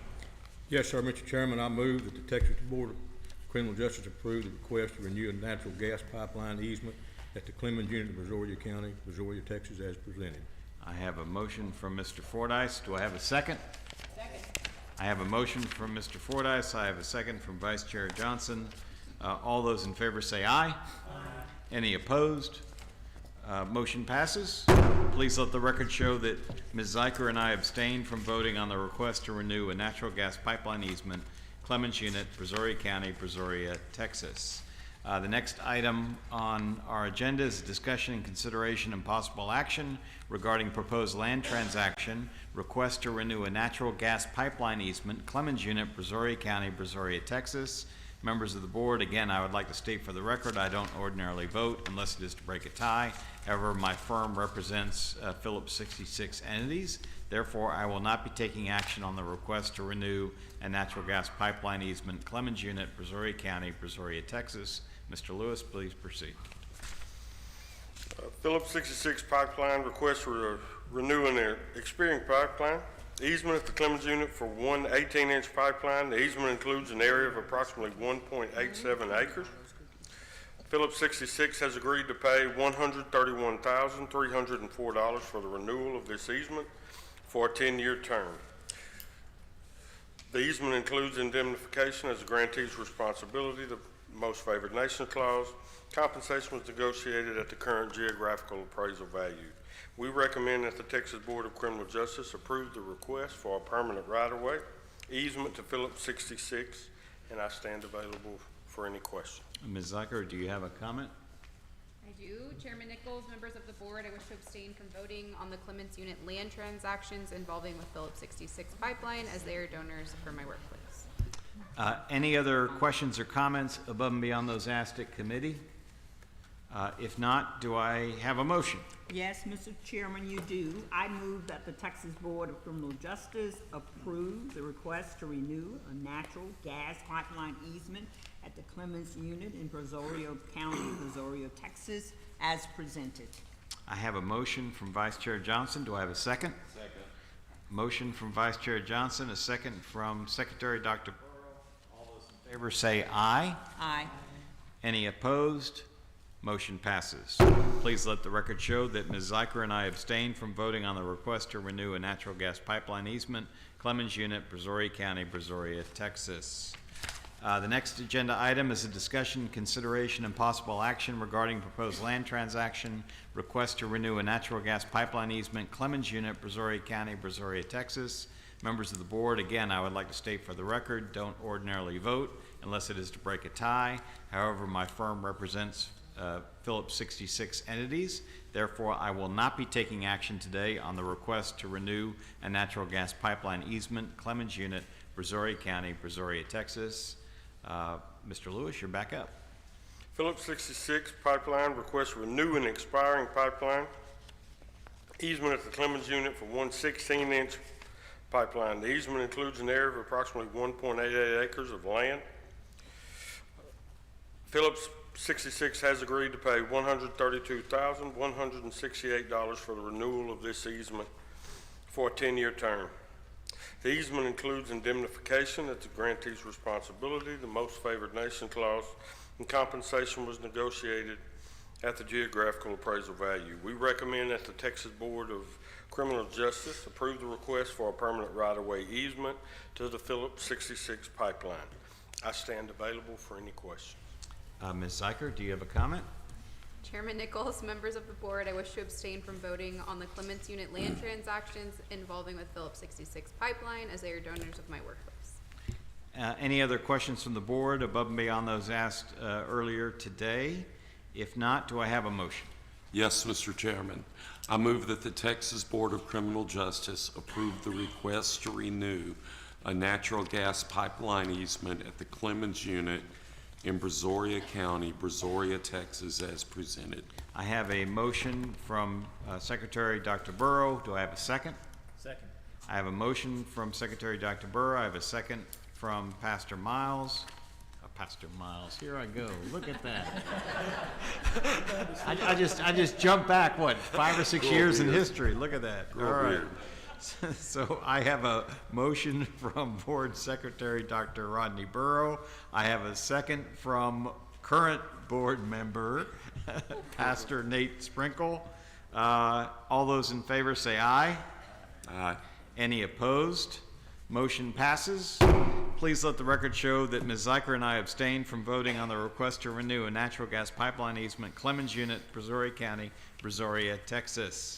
The next agenda item is a discussion, consideration, and possible action regarding proposed land transaction, request to renew a natural gas pipeline easement, Clemens Unit, Brazoria County, Brazoria, Texas. Members of the board, again, I would like to state for the record, I don't ordinarily vote unless it is to break a tie. However, because my firm represents various Phillips 66 entities, I will not be taking action today on the request to renew a natural gas pipeline easement Clemens Unit, Brazoria County, Brazoria, Texas. Mr. Lewis, back at you. Phillips 66 requests to renew an expiring pipeline easement at the Clemens Unit for one 10-inch pipeline. The easement includes an area of approximately 1.89 acres. Phillips 66 has agreed to pay $133,208 for the renewal of this easement for a 10-year term. The easement includes indemnification as grantee's responsibility, the most favored nation clause, and compensation was negotiated at the current geographical appraisal value. We recommend that the Texas Board of Criminal Justice approve the request for permanent right-of-way easement to Phillips 66 pipeline. I stand available for any questions. Ms. Zucker, do you have a comment? Once again, Chairman Nichols, members of the board, I wish to abstain from voting on the Clements Unit land transactions involving with Phillips 66 pipeline, as they are donors of my workplace. Any additional questions or comments on this item from the board other than those asked earlier? If not, do I have a motion? Yes, sir. I move the Texas Board of Criminal Justice approve the request to renew a natural gas pipeline easement at the Clemens Unit in Brazoria County, Brazoria, Texas, as presented. I have a motion from Judge Francis. Do I have a second? Second. I have a motion from Judge Francis. I have a second from Vice Chair Johnson. All those in favor say aye. Aye. Any opposed? Motion passes. Please let the record show that Ms. Zucker and I abstained from voting on the request to renew a natural gas pipeline easement, Clemens Unit, Brazoria County, Brazoria, Texas. Could I just ask a quick question? Mr. Lewis, are these pipelines 18 inches long and 10 inches long and Yes, ma'am. 12 There's inches different- long? And could we not Dif- just put all those together and we have to do them separately in increments of a foot at a time? Just wondering. I mean, it wouldn't bother me, but Okay. I don't know that I can make that decision. Just wondering, I'm looking and we've got think- all these, Yes, we've got ma'am. the I exact don't same know that- place. All right. I We'll think clear it up next she's also looking out for me and my voice, I think. So No, I no, no. appreciate it. I love your voice. I appreciate it. All right, the next agenda item is I can sing it if you'd like. I love it. No, you don't, you wouldn't want that. The next agenda item is a discussion, consideration, and possible action regarding proposed land transaction, request to renew a natural gas pipeline easement, Clemens Unit, Brazoria County, Brazoria, Texas. Members of the board, again, I would like to state for the record, I don't ordinarily vote unless it is to break a tie. However, my firm represents various Phillips 66 entities. Therefore, I will not be taking action today on the request to renew a natural gas pipeline easement, Clemens Unit, Brazoria County, Brazoria, Texas. Back to you. Phillips 66 pipeline requests to renew an expiring pipeline easement in the Clemens Unit for one 16-inch pipeline. The easement includes an area of approximately 1.83 acres of land. Phillips 66 has agreed to pay $128,792 for the renewal of this easement for a 10-year term.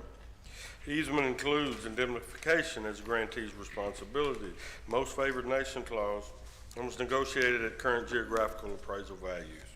We recommend that the Texas Board of Criminal Justice approve the request for a permanent right-of-way easement to Phillips 66 pipeline, and I stand available again for any question. Ms. Zucker, can I imagine that you have a comment?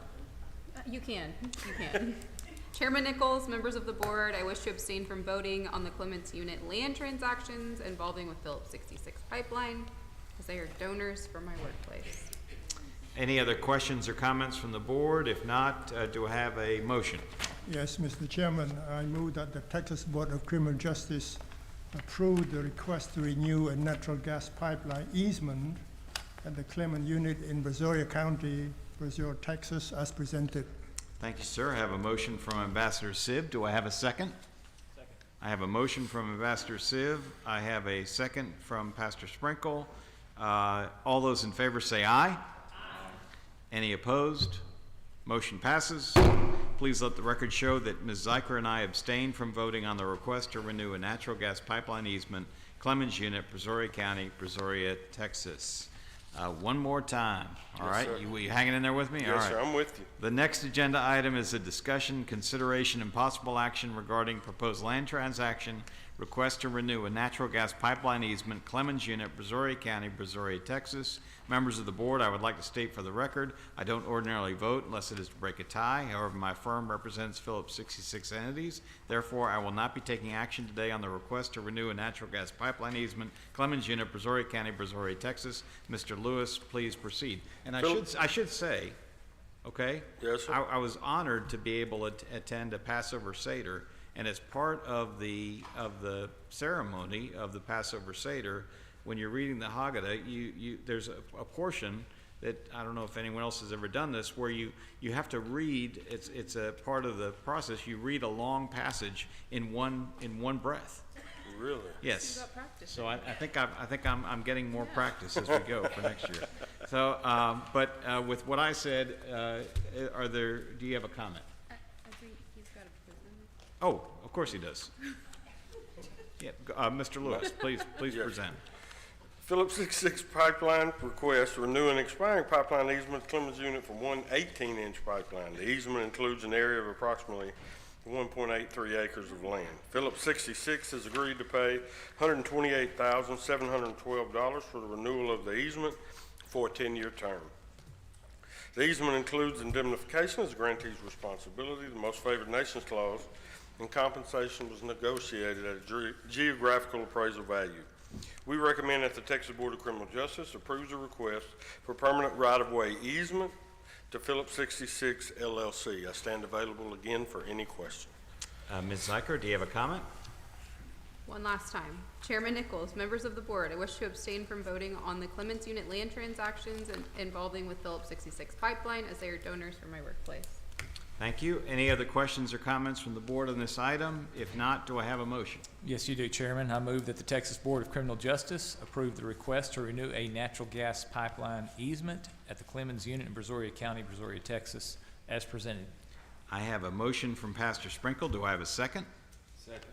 I have a motion from Pastor Sprinkle. I have a second by Board Secretary Dr. Rodney Burrow. All those in favor say aye. Aye. Any opposed? Motion passes. Please let the record show that Ms. Zeiker and I abstained from voting on the request to renew a natural gas pipeline easement, Clemens Unit, Brazoria County, Brazoria, Texas. The next item on our agenda is a discussion, consideration, and possible action regarding proposed land transaction request for right-of-way easement, Holiday Unit, Walker County, Huntsville, Texas. Mr. Lewis, please proceed. Texas Department of Transportation requests a right-of-way easement consisting of 3 parts of approximately 1.697 acres of land. The land will be part of the TxDOT Interstate 45 widening project. TxDOT is offered to pay $64,868 for the easement, $9,418 for damages, for a total compensation $74,286. This easement's indemnification is a grantee's responsibility, the most favored nations clause, and compensation again was negotiated at the current geographical appraisal value. We recommend that the Texas Board of Criminal Justice approve the request for a permanent right-of-way easement to the Texas Department of Transportation. I stand available for any question. Thank you, Mr. Lewis. Above and beyond those questions asked earlier today, are there any questions or comments from the board on this item? If not, do I have a motion? Yes, Mr. Chairman, I move that the Texas Board of Criminal Justice approve the request for right-of-way easement at the Holiday Unit in Walker County, Huntsville, Texas, as presented. I have a motion from Ms. Zeiker. Do I have a second? I have a motion from Ms. Zeiker. I have a second from Judge Francis. All those in favor say aye. Aye. Any opposed? Motion passes. The next item on the agenda is a discussion, consideration, and possible action regarding proposed land transaction request for right-of-way easement, Wynn County, Walker County, Huntsville, Texas. Please proceed, Mr. Lewis. Texas Department of Transportation requests a right-of-way easement covering 0.0546 acres of land. Land will be part of TxDOT's Interstate 45 widening project. TxDOT has offered to pay compensation of $7,131. This easement includes indemnification as the grantor's responsibility, the most favored nations clause, and compensation was negotiated at the current geographical appraisal value. We recommend that the Texas Board of Criminal Justice approve the request for a permanent right-of-way easement for the Texas Department of Transportation I stand available for any question. Thank you, Mr. Lewis. Are there any questions above and beyond those asked earlier from the board on this item? If not, do I have a motion? Mr. Chairman, I move that the Texas Board of Criminal Justice approve the request for right-of-way easement at the Wynn Unit in Walker County, Huntsville, Texas, as presented. I have a motion from Mr. Fordyce. Do I have a second? I have a motion from Mr. Fordyce. I think I have a second from Vice Chair. Did I hear a second from Vice Chair Johnson? Okay. All those in favor say aye. Aye. Any opposed? Motion passes. Thank you, Mr. Lewis. The next item on the agenda is a report from the Office of the Independent Auditor. Chief Audit Executive, Mr. Chris Cerrito, will be presenting. Mr. Cerrito, if you're ready, please proceed. Good afternoon, Mr. Chairman, Mr. Collier, members. I am going to try to get you done in about 4 breaths. With your permission, I'm going to summarize this status report today. If you would, please go to slide number 3. So there are no changes to the status report in your packet, so that will stand as read. There are 2 items. Go back 1 slide. There are 2 items that I just need to bring to your attention. As you know, when you approve the annual audit plan, you grant me the authority to change that plan if circumstances dictate, so long as I notify the full board at the next board meeting. We actually have 2 of those. They are the bottom 2 bullets on that slide. We have canceled 2 projects, 2503, which is employment-related complaints. The reason for canceling that project is multifaceted, but not the least of which is in HR with Ms. Babcock. They are currently working on a very significant initiative to streamline these processes. And what we want to do as auditors is give them time to allow those processes to go into place. And so as she's doing that, we may come back in maybe next year or something like that and give it a look. Project 2509, we are canceling that one. We had that one, it was in a planning phase, but due to a need to expand the scope on an audit that we are currently doing, I need those resources. And so in order to free up those resources on that expanded scope, I need to make room on that plan. And this is one of the ones that's in the lower risk categories. So with that, I will pause for any questions. All right. Any questions from any members of the board concerning Mr. Cerrito's report? I guess I routinely ask this question, so make sure I ask again. Do you believe that the scope of the current audit plan is appropriate? Absolutely. And do you believe that you have the adequate resourcing to be able to accomplish the mission of that audit plan? Yes, we did. Any other questions from Mr. Cerrito? If not, thank you very much for your presentation. Thank you. The next agenda item is a report on the Office of the Inspector General from Inspector General Mr. Lance Coleman. If you're ready, Mr. Coleman, please proceed. Chairman Nichols, Vice Chair Johnson, members, Mr. Collier. I don't know, I've never seen Chris Cerrito go that fast, but I'm gonna try to do the best I can. He's 7 breaths. All right, first we're going to talk about some of our unsung heroes real quickly. We've been featuring our staff. It's going to be on the FusionNet staff. FusionNet began in 1995 in a response to a law enforcement agency need to share and obtain parole information effectively. I will tell you that we have about 1,400 users now. We added 53 this week. We're trying to get many, many more police officers and agencies and our support staff signed up. Now we have real-time data that we can track parolees and their fugitive status, resident status. Gives us information on how to track them down. Our first person I'm going to talk to is Lawrence Williams. He began his career for TDCJ in 1992, working as a parole officer and a classifications case manager before transferring to OIG to work with FusionNet. Lawrence has been involved in all aspects of FusionNet, including development, training, user support, modifications through the years. Lawrence is a graduate of Huntsville High School and a 1992 graduate from Sam Houston State University with the Bachelor's in Criminal Justice. Next. Judy Goodwell has been a crime analyst for FusionNet and been a TDCJ employee for over 41 years. 39 of those years have been with OIG and also formerly Internal Affairs, but before OIG was the Office of Inspector General. She began her career in OIG working as an administrative support before becoming a case manager and a word processing operator. And she came to work with FusionNet in 2001 and has held a variety of roles, allowing her to develop a comprehensive understanding of all aspects of the program. Next one is Lauren Smith. Lauren is a crime analyst with FusionNet. She received her master's degree from Sam Houston State University in 2016 in biology and began her career with the same year with private facilities. In 2017, she came over to OIG as records department and then promoted to crime analyst in FusionNet in 2019. Lauren is the primary instructor for FusionNet and has developed and updated training material and new information. Updates are added to the program. She is the lead analyst responsible for preparing packets related to our out-of-state parole warrants. Next, we're going to skip to, I'm going to have a couple of cases that we worked. These are active investigations and ongoing, but I will share these with you as much as I can. This is a February 2025 case where there was methamphetamines to be introduced into the Michael unit via a former employee.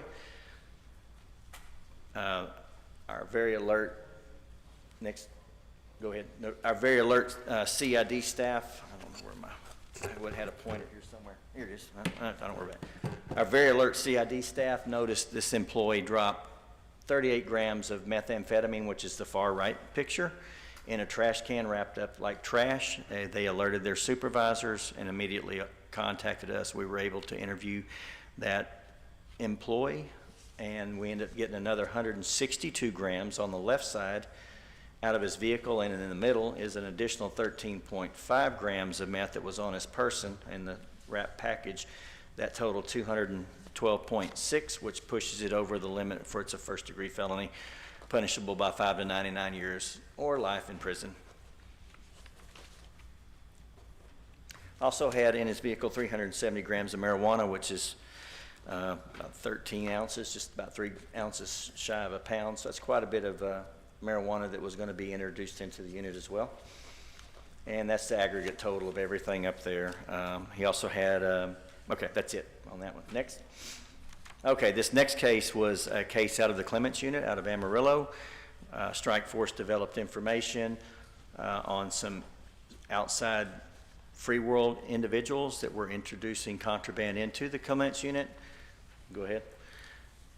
We were able to get probable cause and an arrest warrant and a search warrant for their residence in Fort Worth, and we were able to knock down on that search warrant. We had this liquid bottle filled with K2. You can go to the next screen. 4 sheets of sprayed paper on top of that dryer to be dried, no pun intended, but they dry that out. Next. And then 23 prepaid cell phones and some additional drug paraphernalia on that back wall is 7 pounds of vacuum sealed tobacco and 40 THC nicotine vape pens. All right, going back to February. Judge Johnson asked what this stuff's worth. So these are approximate values, because the more pressure we put on them and the more we seize inside, the prices will go up. And some of this stuff depends on if you go to Walmart or Target, but a burner phone, a prepaid cell phone is about $49 in the free world. In TDCJ, that phone will bring you around $1,000, and an iPhone or Android will bring about $3,500. Synthetic cannabinoids, K2, K3, and Spice, and I have a list of names, but that's like Ford, Chevrolet, Dodge. That's who manufactures them and makes them. So those are all basically the same. The street value on 1 sheet of paper sprayed with K2, you can order it like an 8.5 by 11 sheet of paper for about $81. Inside TDCJ, that's worth $1,000. Now, then you can cut that into 2 by 3 inch strips, basically the size of a credit card or your driver's license. That becomes worth $350 each. So not only can the inmate get for $1,000, he can have his K2, but then he can sell a whole bunch of it and make about $3,000 profit. Synthetic cannabinoids, K2, K3, and K-Spice from China run about $300 to $500 in the free world. Once they're dissolved, like I said, we talked about dissolving into a sheet of paper. We got next screen.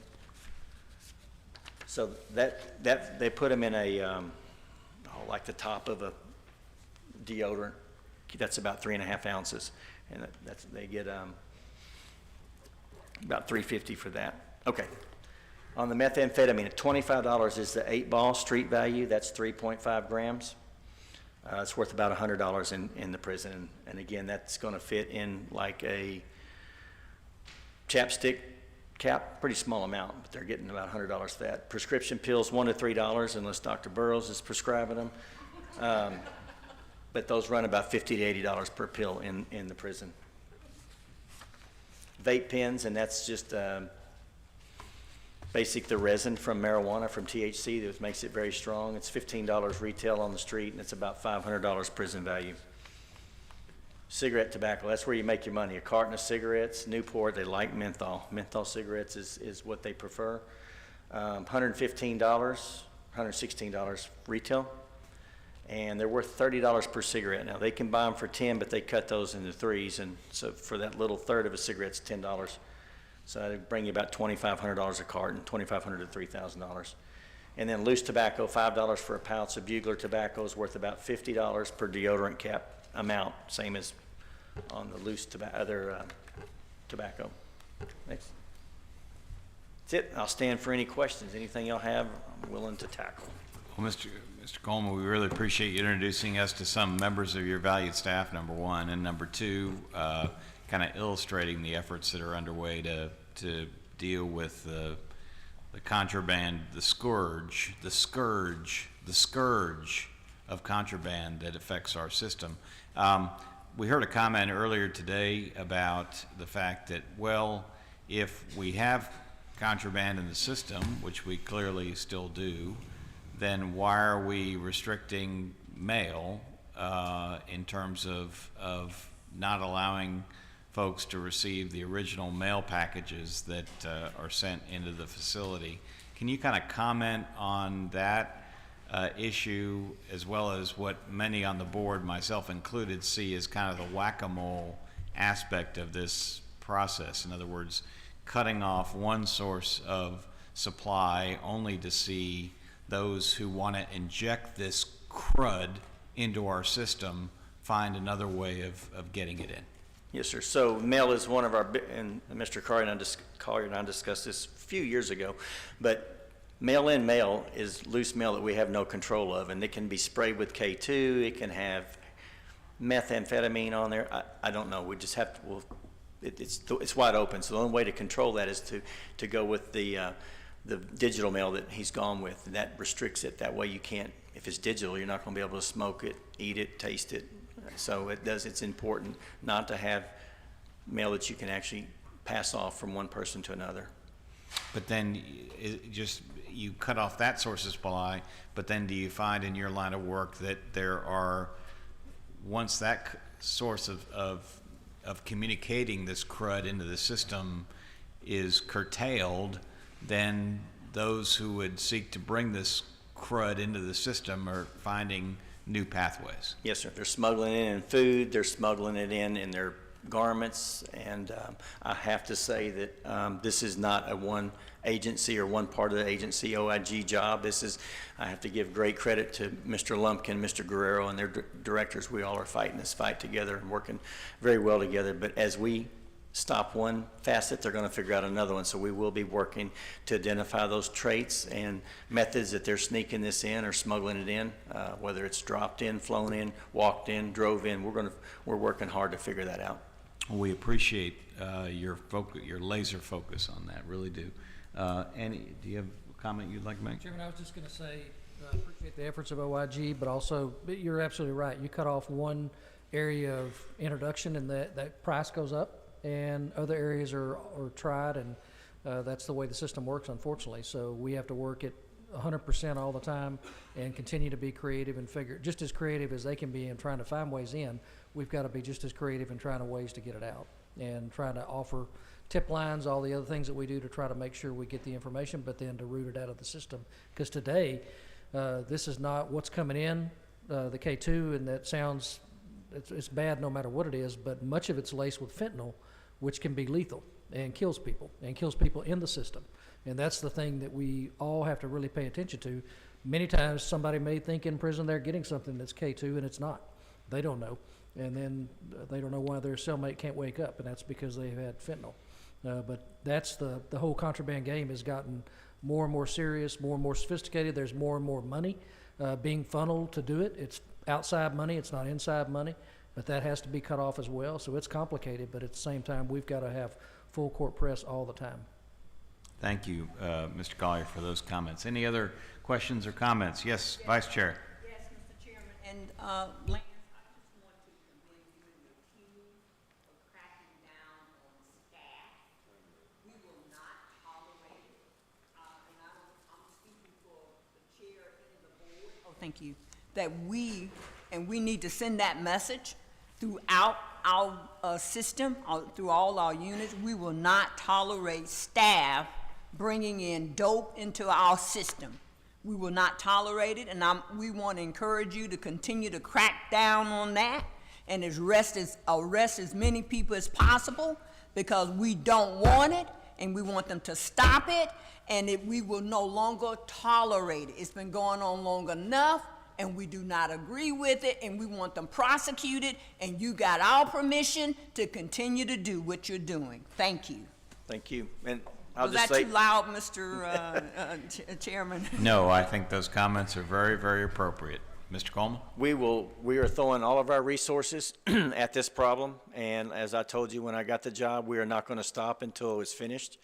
We're using our federal, state, and local partners, and the last operation, which I'll talk about in June, we had over 100 law enforcement officers, and only about 20 of those were OIG. So we have a lot of support from our partners around the state and the nation. So we are 100% in on this, and our force multiplier is CID. We have to have them because they're our eyes and ears on the front line, and then we're going to come in right with them and take care of what we need to take care of.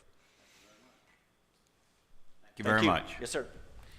All right, the next item on our agenda is a report from the Office of the Independent Ombudsman. Independent Ombudsman Director, Mr. Brian Patrick, will be presenting. Mr. Patrick, if you're ready, please proceed. Thank you, Chairman Nichols, Vice Chair Johnson, board members, Mr. Collier. For the reporting period, there we go, January 16th, that's 2025, typo, my mistake, through March 15th of 2025, the Ombudsman's Office had 710 total inquiries, 700 from the general public, 10 from elected officials. The three most common complaint categories received was life and safety, generally the life and danger complaint, medical issues, which referred to health services, as well as facility issues. Not quite as flashy as the OIG, but important nonetheless.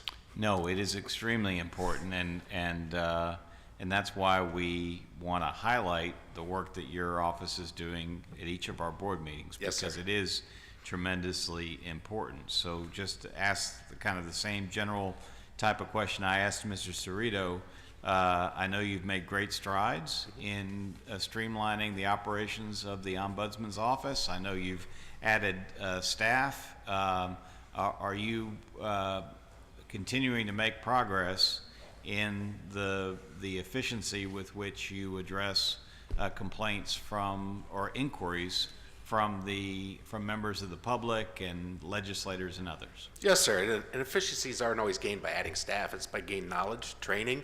A lot of this is experience.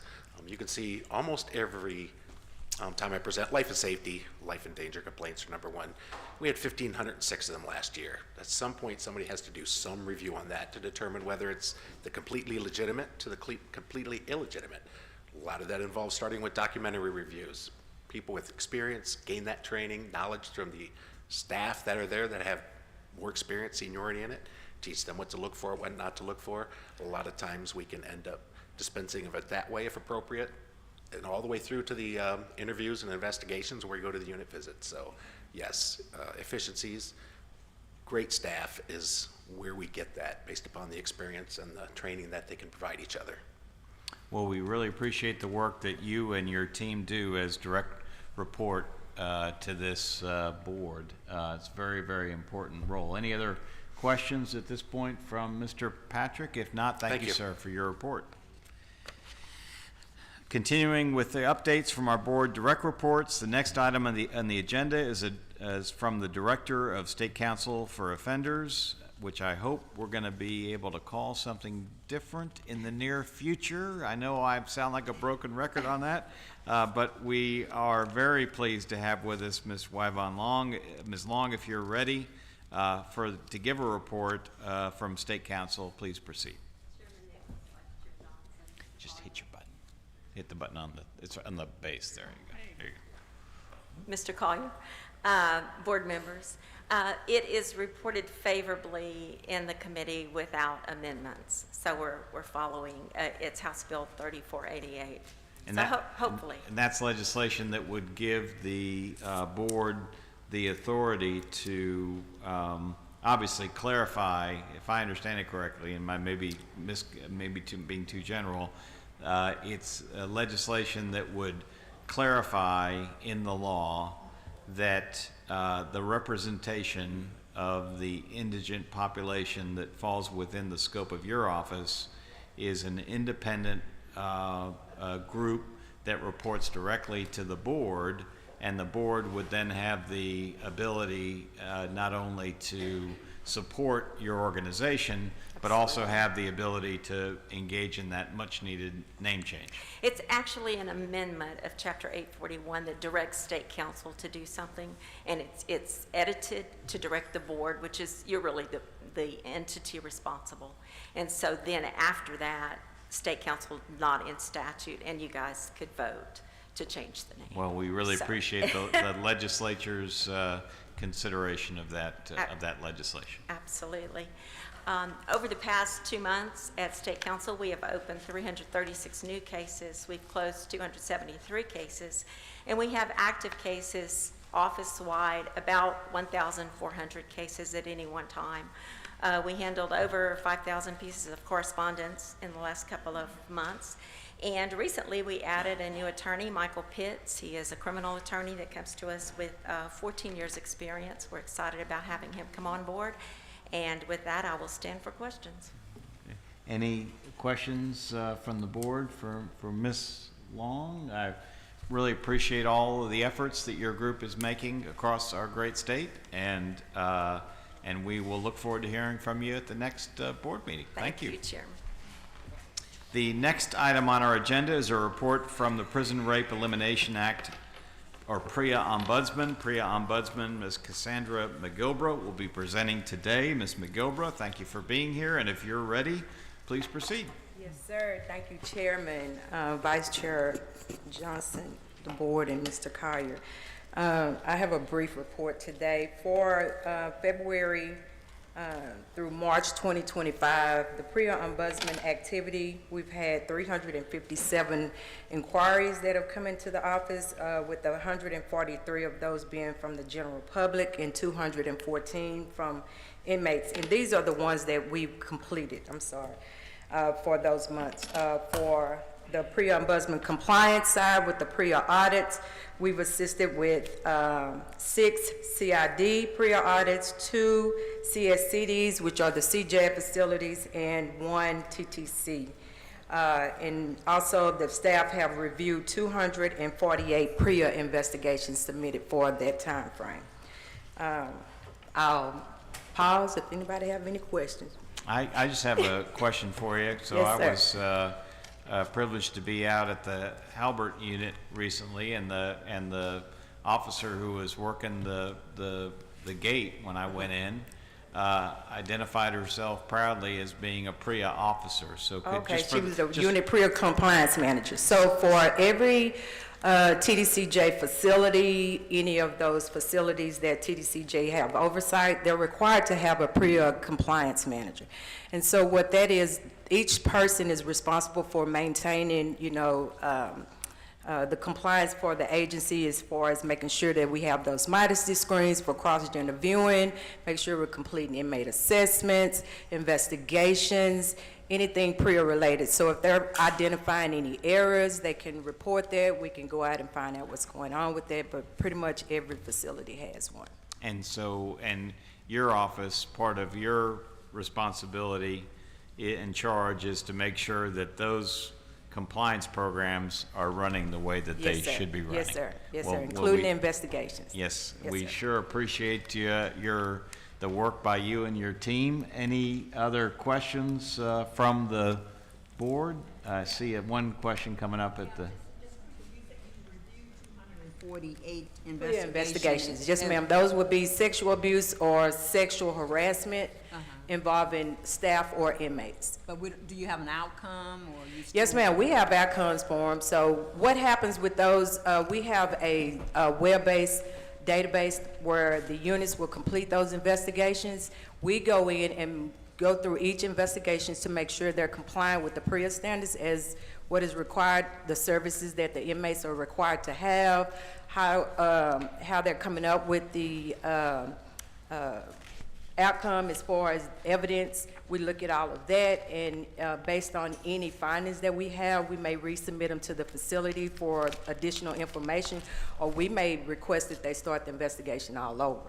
So with that, we review their outcome. If there's any substantiated findings, which I know sometimes Lance and them group will have those as well, because we kind of cross over, everything is reported to OIG. We make sure that those disciplinary sanctions are conducted for staff as well as those inmates. So you've already done that? Yes, ma'am, for the 248, yes, ma'am, those are the completed ones. Okay, great. Yes, ma'am. Thank you. Thank you so much for your report and all the work that you do. Thanks to everyone for attending our meeting today. The board is now going to recess, and we will reconvene tomorrow, April 25th, 2025, in open session here again at the Renaissance Hotel at 11 a.m. for a heartwarming and joyous occasion. It's our annual Governor's Criminal Justice Volunteer Service Awards ceremony. And but with that, the 240th meeting of the Texas Board of Criminal Justice is now in recess. For those who have an interest, we do have our Windham School District Board of Trustees meeting that will convene tomorrow morning at 8:45 here in this same ballroom. But the 240th meeting of the Texas Board of Criminal Justice is now in recess. It is 5:32 p.m.